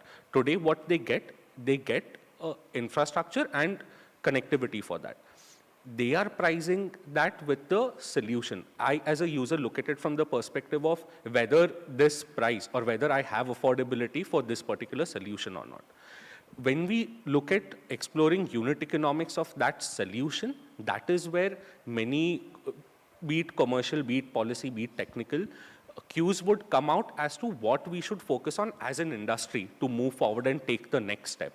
Because affordability and availability of technology or manufacturing capabilities, that taken along with the initiative of Make in India, indigenization, and other security aspects on data, all of this taken together can now truly define what should the next step be. That is what I meant. I hope I was able to explain it.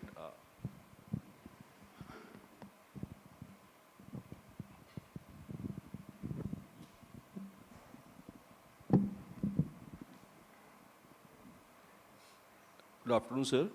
Basically, I am representing the Wi-Fi operators. I am the PDO for PM Vani. PM Vani is a very prestigious project by the government. We are facing a lot of problems, lot of calls every day, around 400, 500 calls. And I am YouTube aggregator, India first YouTube aggregator. And I rolled out this PM Vani through YouTube. And I reached to every grassroots level. And this PM Vani is facing a lot of problems with when we say we need internet. Suppose we are talking, this guy is talking to the broadband supplier. He become creating a hurdle to that level of rural network, to create a Wi-Fi network. We need a broadband service so that we can, this broadband internet, he want to sell to Wi-Fi to the neighboring villages. But thing was, the bottleneck is, if suppose the supplier is creating hurdle for the rollout of PM Vani, how this satellite people can help us so that we can just get it out it, and this PM Vani can be become a successful project. Thank you very much. Be able to take question.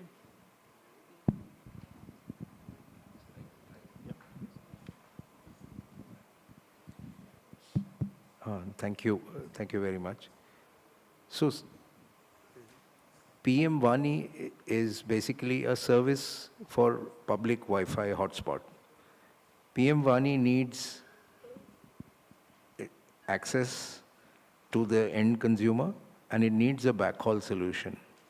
So rural connectivity, if you are taking PM Vani hotspots in the rural areas, the biggest challenge is the backhaul. because fiber is not available everywhere. And even if you get fiber to the nearest BharatNet POP, it may be a kilometer or 2 kilometers away from where you want to provide the solution. So either the fiber has to be extended to your local area from the BharatNet POP, or you have to develop or bring the fiber yourself.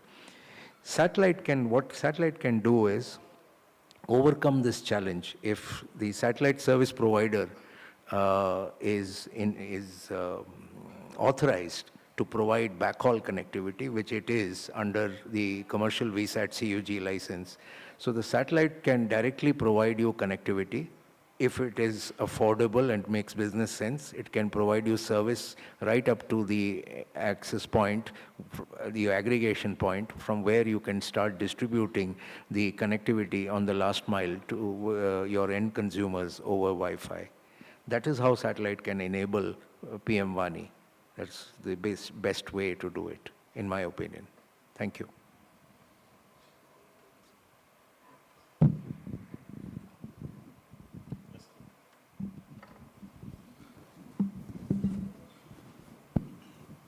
Well, extending further what Devashish was telling, and this particular thing I have told to DOT and WPC a number of times.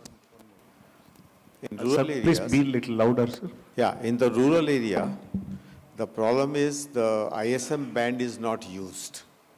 In urban area, the ISM band is used phenomenally, so we cannot do anything with that.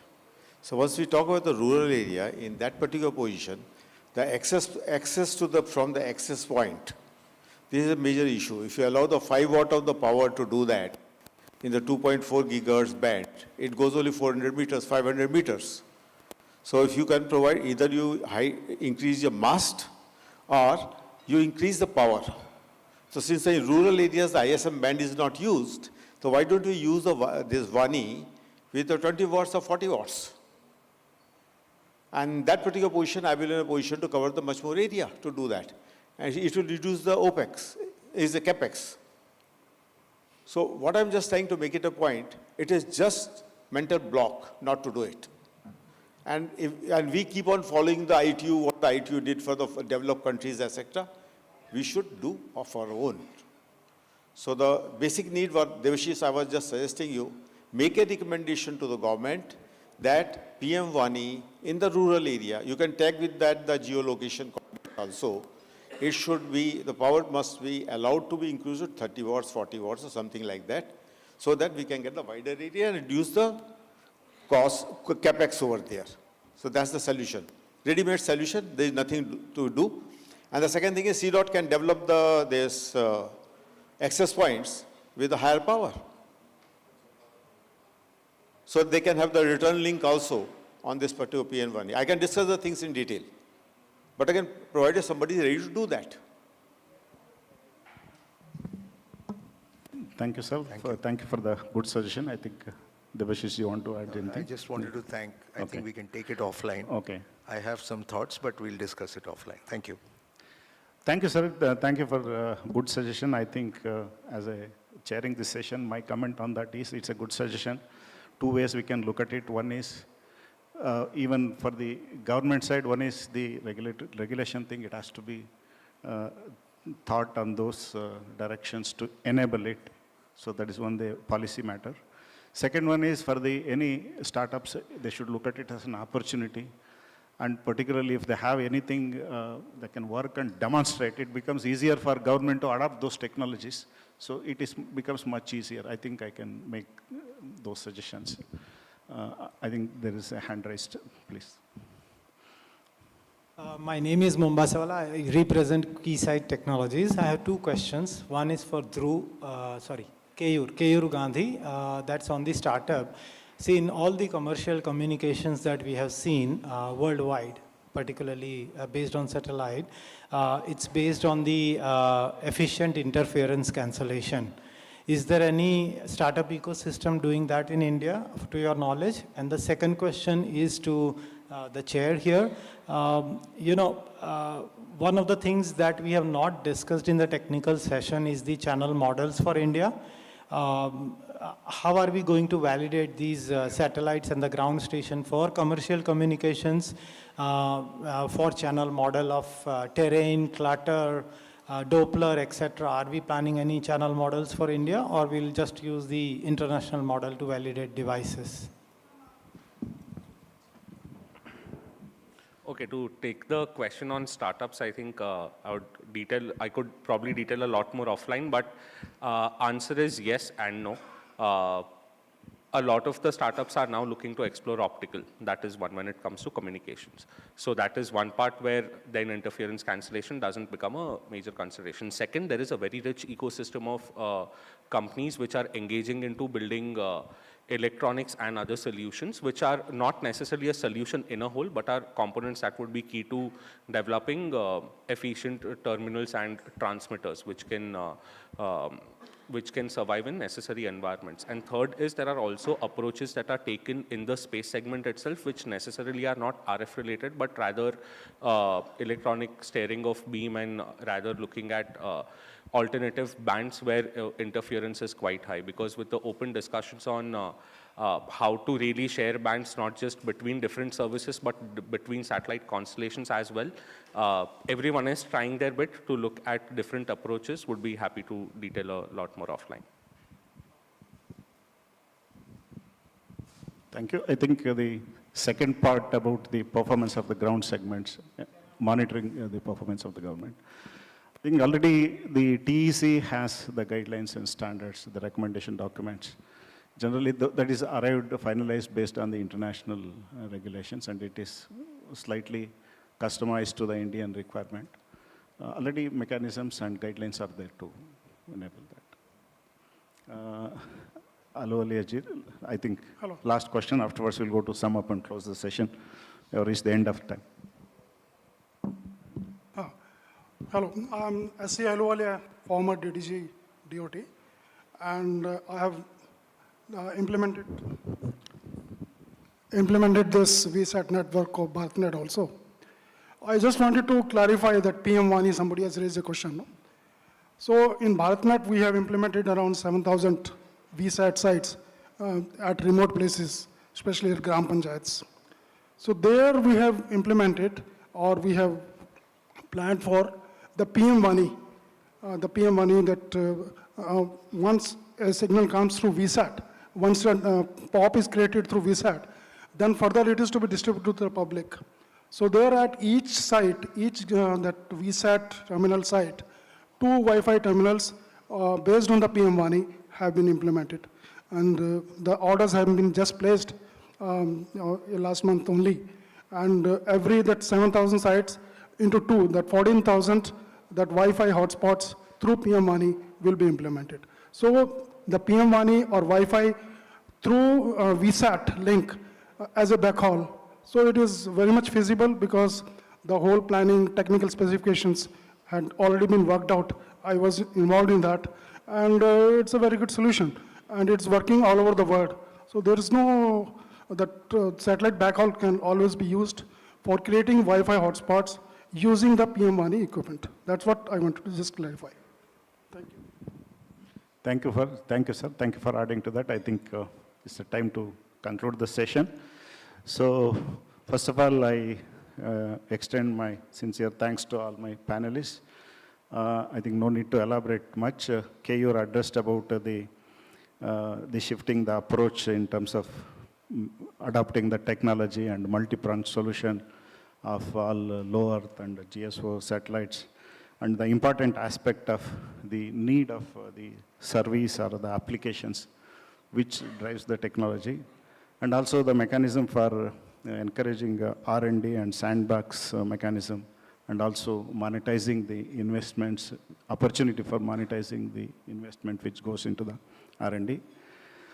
Of course, Swetaji reiterated the importance of the regulatory enablement for the proliferation of broadband. She suggested again of zero spectrum usage charge and prioritizing the provisional allocations, these kind of suggestions, which have been already discussed at different forums. I think the organizers note of these things.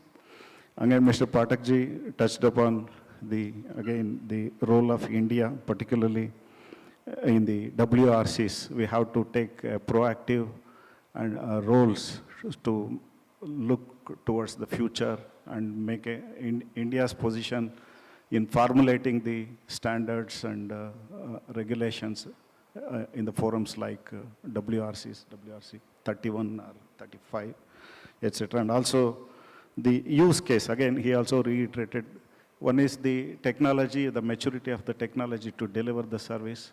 Again, we see that in the need of use cases, the killer applications, which can make the benefit out of these things. And also, he suggested the access to extensive test facilities. Here, I would like to, and also the funding for the R&D, all those things. Here, 2 points. Dr. Jain is here. He will also agree with me. As part of Satcom policy, already the opening up the space sector, the facilities which are under ISRO are open to the private sector to make use of them for whatever testing. We know that the investment to create such kind of test facility is very huge. So in the private sector, it may find it as a constraint, so that all test facilities of ISROs are open for any private utilization. Of course, InSpace is the gateway. Anybody who is interested can approach the InSpace. InSpace will play the enabling role. Second one is, again, in this budget, there are 1,000 crores budget is made for helping the startups which work in the cutting edge technologies in the space sector. These are the 2 points just I wanted to bring it to your notice. I think with this, we had a good panel, good important points were touched upon, and there were very good interactive questions as well. So I thank you everyone for this, and also thanks the organizers for this opportunity.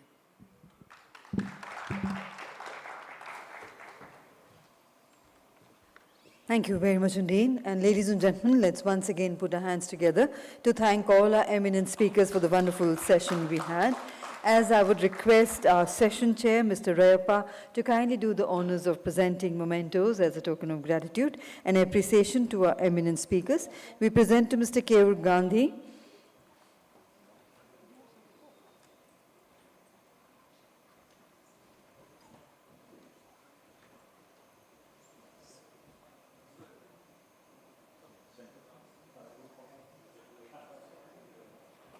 Thank you, sir.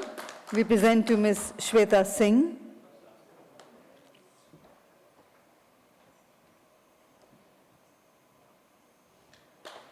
And to Mr. R.K. Pathak.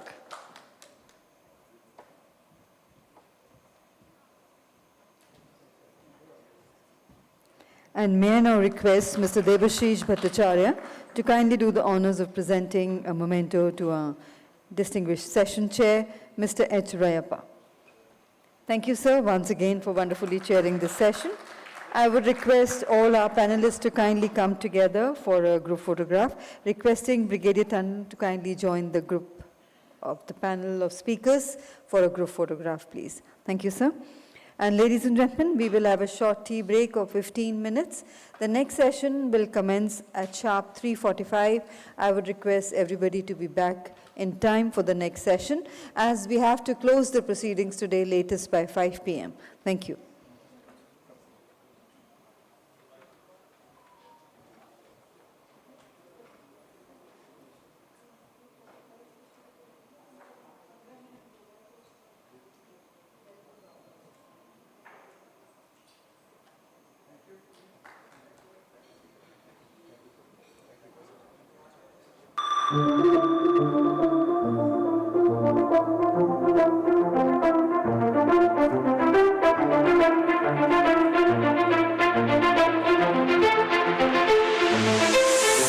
Shutterstock Music.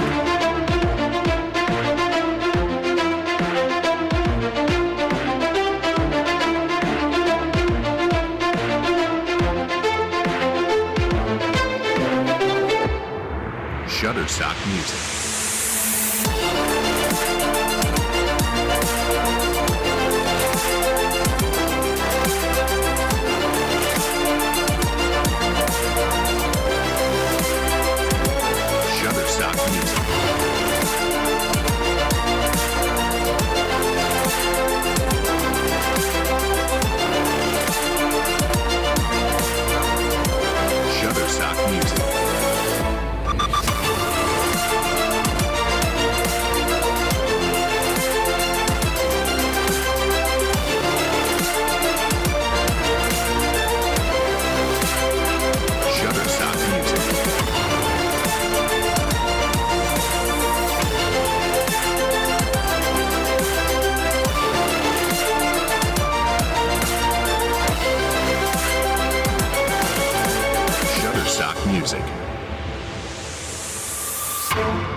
Thank you.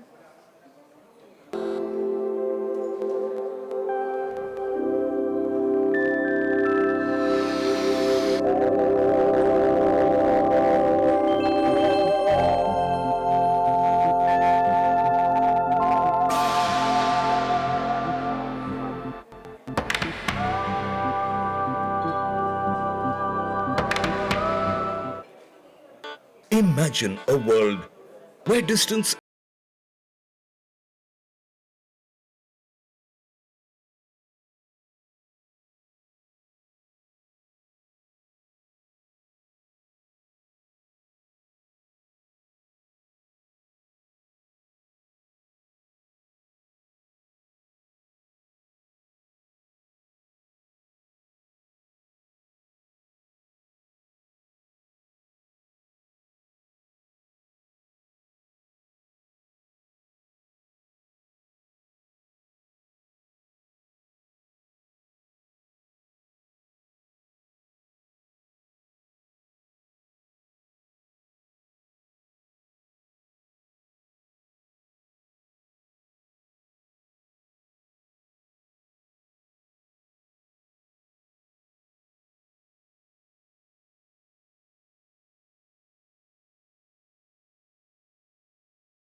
Shutterstock Music.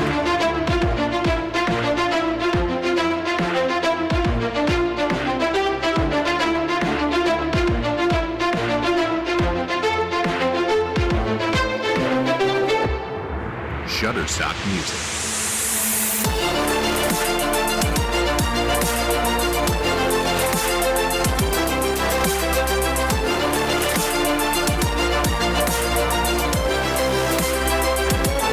Shutterstock Music.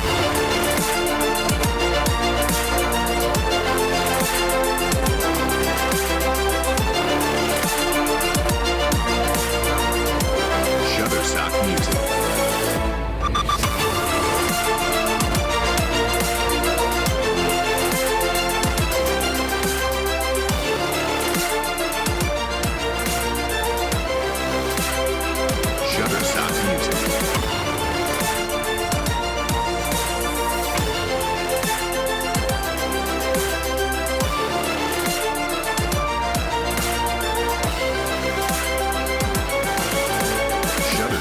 music.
Imagine a world where distance is not a barrier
Shutterstock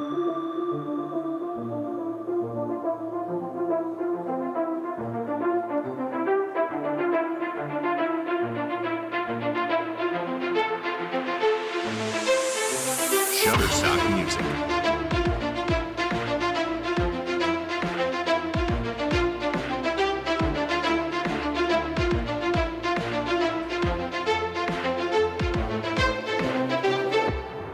Shutterstock Music.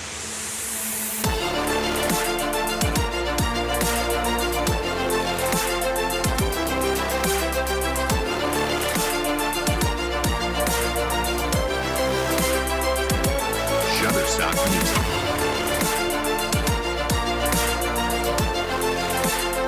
Shutterstock Music.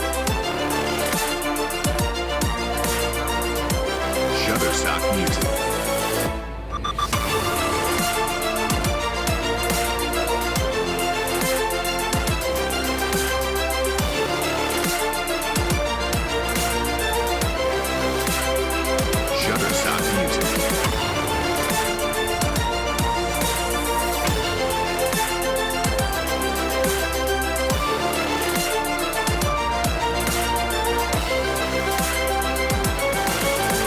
Shutterstock Music.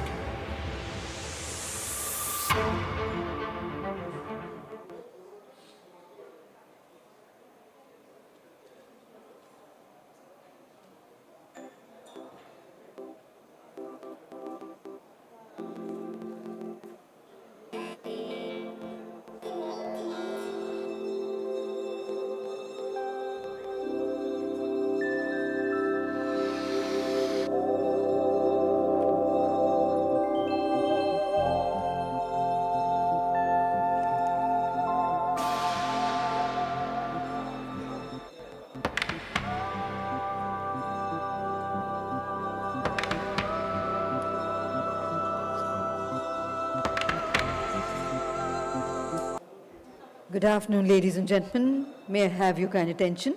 Requesting everybody to kindly be seated.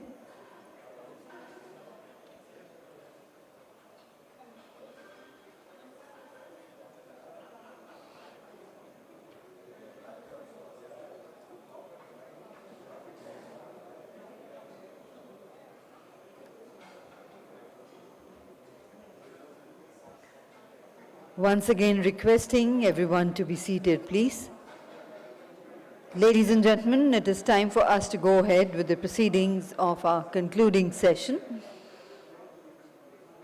We would request everybody to kindly take their seats.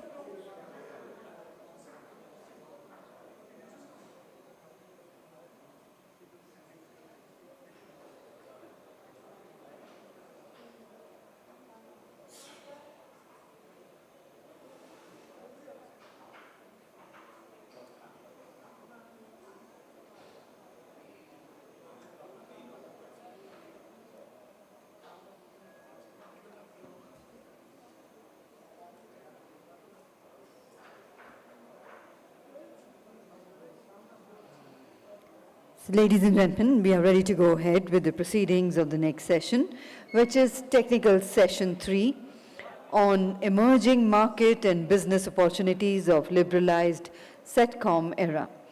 And I have the proud privilege in inviting on stage our distinguished session chair, Mr. P.K. Jain, Director Program Management and Authorization in Space. Once again, a warm welcome to you, sir. I have the proud privilege in inviting our special guest of honor, Mr. Arun Agarwal, DGG Satellite, Department of Telecommunications. A very warm welcome to you, sir. Inviting Mr. Jitendra Ahuja, Vice President, Products and Solutions, NELCO. Warm welcome once again, sir. Inviting Mr. Keyur Gandhi, Head of Space Regulation and Policy, Dhruva Space. Warm welcome once again, sir. And we have the privilege of welcoming on stage Mr. Tarun Chitkara, Vice President Regulatory, Bharti Airtel and OneWeb. Warm welcome to you, sir. So ladies and gentlemen, we go ahead with the proceedings of our technical session 3. Also, the concluding session of the 9th edition of India Satcom 2024 Summit. The topic for the session is Emerging Market and Business Opportunities in Liberalized Satcom Era. Ladies and gentlemen, the time duration for the session is approximately 1 hour 15 minutes, which includes the opening and closing remarks by the session chair, presentations or addresses by our eminent speakers for maximum 10 minutes each, and we will have question and answer sessions in the end after all the presentations are over. So before I hand over to our session chair, I would invite Mr. Debashish Bhattacharya for the welcome address.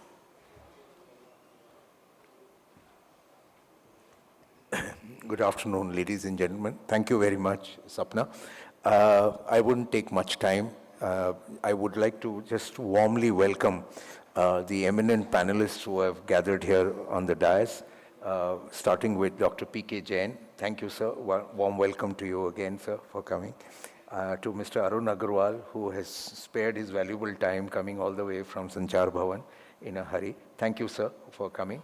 And also to our eminent industry panelists, Mr. Jitendra Ahuja, Mr. Tarun Chitkara, and Mr. Keyur Gandhi. Thank you all, and warm welcome to all of you. With these few words, I now hand over the floor to Dr. Jain to conduct the proceedings as a chair of the session. Thank you.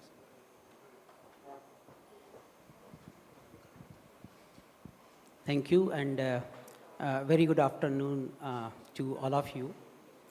So we have discussed morning in general the Satcom advantages, benefits, opportunities, challenges, and then subsequent session we have seen the some of the pertinent issues of spectrum and the technology, and quite good discussions.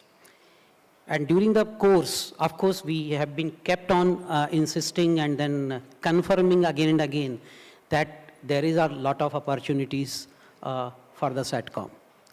Now, this is a specific session where we are going to focus what all the opportunities, especially in view of the reforms or the liberalization which government has brought in the Satcom area. And now we have got a very good set of panelists here, the excellent veterans, and again compliment to BIF for this selection. A very again diversified, they have covered almost all the area. We have Arun Agarwal ji, who permits the establishment of the satellite networks. So he is the government deciding all the policies and the regulations with regard to the operations of the satellite.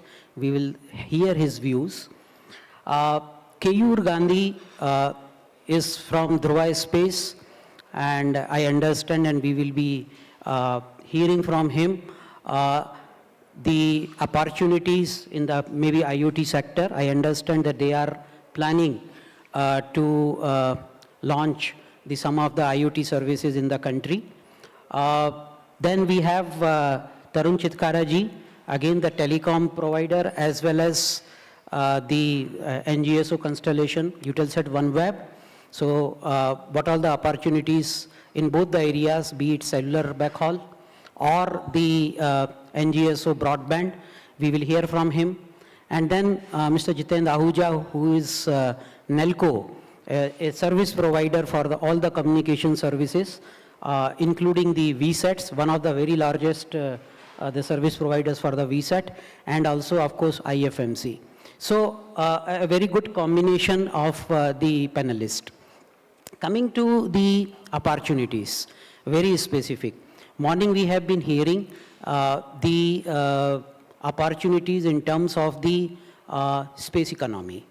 And we also heard that the in-space decadal vision and the strategy identifies or puts the target of $44 billion for the overall space technology or space economy, to which the Satcom is a major constituent. It's about $14.9 billion out of $44 billion. So around one-third the constituent, or one-third portion, is now contribution comes from Satcom. And right now 8.4 billion, there is, I think, around $4.2 billion is what is constituted by the Satcom, 50%. So Satcom is a very, very important element in the Indian space economy as well as the global space economy. Again, Satcom is relatively a matured area, if you see in India, in the sense that there are the services which are the traditional services. We have the broadcast services, DTH, television, or the hits. We have the telecommunication services, the traditional VSATs, and the satellite internet and the entrepreneurship enterprises, connectivity and all. There are the Satcom capacity available either from the Indian satellite or from the non-Indian satellite, and people have been using that capacity for these type of application. So that is the reason I say that it is quite matured, people are used to. There are service provider who knows how to use the capacity and for the different application. Now, so where is the opportunity then? The opportunity is basically in terms of creating the more capacity, and if the capacity is there, on its own we see the lot of application, new application emerges. And India has the capability to absorb all types of enormous amount of satellite capacity. There is a scope. The thing is, because when capacity is not available, then that you have to compromise and then you have to go for the alternate means or technology. But it doesn't mean that when I say the capacity is not there, the capacity at affordable cost. And that is why it is important. Morning also we discussed capacity at affordable cost as compared to the alternate mechanism. There now we see that the liberalization of the policy matters by the government, some of the initiative which morning also we saw, which is taken by the Government of India, including in space and Department of Telecommunication, they are resulting in and are expected to result in the reduced cost and the proliferation of the satellite-based connectivity. Now, we did recently one-to-one discussion with all the stakeholders to assess what is the total projected capacity in next 5 years. And this was mainly aimed to focus and identify the area wherein InSpace can focus to a particular area where we can strengthen the ecosystem in India and we can proliferate the Satcom. Now, surprisingly, we were expecting the capacity demand of something around, certainly around say 500 Gbps, we are talking about 300, 500, 600 Gbps. There are certain reports though in the market which were talking about the 800 Gbps, someone was telling 2 Tbps. But when we had the discussion with all the stakeholders, including the satellite operators, service providers, teleport operators, DTH operators, and as well as some of the government agencies, USOF, DOT, BSNL, NCIL, and the figures are coming in amazingly. If you see the most conservative figure is coming close to 1 terabyte. And then if we really go with all sort of caveats, no one can for certain, it is going in terabytes if you go for the aggressive.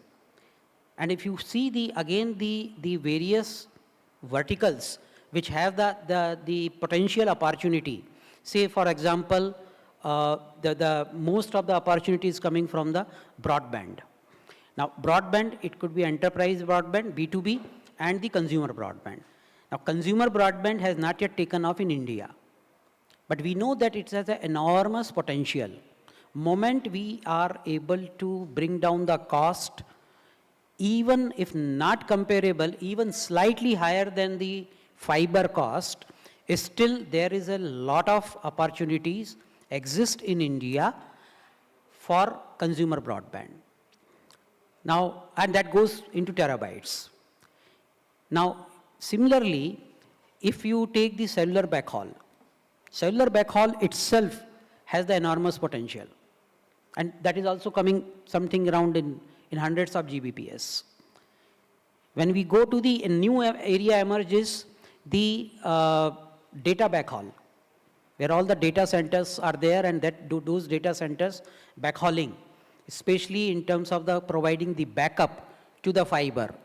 And it's very important, the backup, because they go for even 1:4 redundancy. And the satellite could play a very good role if the cost comes down. And there also, again, the requirement is emerging in terms of Gbps, hundreds of Gbps. IFMC, another area which emerged, especially the maritime as well as the in-flight connectivity.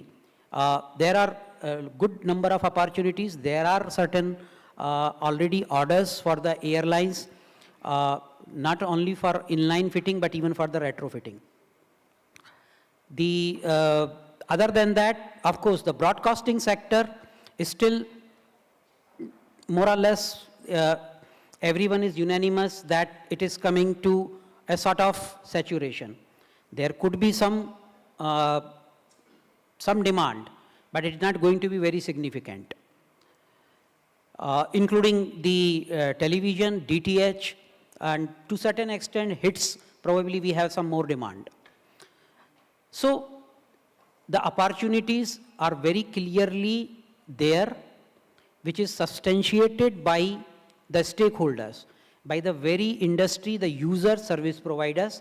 There are opportunities, provided the cost comes down, provided the government policies are amicable for the industry with a view to do the ease of doing business, certain regulations, and provided the fundings are made available. And of course, some of the challenges which we morning also discussed in respect of the spectrum issues and some other coexistence and with the terrestrial, with the NGSO, GSO. Now coming to the policy side, government is committed. Again, we have been hearing since morning the lot of initiative which government has taken, including in space. We have brought in the norms, guideline and procedure, wherein we have focused on making available the satellite capacity to Indian users in the most easiest way. And there is a significant departure from the previous policy.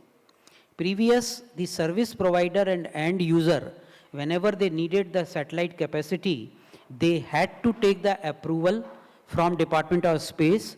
And if it is a capacity from non-Indian satellite, they have to go through DOS, of course through ANSIL. Now, what we have done is, in one stroke, we have solved the problem. Now we have told that user and the service provider need not approach in space or to government for any type of authorization.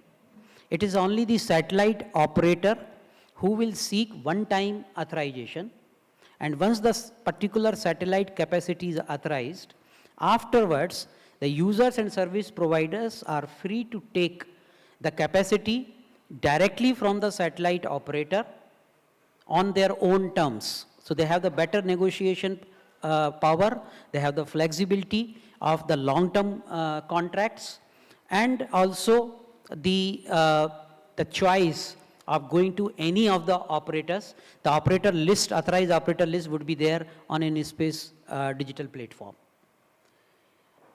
To that extent that, just to give one small glimpse that how much the things have been simplified, in the broadcasting sector, Department of Space used to get almost about 150 NOCs request from MIB in a year.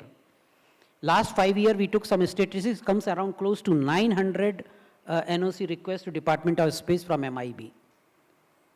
Now everything has gone in one stroke because the users, the service provider, the channel operators, if they have to uplink channel, downlink channel, they have to add new channel, they have to delete some channel. the teleport operator, they don't have to come to, for the any NOC is not required. And you see how the simplified process. So the point here is that government is very keen to promote the Satcom in India. And there is a regime where the Department of Telecommunication in space, ISRO, Department of Space, MIB, and TRI, all are working hand in hand. Very good, excellent coordination.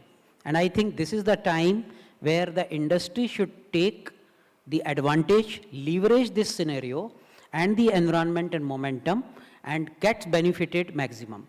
So with these words, I hand it over now to Sapna ma'am to invite the other panel speakers, and then we will have the discussion. Thank you. Thank you very much indeed, sir.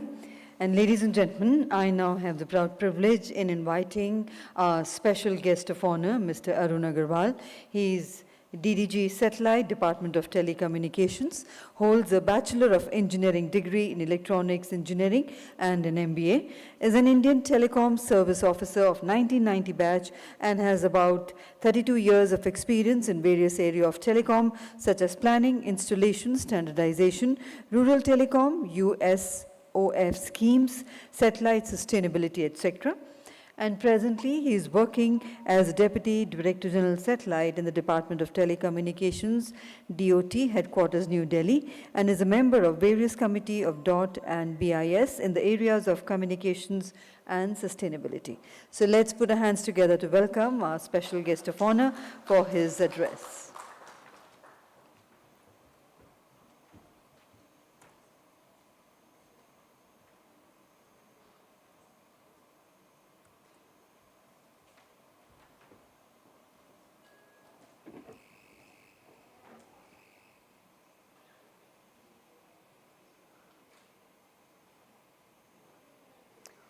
Namaskar.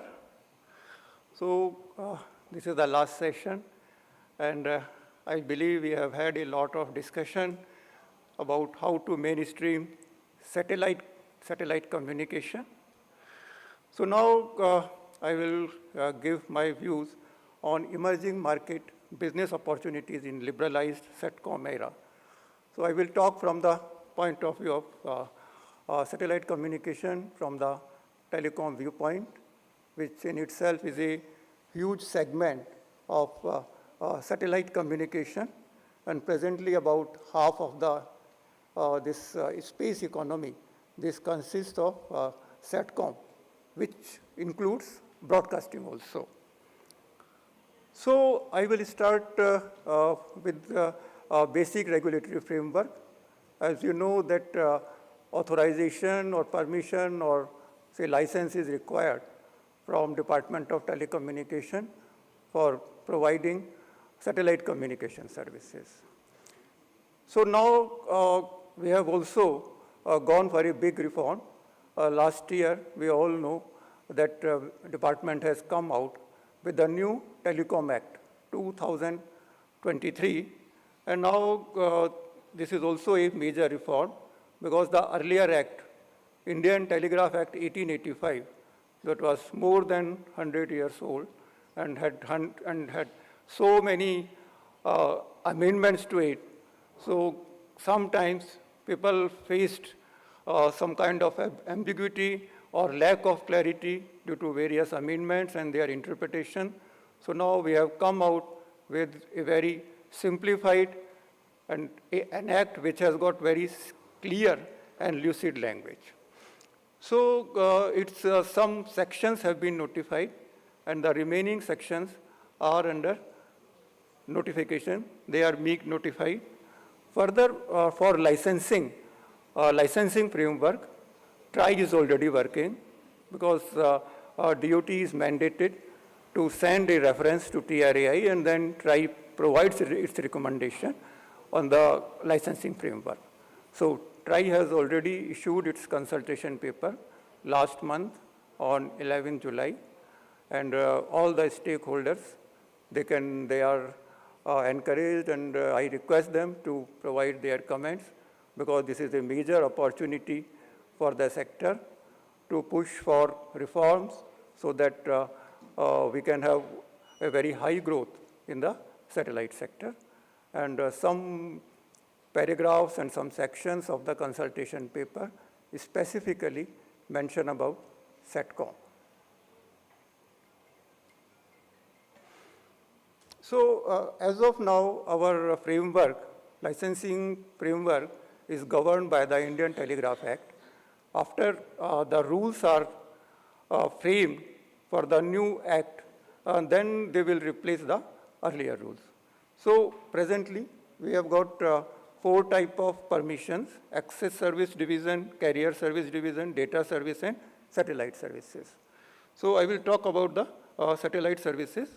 Under satellite services, the licensing framework includes commercial VSAT CUG, then GMPCS authorization, global mobile personal communication by satellite service authorization, then captive VSAT, and in-flight and maritime connectivity.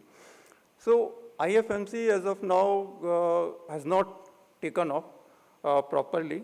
There are only 1 or 2 service operators, and one of the reasons is that the existing aircraft do not have that kind of equipment fitted, and airlines do not want to keep their aircrafts idle on the ground for fitting of this equipment.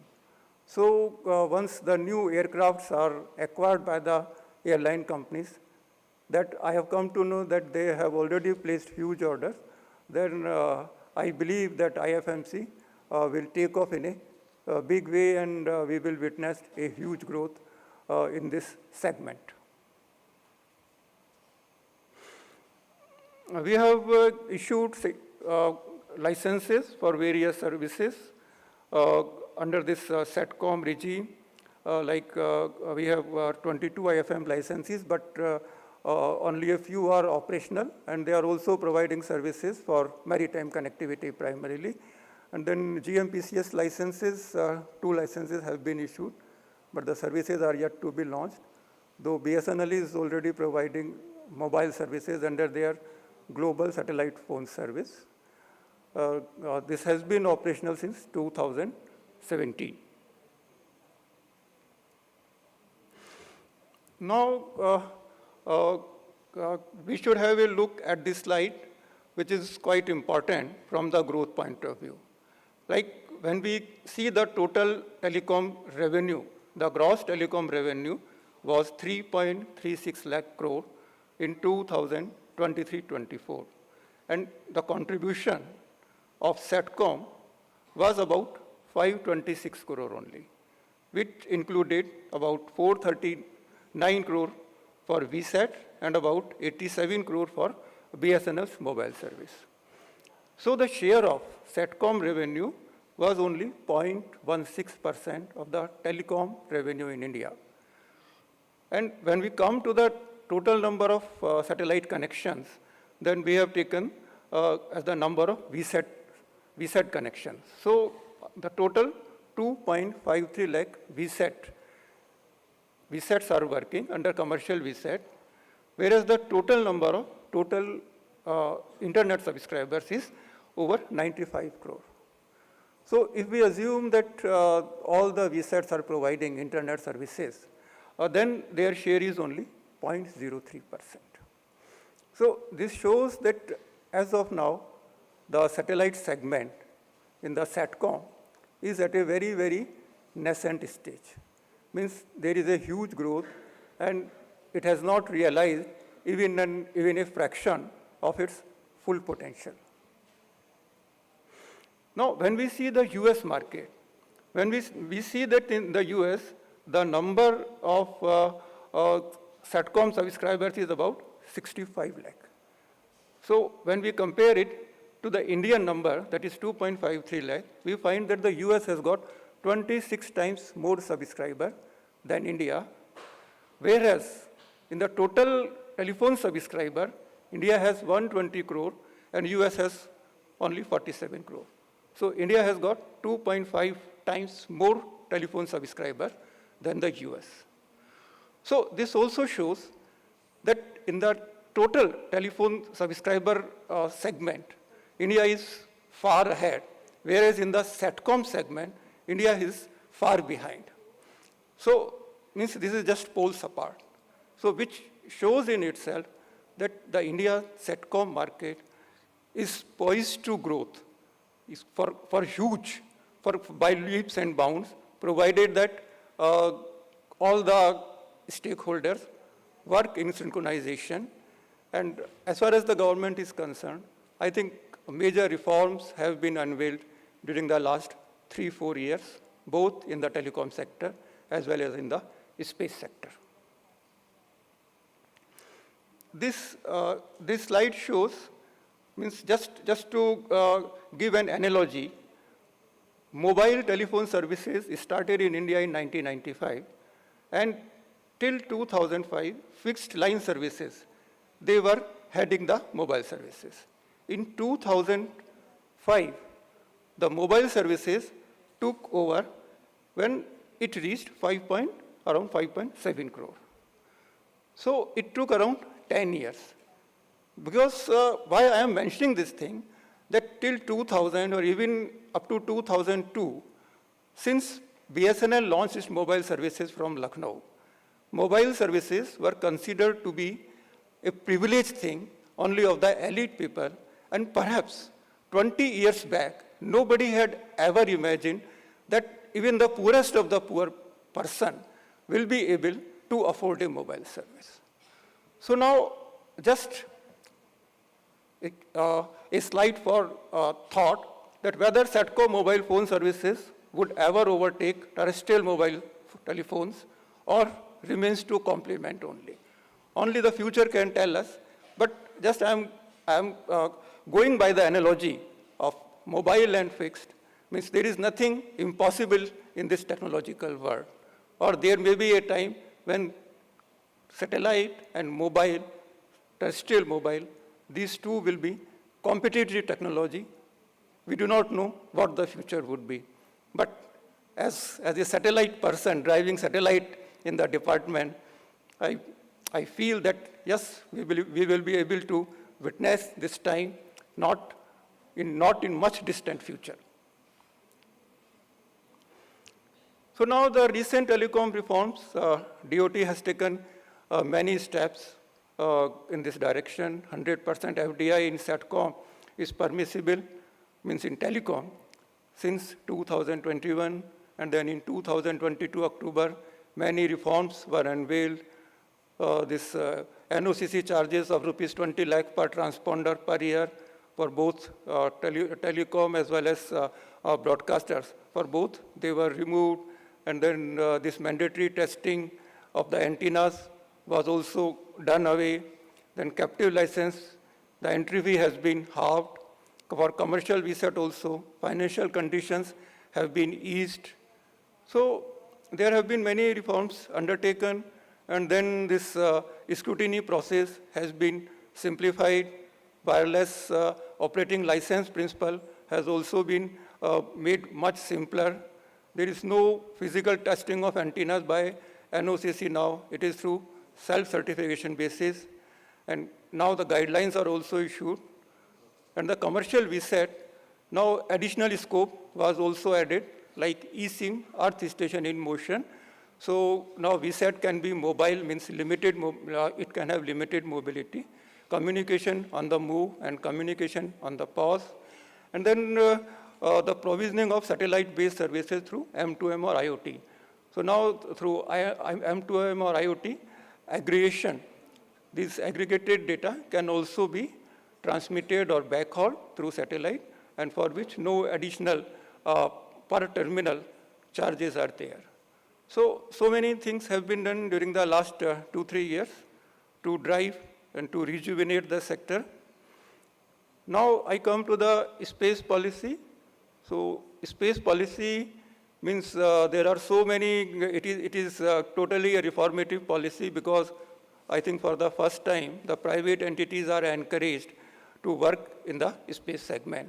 But one of the important points that I just want to highlight here, that it mentions that rather it promotes to offer national and international space-based communication services through self-owned or procured or leased So it talks about not only national but international. So now a service provider can also provide services outside India, satellite communication services outside India, as per the space policy. Now, as per the existing licensing framework, such services can be provided only in India.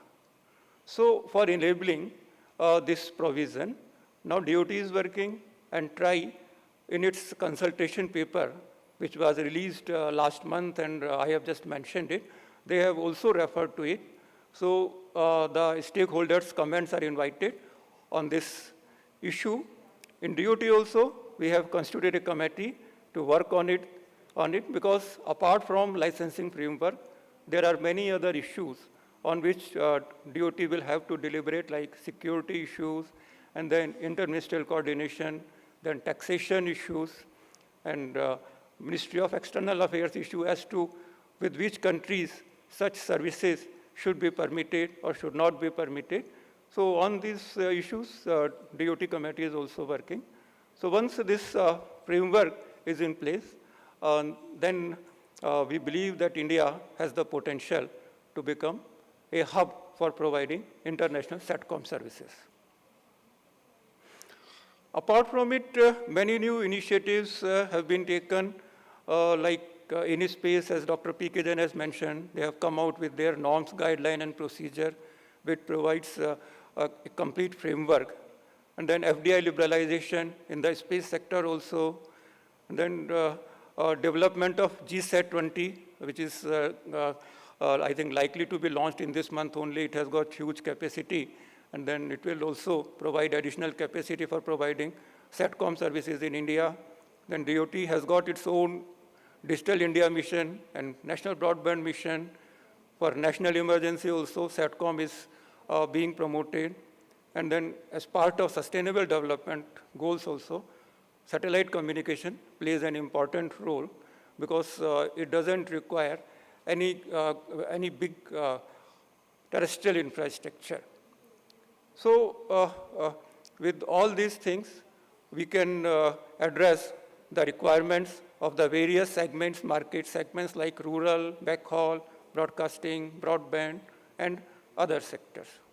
So with this, I complete my presentation, and I believe that Satcom has a very bright future, though right now at a nascent stage because of the various measures taken by the government, as well as by the growing ecosystem of the private and the government players.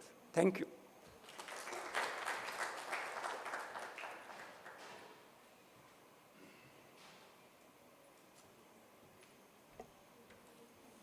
Thank you very much indeed, sir, for that insightful address. And we are indeed honored that you could spare some valuable time and be here with us. And now, ladies and gentlemen, I have the privilege in inviting Mr. Jitendra Ahuja, Vice President, Products and Solutions, NELCO.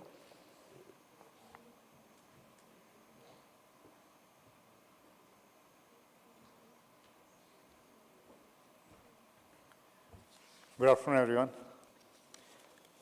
I think much has been discussed since morning, and my colleagues have already discussed much of the points that I'm going to discuss now, but I'll brief, not try to repeat. As Arun sir was saying, he presented a lot of data that how in other parts of the world, like in US, how the telecom has moved, terrestrial telecom has moved, how satellite has moved, number of subscribers.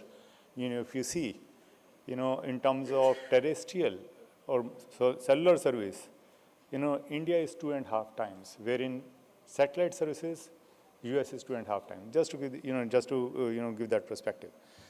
Now, see, few years down the line, before, maybe somewhere around, say, year 2000, it was the same stage where Satcom is today. It was the same stage for cellular also. It is a matter of making the resources available, right policies at the right time. And I think, as in the morning also I discussed, is a time, when, thank you. is a time when, all these capacities are going to be available. India, if you see, potential is enormous. Nobody believed that we'll have such a kind of massive cellular industry around 20, 25 years before, where we are today. Similarly, for Satcom, enable all the policies. Don't put any kind of, restrictions, artificial barriers, and we need not to worry, need not to protect, the other sort of incumbents or anyone. Market itself will play the role. Automatically it will, see that if it is sustainable, only that will, be available to customers. What we have seen is that ultimately, what we believe is that every technology will have its own space. Cellular is playing a role, it is a massive role that is playing, it's continuing to play the role. Wherein Satcom will also play its role. Within Satcom also, GSO will have its own role, NGSO will have its own role, to play. I think when we're talking about today, if you consider today we are operating on GSO world, wherein we are providing services where our cellular is not available. And there also, for example, cellular backhaul is one of the applications. I'm just an example. Now, in cellular backhaul, typically on Satcom, the bandwidth that we're talking about, on the average, is just 5 Mbps. The kind of data that is consumed on cellular today, 5 Mbps is nothing. It is artificially restricted, to the extent the actual requirement would be somewhere around 100 Mbps.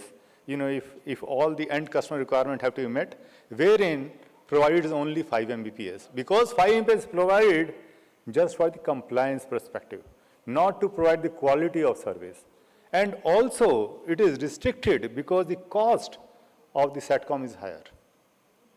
Tomorrow, when the ample capacity is available, see, I think we also understand Satcom will never be at price where terrestrial is. But having said that, the game is going to change very soon.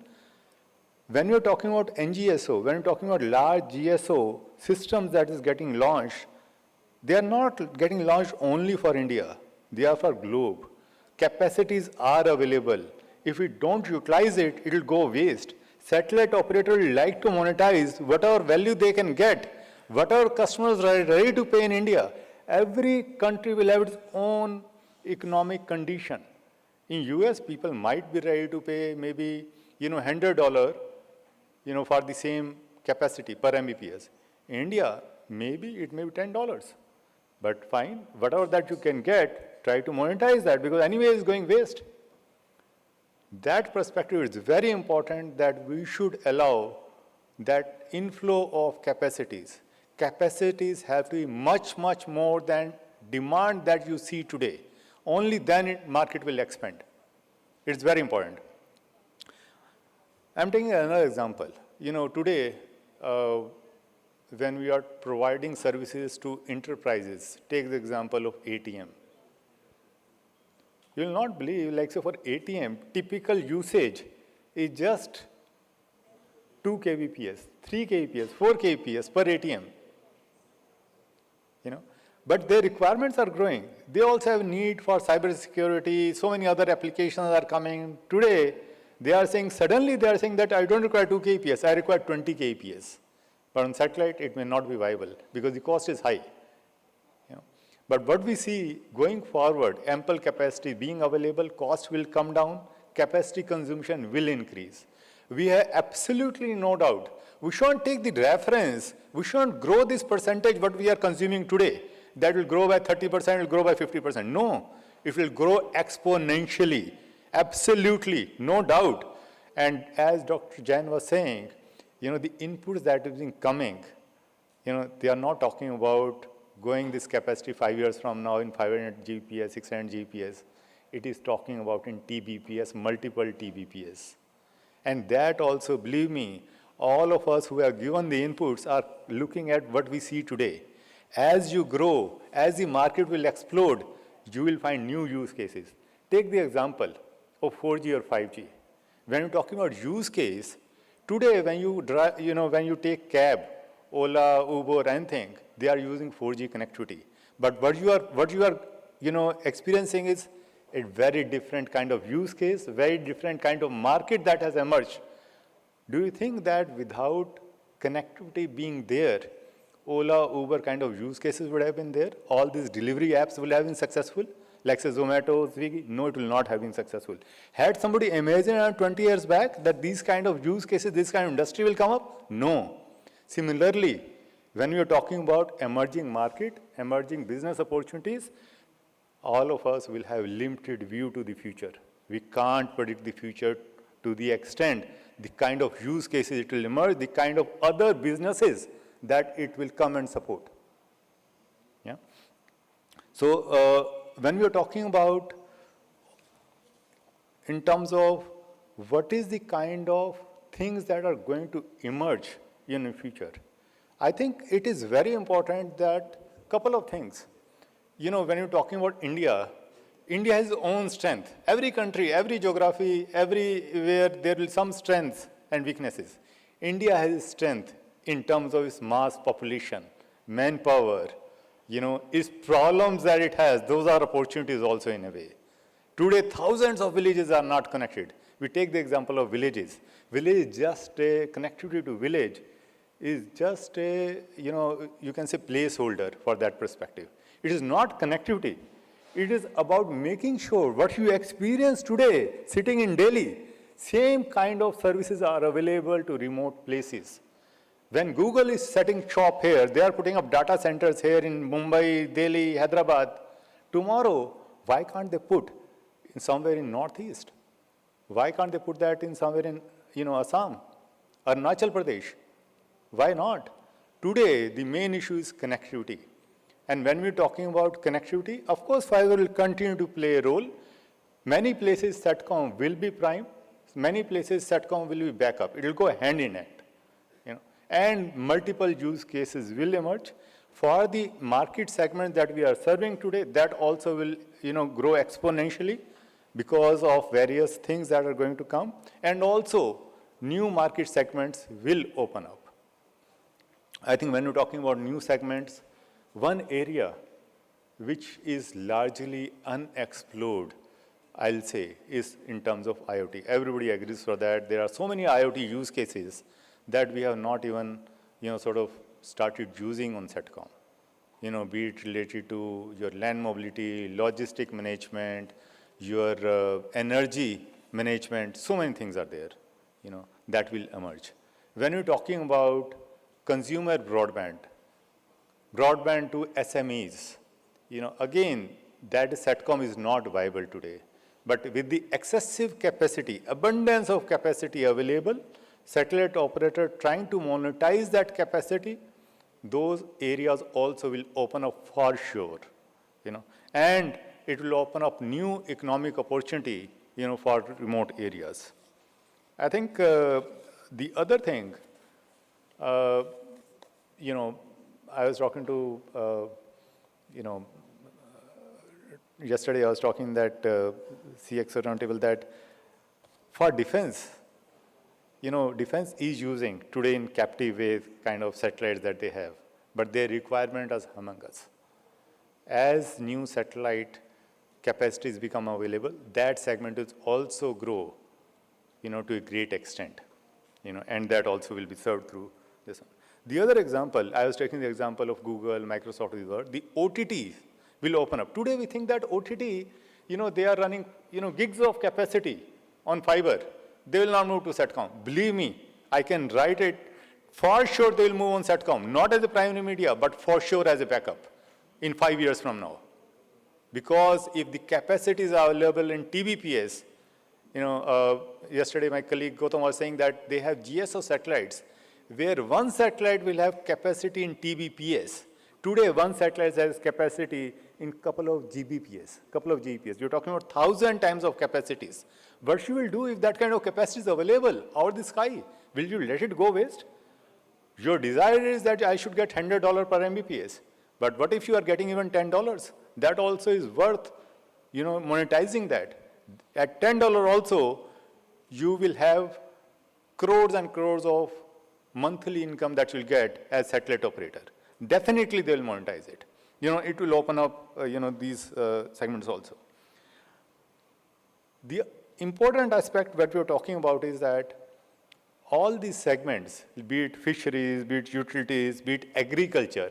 Now, agriculture, we don't think that probably any time it will open for Satcom.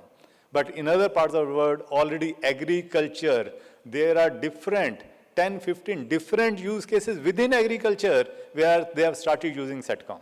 And that for sure will get utilized when we're talking about, in India also. Important aspect is that all the stakeholders have to work together to achieve that. Good part is that when you're talking about, and morning also I give an example, today when you're talking about government and its various agencies, be it InSpace, be it WPC, be it DOT, be it ISRO, we see that a coherent effort that is there to make this industry grow, and not only grow, but also in a way build up this industry for the various segments that we have not even witnessed. We are talking about Satcom is one part, the other part is like say in terms of Earth observation, we are talking about in terms of building of the satellites, launchers and all that. I think it's very important that we work together in industry as well.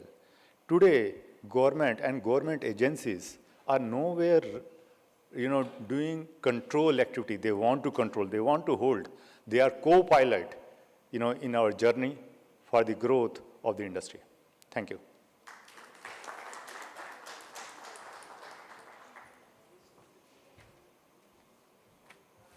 Thank you very much indeed, sir. Now, ladies and gentlemen, I would like to invite Mr. Keyur Gandhi, who is Head of Space Regulation and Policy at Dhruva Space, is one of the pioneering regulatory professionals in the Indian private space technology ecosystems, emerging in regulatory matters in diverse domains across the satellite industry, and was also awarded with the BW Legal 30 Under 30 Award in December 2023. So let's welcome Mr. Keyur Gandhi for his presentation.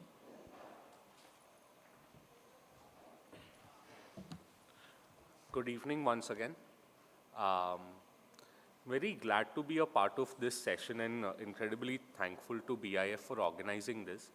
Because when we talk of emerging trends, I think there is one significant portion of emerging trends and emerging services that often doesn't get discussed very well, probably because we are on the other side of the spectrum, quite literally. And it is about low bitrate MSS services, where I would like to take the podium to talk more on how can low bitrate MSS today complement or where are the opportunities of low bitrate MSS to serve the markets? Because I think we already have a very nice panel where issues on broadcasting and broadband and other services will be taken on quite well. So let me first delve a little bit on what is this service exactly. This service is not much different from IoT as a service, satellite-based IoT as a service, where typically a device can directly connect to the satellite and relay data, where the satellite acts as a store and a forward function. This connectivity for IoT, specifically what we see today is connectivity is not really needed in real time. So it is either near real time connectivity or it is latent connectivity. And it is largely used for cases where there is no urgency of communication, A, or B, where the network is supposed to serve as a backup network in itself. To give some examples, with this network which is there, of there being a store and forward payload, of there being some latency in relaying data from one endpoint to the other, there are various other use cases for which it is repurposed. First and foremost being secure messaging, where it is repurposed for sending messages, actual texts between two endpoints. This is incredibly useful when we are looking at a backup network in areas where there is no terrestrial connectivity. Now, how is this different from what other solutions one could typically explore? So today, if someone is only looking at being able to communicate over text or only being able to get their location, perhaps from a non-PSTN solution, this becomes something where end user terminals can be smaller, power consumption is much lesser, and the connectivity may not be real time, but it keeps you connected. So it is perhaps a secondary network. We are seeing a lot of use cases built around IoT and such other applications in the segment where the market is quite huge. Why? Three reasons why where the market opportunities are very huge is first is today adaption is the biggest challenge. And in adaption, the cost of the end user terminal, the cost of the service or replaceability of the services are issues which stop satellite connectivity reaching retail customers today. Today it is more oriented economically for enterprises and government to use it. But if it has to reach individual customers, this reduced cost and the reduced form factor makes it something within the reach of common people. And that could be the first step towards looking at retail adoption of satellite technology, so to say. And that is one place where opportunities are quite high, but like I've been iterating, solutions to be developed around this would be the key question and the key factor which will determine how adaptable these technologies become. We are still looking at a 5-year roadmap, globally speaking, of introducing and providing services around these technologies. The second point, which is the most crucial in determining what could be the range of opportunity, is this is very, these kind of technologies can very well be a secondary network, but what is the primary network it is used along with? Whether it is going to be bundled as a solution with terrestrial connectivity solution, whether it can be bundled as a solution with other Satcom terminals, probably in higher bands, or whether it can be bundled as a solution with IoT itself. In all these three scenarios, there is very high utility. There is also significant redundancy which is added, especially in sensitive use cases, for example, for search and rescue operations. When disasters do not allow you to safeguard equipment or safeguard life, or do not allow enough investment in sensitive areas, having a secondary network like this along with the primary network could be a potent solution. Just as an example, there are many more. In the interest of time, I'm sticking to one. The third and the most crucial aspect which can really help us quantify this opportunity is, let us look at the cost of an end user terminal and the cost of building the space segment for such a solution. The investment that one has to incur to set up such a network is in itself not very high. That in turn decreases the cost of data, that in turn also decreases the complexity of maintaining such constellations or replenishing such constellations. Because it is say, let us assume it is somewhere in VHF and UHF bands where antennas can also be omnidirectional. Transmit powers would also have to be much lesser. In the space segment, orientation control also has to be much lesser. Orbit keeping can also be more flexible. That also makes operations quite easier. In these areas, opportunities will come about on the solution bundling side. And of course, solving the end user terminal manufacturing and R&D matrix will continue to be a crucial exercise. There is one bit that I would also like to touch upon when we speak of these services as an opportunity. I think this topic has been spoken about quite a bit, but it is again spectrum and the regulatory cost that goes with having to provide such a service. Today, when we are looking at providing such services, we are looking at services where users are not actively engaging or spectrum is not being actively used all the time. Even if we look at occupancy and usage of the spectrum from a holistic perspective, we can triangulate it to about 3% of the year being active usage time.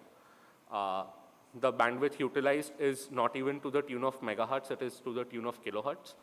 But at the same time, a lot of the signals, especially when it comes to applications of tracking without using GPS, GNSS or other solutions, the carrier wave transmissions can really cause a lot of interference. So there is a lot of work also to do on calibrating users and the user terminal on ground. So that presents as a significant opportunity. And last but not the least, I think when we talk about opportunities and trends which are emerging today, it wouldn't be complete without touching upon how we look at adoption and Satcom not just being used for users on the ground, but also for satellites. This is one bit that I would like to really add here, where in the exercise of determining how many ground stations a satellite needs, and this is especially for non-communication satellites, to be able to acquire and deliver data to an end user, there are two options today. Either use a geostationary satellite as the means to have continuous connectivity at one gateway or endpoint, or second, build a network of ground stations. When we are looking at this particular opportunity, it is important to look at how are ground station networks emerging currently and what has been the cost and the complexity of operations around these ground stations. Today, even if data reaches a particular ground station on Earth, there is significant cost or significant investment that has to be put in building optical fiber-based networks, fiber cable-based networks to really bring the data back, because most of these ground stations are located in areas which are further away from urban centers, or even in Arctic, Antarctic regions or extremes of the poles, because that is how LEO satellites optimize their ability to acquire data. This particular opportunity in Satcom as a trend comes at a pivotal point where we are also looking at space segment antenna manufacturers and radio manufacturers also focusing a lot of their efforts on building new ISL-oriented only solutions to help acquire and send this data out. So yes, I think for non-communication satellites, the Satcom opportunity is also seen in giving connectivity to the satellite itself. And that is what I would like to conclude my remarks with. Thank you.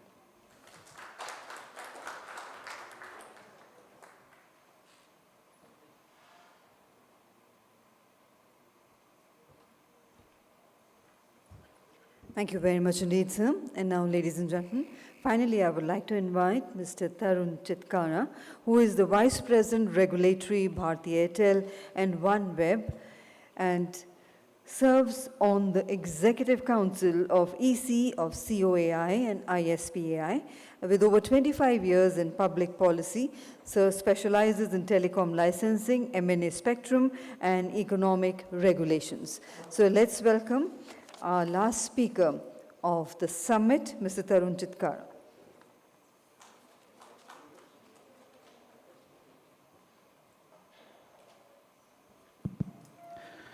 Thank you. Three unique things. I think a lot has been said. I really don't know what to cover. Every aspect, whether it's a use case, regulatory thing, everything has been covered. The only two good things, I'm the last speaker, there is a last session. So, we need to be very quick. I can be very quick, to be very honest. So first of all, thank you very much to BIF for organizing such a wonderful seminar, bringing all the stakeholders, relevant stakeholders, so that we can discuss what to do about it. So if I summarize, since morning what has been stated is that one, Satcom as a technology is very, very critical for the country. There are enough use cases, there is a need, and there is a policy framework which has been created by the Government of India. So there is a Indian Space Policy, there is a Telecommunication Act, which now facilitated the administrative assignment of spectrum. There is a InSpace which has been created. There is a very, very progressive FDI policy also. So I think Jitendra extensively spoke about, the use cases. I just put up two use cases where I've seen and observed that how things work. Let's take the example of cellular backhaul. So as an Airtel, we are building around 5,000 sites through the USO subsidy. We are going into the rural, remote areas. The biggest challenge we face is how to reach the areas. So for example, as an Airtel, we have built around 750 kilometer worth roads basically to only connect or to build up the sites there. So we are bringing the grid supply in the villages. We are creating around 6,000 kilometers, kilometers fiber, only to connect the USO sites. So, but it takes time. The terrestrial network building, it takes time. So it is very easy to use the satellite because today there is a limitation with regard to the speed, capacity, latency. But with the LEO satellites, we can immediately lit those sites. And the speed, where we are supposed to create it, because right now we are supposed to create the infrastructure in 18 months. Probably we can create that infrastructure in 15 months or 12 months. So that speed, the edge which the LEO satellites will give it to the mobile operators as a cellular backhaul is going to be a very, very game changer, even for the mobile operators. The second, I extensively works with the DOT when there is some disasters happens, when there are a case of floods, there is a case of, cyclone. So there is a pre-warning systems today as in a technology we have developed. So everybody is ready. As a terrestrial network, we are ready. The state governments are ready. Natural disaster authority is ready. The central government is ready. But when the disaster happens, there is always a damage to the telecom network. At that point of time, the critical communication always affected. So there is a lot of pressures on the terrestrial networks to restore those networks. It takes times. Now imagine a situation during that times, the state governments, the central government, they have the satellite communications. It can make a huge difference, when addressing the situation of the disasters. Now coming to the point of, because you called a regulatory guy, so the guys who speak about the regulatory. The most fundamental point which remains to be addressed, and Rahul Vats also spoke in the morning, is as in OneWeb, we are ready to launch the services, but what we are waiting is the satellite spectrum. Now in 2022, when we wanted to, as a nation, we wanted to launch the 5G services, one thing was very clear that without E-band as a backhaul, we cannot launch it. So there were two options before the government. One, we make a policy, we send the reference to the TRAI gives the recommendation, then we create a policy framework, and thereafter there is an assignment of E-band to the mobile operators. And the second is that we immediately we take an undertaking from the mobile operators that we are giving you this E-band on provisional basis, but whenever there is a policy, you would be subject to that policy. So the government, in its wisdom, took a stand and said that, okay, we will assign you the E-band on provisional basis. The outcome of that policy was that within 1 year, the Indian telcos rolled out one of the fastest 5G network in the world. So can we follow the same approach when it comes to the satellite communications? Maybe we can, because there are precedents which we can take it. Second, like I said that we have taken a lot of policy progressive steps basically, because we have realized that yes, we need to grow grow the Indian space economy. Now some hand-holding is required. So like for examples, when the government wanted to promote the internet services, for the first 12 years, there was no license fee on the internet. And then thereafter 12 years, there was a license fee. But after the COVID, the government realized that, okay, while the mobile is growing, but we need to grow the fixed line broadband as well. So there was a clear-cut recommendation from the TRI that for the next 10 years, there should not be any license fee because fixed line broadband by design has a different cost in, components, infrastructures and other things. So can we do the same things for the Satcom services or not? Third thing, which is very important, you pick up any government policy over the last 10 years. There is a clear-cut vision from the government of India, is that you need to act, you need to become global in your thoughts. So you pick up small countries like Singapore, Malaysia, they have effectively become the teleport hubs. Can we, India, as we can become a Satcom hub? The answer is yes. Like Arunji extensively covered about it. So as in a OneWeb, we have the gateway, one in Gujarat and another is in Tamil Nadu. That gateway can serve at least 15 to 20 countries, India-friendly countries. So if we lay down a proper, policy frameworks, maybe tomorrow we can create that sort of infrastructure which forget about the India, which is only serving outside India, because we have the right infrastructure, we have the right policy framework, we have the right talent pool, we have the right investment climate. So everything is there. The only thing is that the little positive steps we need to take it. And the fifth and the last important thing is the ease of doing business. I think when 20 years back, when we started the mobile operations, one of the biggest KRA of any regulatory guy was that you need to take the SECFA approvals. For every site, there is an approval. For every site, there is a wireless operating license. It took 15 to 16 years, basically, to realize that that may be not required.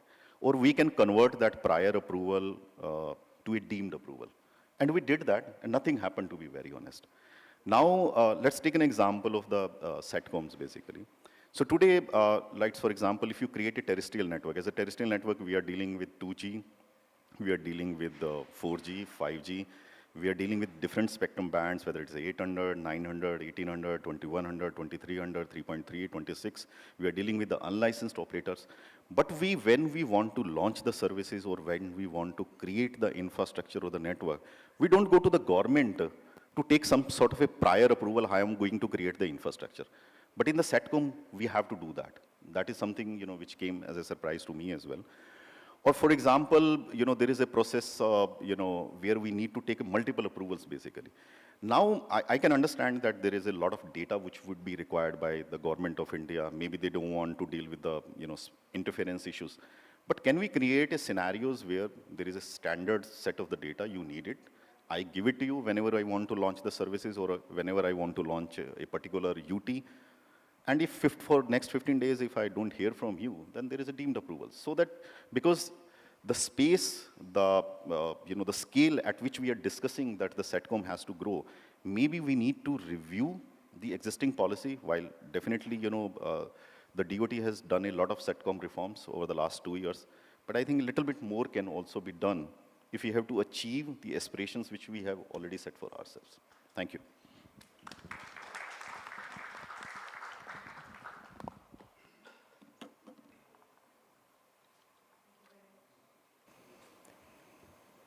Thank you very much, Udeed sir. And now, ladies and gentlemen, I would like to hand over to our distinguished chairperson, Mr. P.K. Jain, to kindly carry forward the proceedings of the question-answer sessions and the concluding remarks. Yeah, thank you, ma'am. Very, very useful deliberations in this particular session. And some of the very interesting things also came up. Like, for example, Keyur just described one use case wherein the Earth observation satellite data can be transmitted to the geostationary satellite, and then afterward it can be downloaded from any place. And that is one of the use cases where the Satcom usage, provided the cost comes down, the cost of setting up the multiple data receive station vis-a-vis operating a satellite.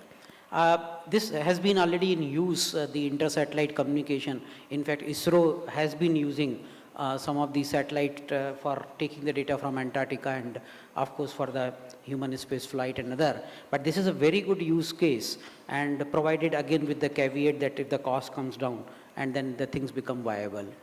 Some of the interesting thing by Tarunji about the more work by the government in the policy domain. I'm sure that Arun Agrawalji has taken note of it. We also have taken note of it. And certainly whatever is possible extent, we will communicate, and I'm sure that BIF also will bring out its proceedings, and then probably the government will take note of it. The opportunity when we talk about, we did not discuss one thing, that it is not only the satellite capacity which provides you the opportunity in the Satcom, even the other segment like the ground segment is also another important thing. So when you have to have the capacity, when you have to create the space segment, the space segment itself creates the opportunity for the satellite manufacturer. Similarly, the ground segment, the hub, the user terminal, that is another area. When the satellite capacity is used, naturally the user segment and associated ground segment also is used. So together if we see the total economy wise, the contribution, even the contribution to the economy by the associated ground segment and the space segment satellite. Frankly speaking, that also comes as a part of the Satcom.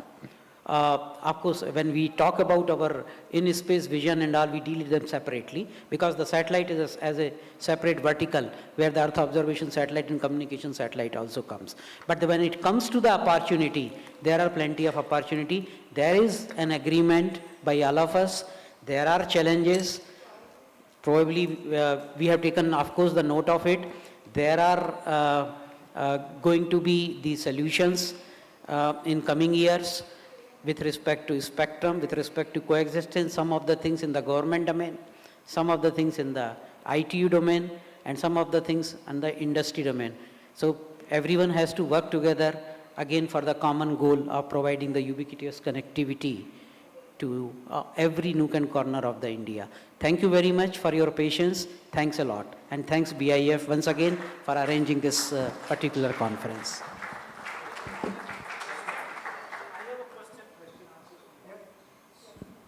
Yeah, so I thought that time is up. Right. Yes. Well, Jitendra ji mentioned about defense being one of the major applications. What about the security part of it? Because in space, there are other stakeholders also who won't be friendly to India. How can we take care of that? Thank you. So if I heard you right, you're talking about skills, right? Pardon?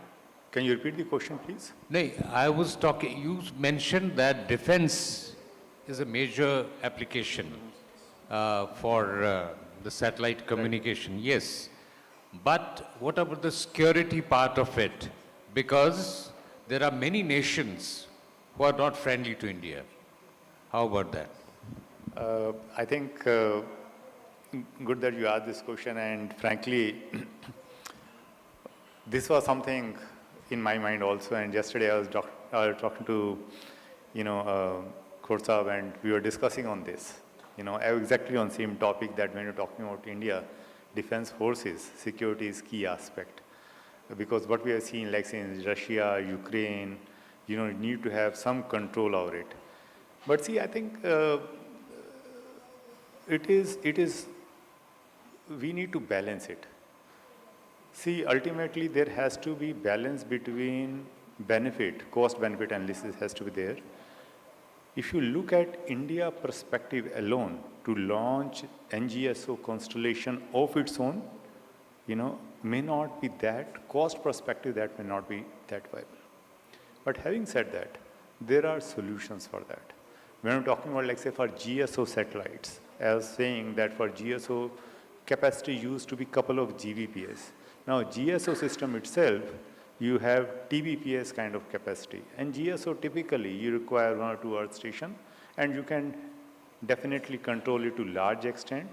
If, like say, orbital slot is yours, gateway is here in India, you can very well control the security aspects on that. The other is that when we're talking about even the NGSO constellation, there is work that is happening, even though from cost perspective it will be very high. But yes, that analysis is also going on for India-centric constellation, or India-specific, not centric, India-specific constellation, wherein we launch this constellation, wherein we serve our own needs. But that is subject to analysis and what we see at the end of that. But having said that, there are constellations, like say, wherein there are multiple constellations. Today, the situation is different. There are constellations like, say, OneWeb is there, Starlink is there. There are 6, 7 constellations that are coming, and many of them are from friendly countries. Like, say, in OneWeb, Mr. Mittal has second largest equity in that.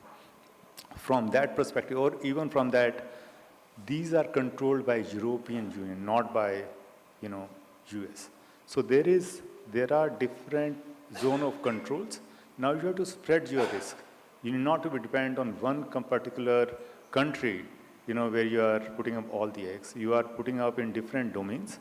Few on constellation which are related to European Union, few are in US, and of course the GS system anyway, which are there. And from cybersecurity perspective, as we move ahead, anything that we're talking about, even not for even defense, even for enterprise also, they are also so concerned about cybersecurity. Cybersecurity implementation have to be there. Today also, if you talk about, even for small GSO systems that we have been using in terms of capacity on the satellite, even smaller, but from cybersecurity perspective, they are still important. We as service provider go through all the cybersecurity, implementation, VAPT testing, and whatever required to ensure that security is there on all these satellites. But as we move ahead from defense forces, we understand that there is much better control that will be there. But from GSO perspective, as the more and more powerful satellites are getting launched, the control is much higher. And NGSO perspective, we can have capacity on multiple constellation with the assurance cyber security so that we are not dependent on just particular one entity.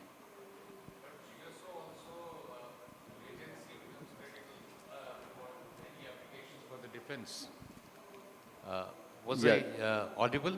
Yeah, so you are audible, yes, it was audible. So you are right. So, but again, I think from defense perspective also, few of the applications require low latency, but not that all the applications require low latency only. As we see enterprise also, not that we see that GSO constellations, or GSO systems will die down. No, it will never happen. GSO and GSO will coexist. And from defense perspective also, I don't believe that in defense also, in India or other parts of the world also, they'll completely move on NGSO. Both GSO and GSO will coexist. Thank you.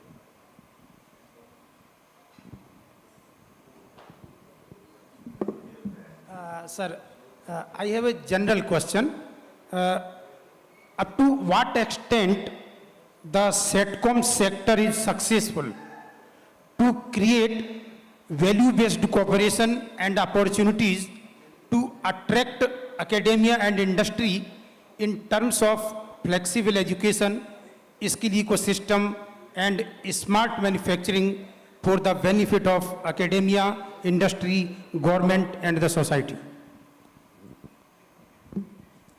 So general questions are not permitted here. With your permission, sir, we would like to close this session, or that can be the last question, sir. Okay, last one is good one.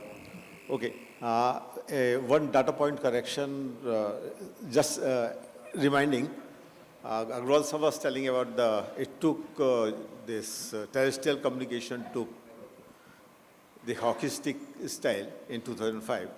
The reason was that I was in Tata's at that time. I initiated that. Per second pulses, that's one, and calling party. Free, means if you call any party, missed call concept. So my business models were based on that, and at that point of time, per month, additional subscribers go 4 to 5 million. Before that, it was a couple of 2 lakhs, 3 lakhs, 4 lakhs, and all those things. Then that was this thing, take up, during that happened. So what I'm saying, if satellite communication has to do something, it has to look at different perspective. To really work it out, if you are in the seller's market, perhaps it will be difficult. It's a buyer's market. And you have to find it how a common man can use, how it becomes affordable. So that's the one thing. As far as security is concerned, Mr. Ahuja, well, I don't agree with you even 1%. ComSec Act, if you read it, Jensen knows about that perhaps. Any communication going through any satellite of US, that was the thing, it is being copied by everyone, has to be switched on the land of United States. And US has established so many earth stations all around the world to do that. And the same is the situation with every satellite system. So if you say it's a safe and this and that, perhaps that's a misnomer. Yeah, thank you, Mr. Saab. We take note of it, and of course, the other audience also. Thank you very much. With Thank that, you. I hand it over to... Thank you very much indeed, sir. And I would now request our session chair to kindly do the honors of presenting mementos to our eminent speakers. We present to our special guest of honor, Mr. Arun Agarwal. Mr. Jain, I would request you to kindly do the honors, please.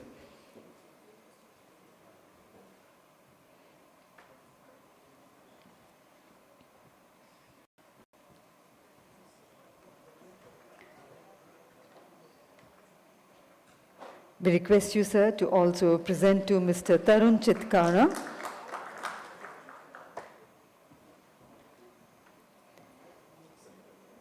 And we have already presented one to Mr. Jitendra Ahuja and Keyur Gandhi in the earlier sessions. Thank you, Mr. Jain. I would request our panelists to kindly remain seated on the stage as I invite Brigadier Anil Tandon, DG BIF, for proposing the vote of thanks and the announcement of the date for India Satcom 2025. So let's put our hands together to welcome Sir. Brigadier Anil Tandon, retired, is a telecom technology leader with wide experience in the area of spectrum, RFPs, technical and commercial negotiations and network, and has served in Facil and Tata Cellular prior to his tenure as CTO of Idea Cellular for 17 years.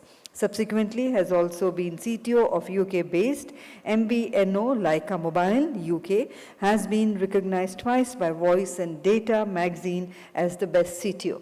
So let's welcome Mr. Anil Tandon.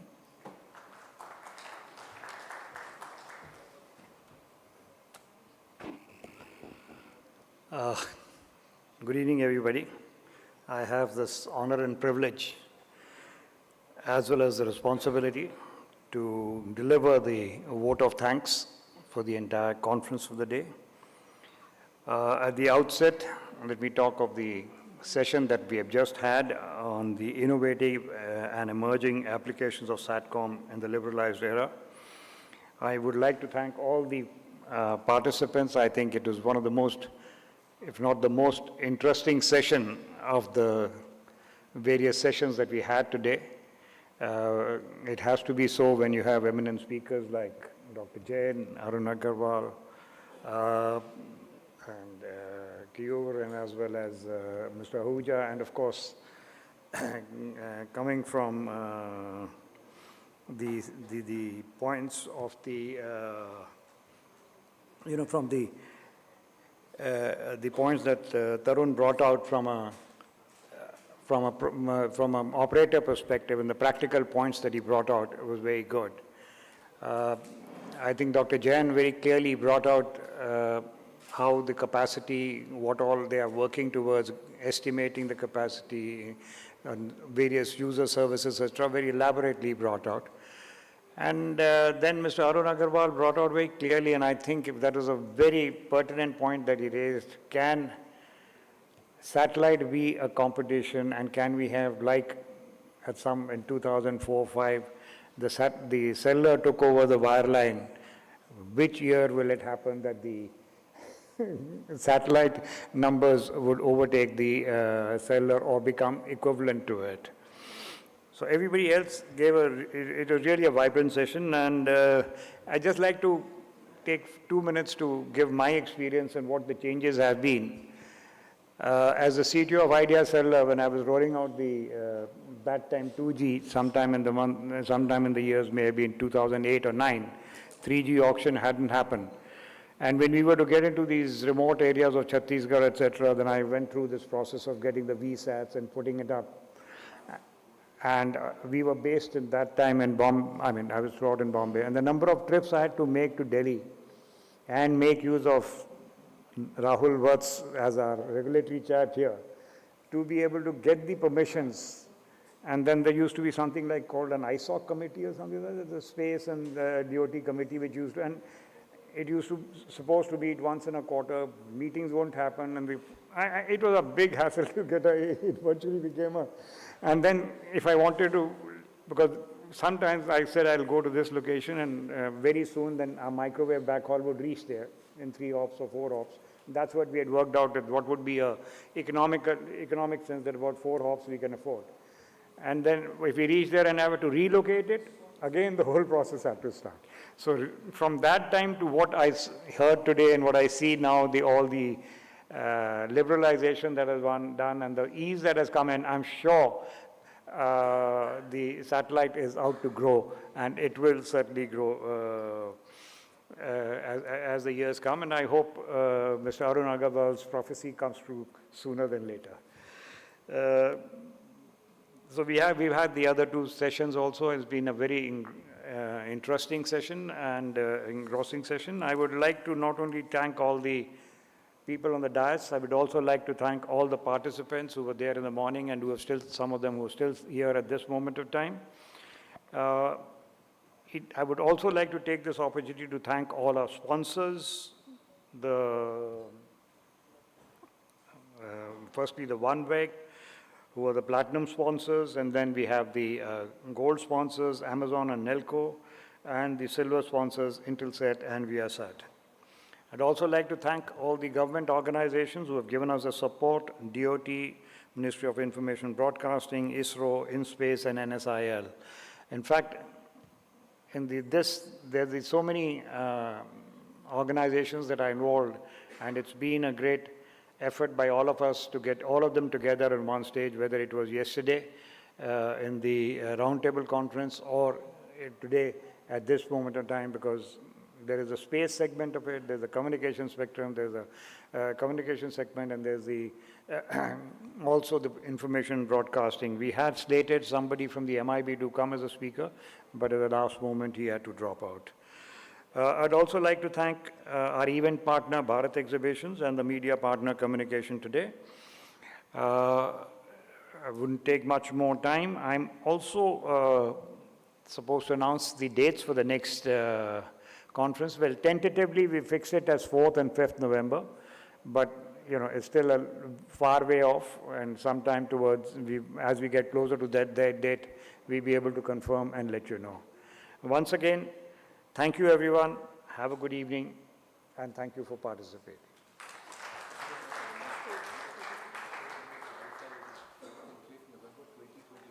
Sorry. He says it's 4th and 5th November 2025 and not 24. So it is the next year. It is India Satcom 2025. I forgot that part. I didn't realize that still November is yet to come even in this year. Thank you very much. Thank you very much indeed, sir. Also inviting on stage Mr. Debashish Bhattacharya to kindly join our panelists for a group photograph. Brigadier Tandon, sir, you also kindly do the honors of joining in for the group photograph, please. So, ladies and gentlemen, from here we are looking forward to 4th and 5th November of 2025 for India Satcom 2025, the 10th edition. And let's put our hands together for a very successful event we had since morning, the 9th edition of India Satcom 2024. Of course, your cooperation, your participation has been most valuable in making this event a huge success. Thank you, each and everyone. So, ladies and gentlemen, with that, we close the proceedings of India Satcom 2024. Once again, thanking each one of you. And please have a wonderful day ahead. Safe drive home. Good evening and namaskar.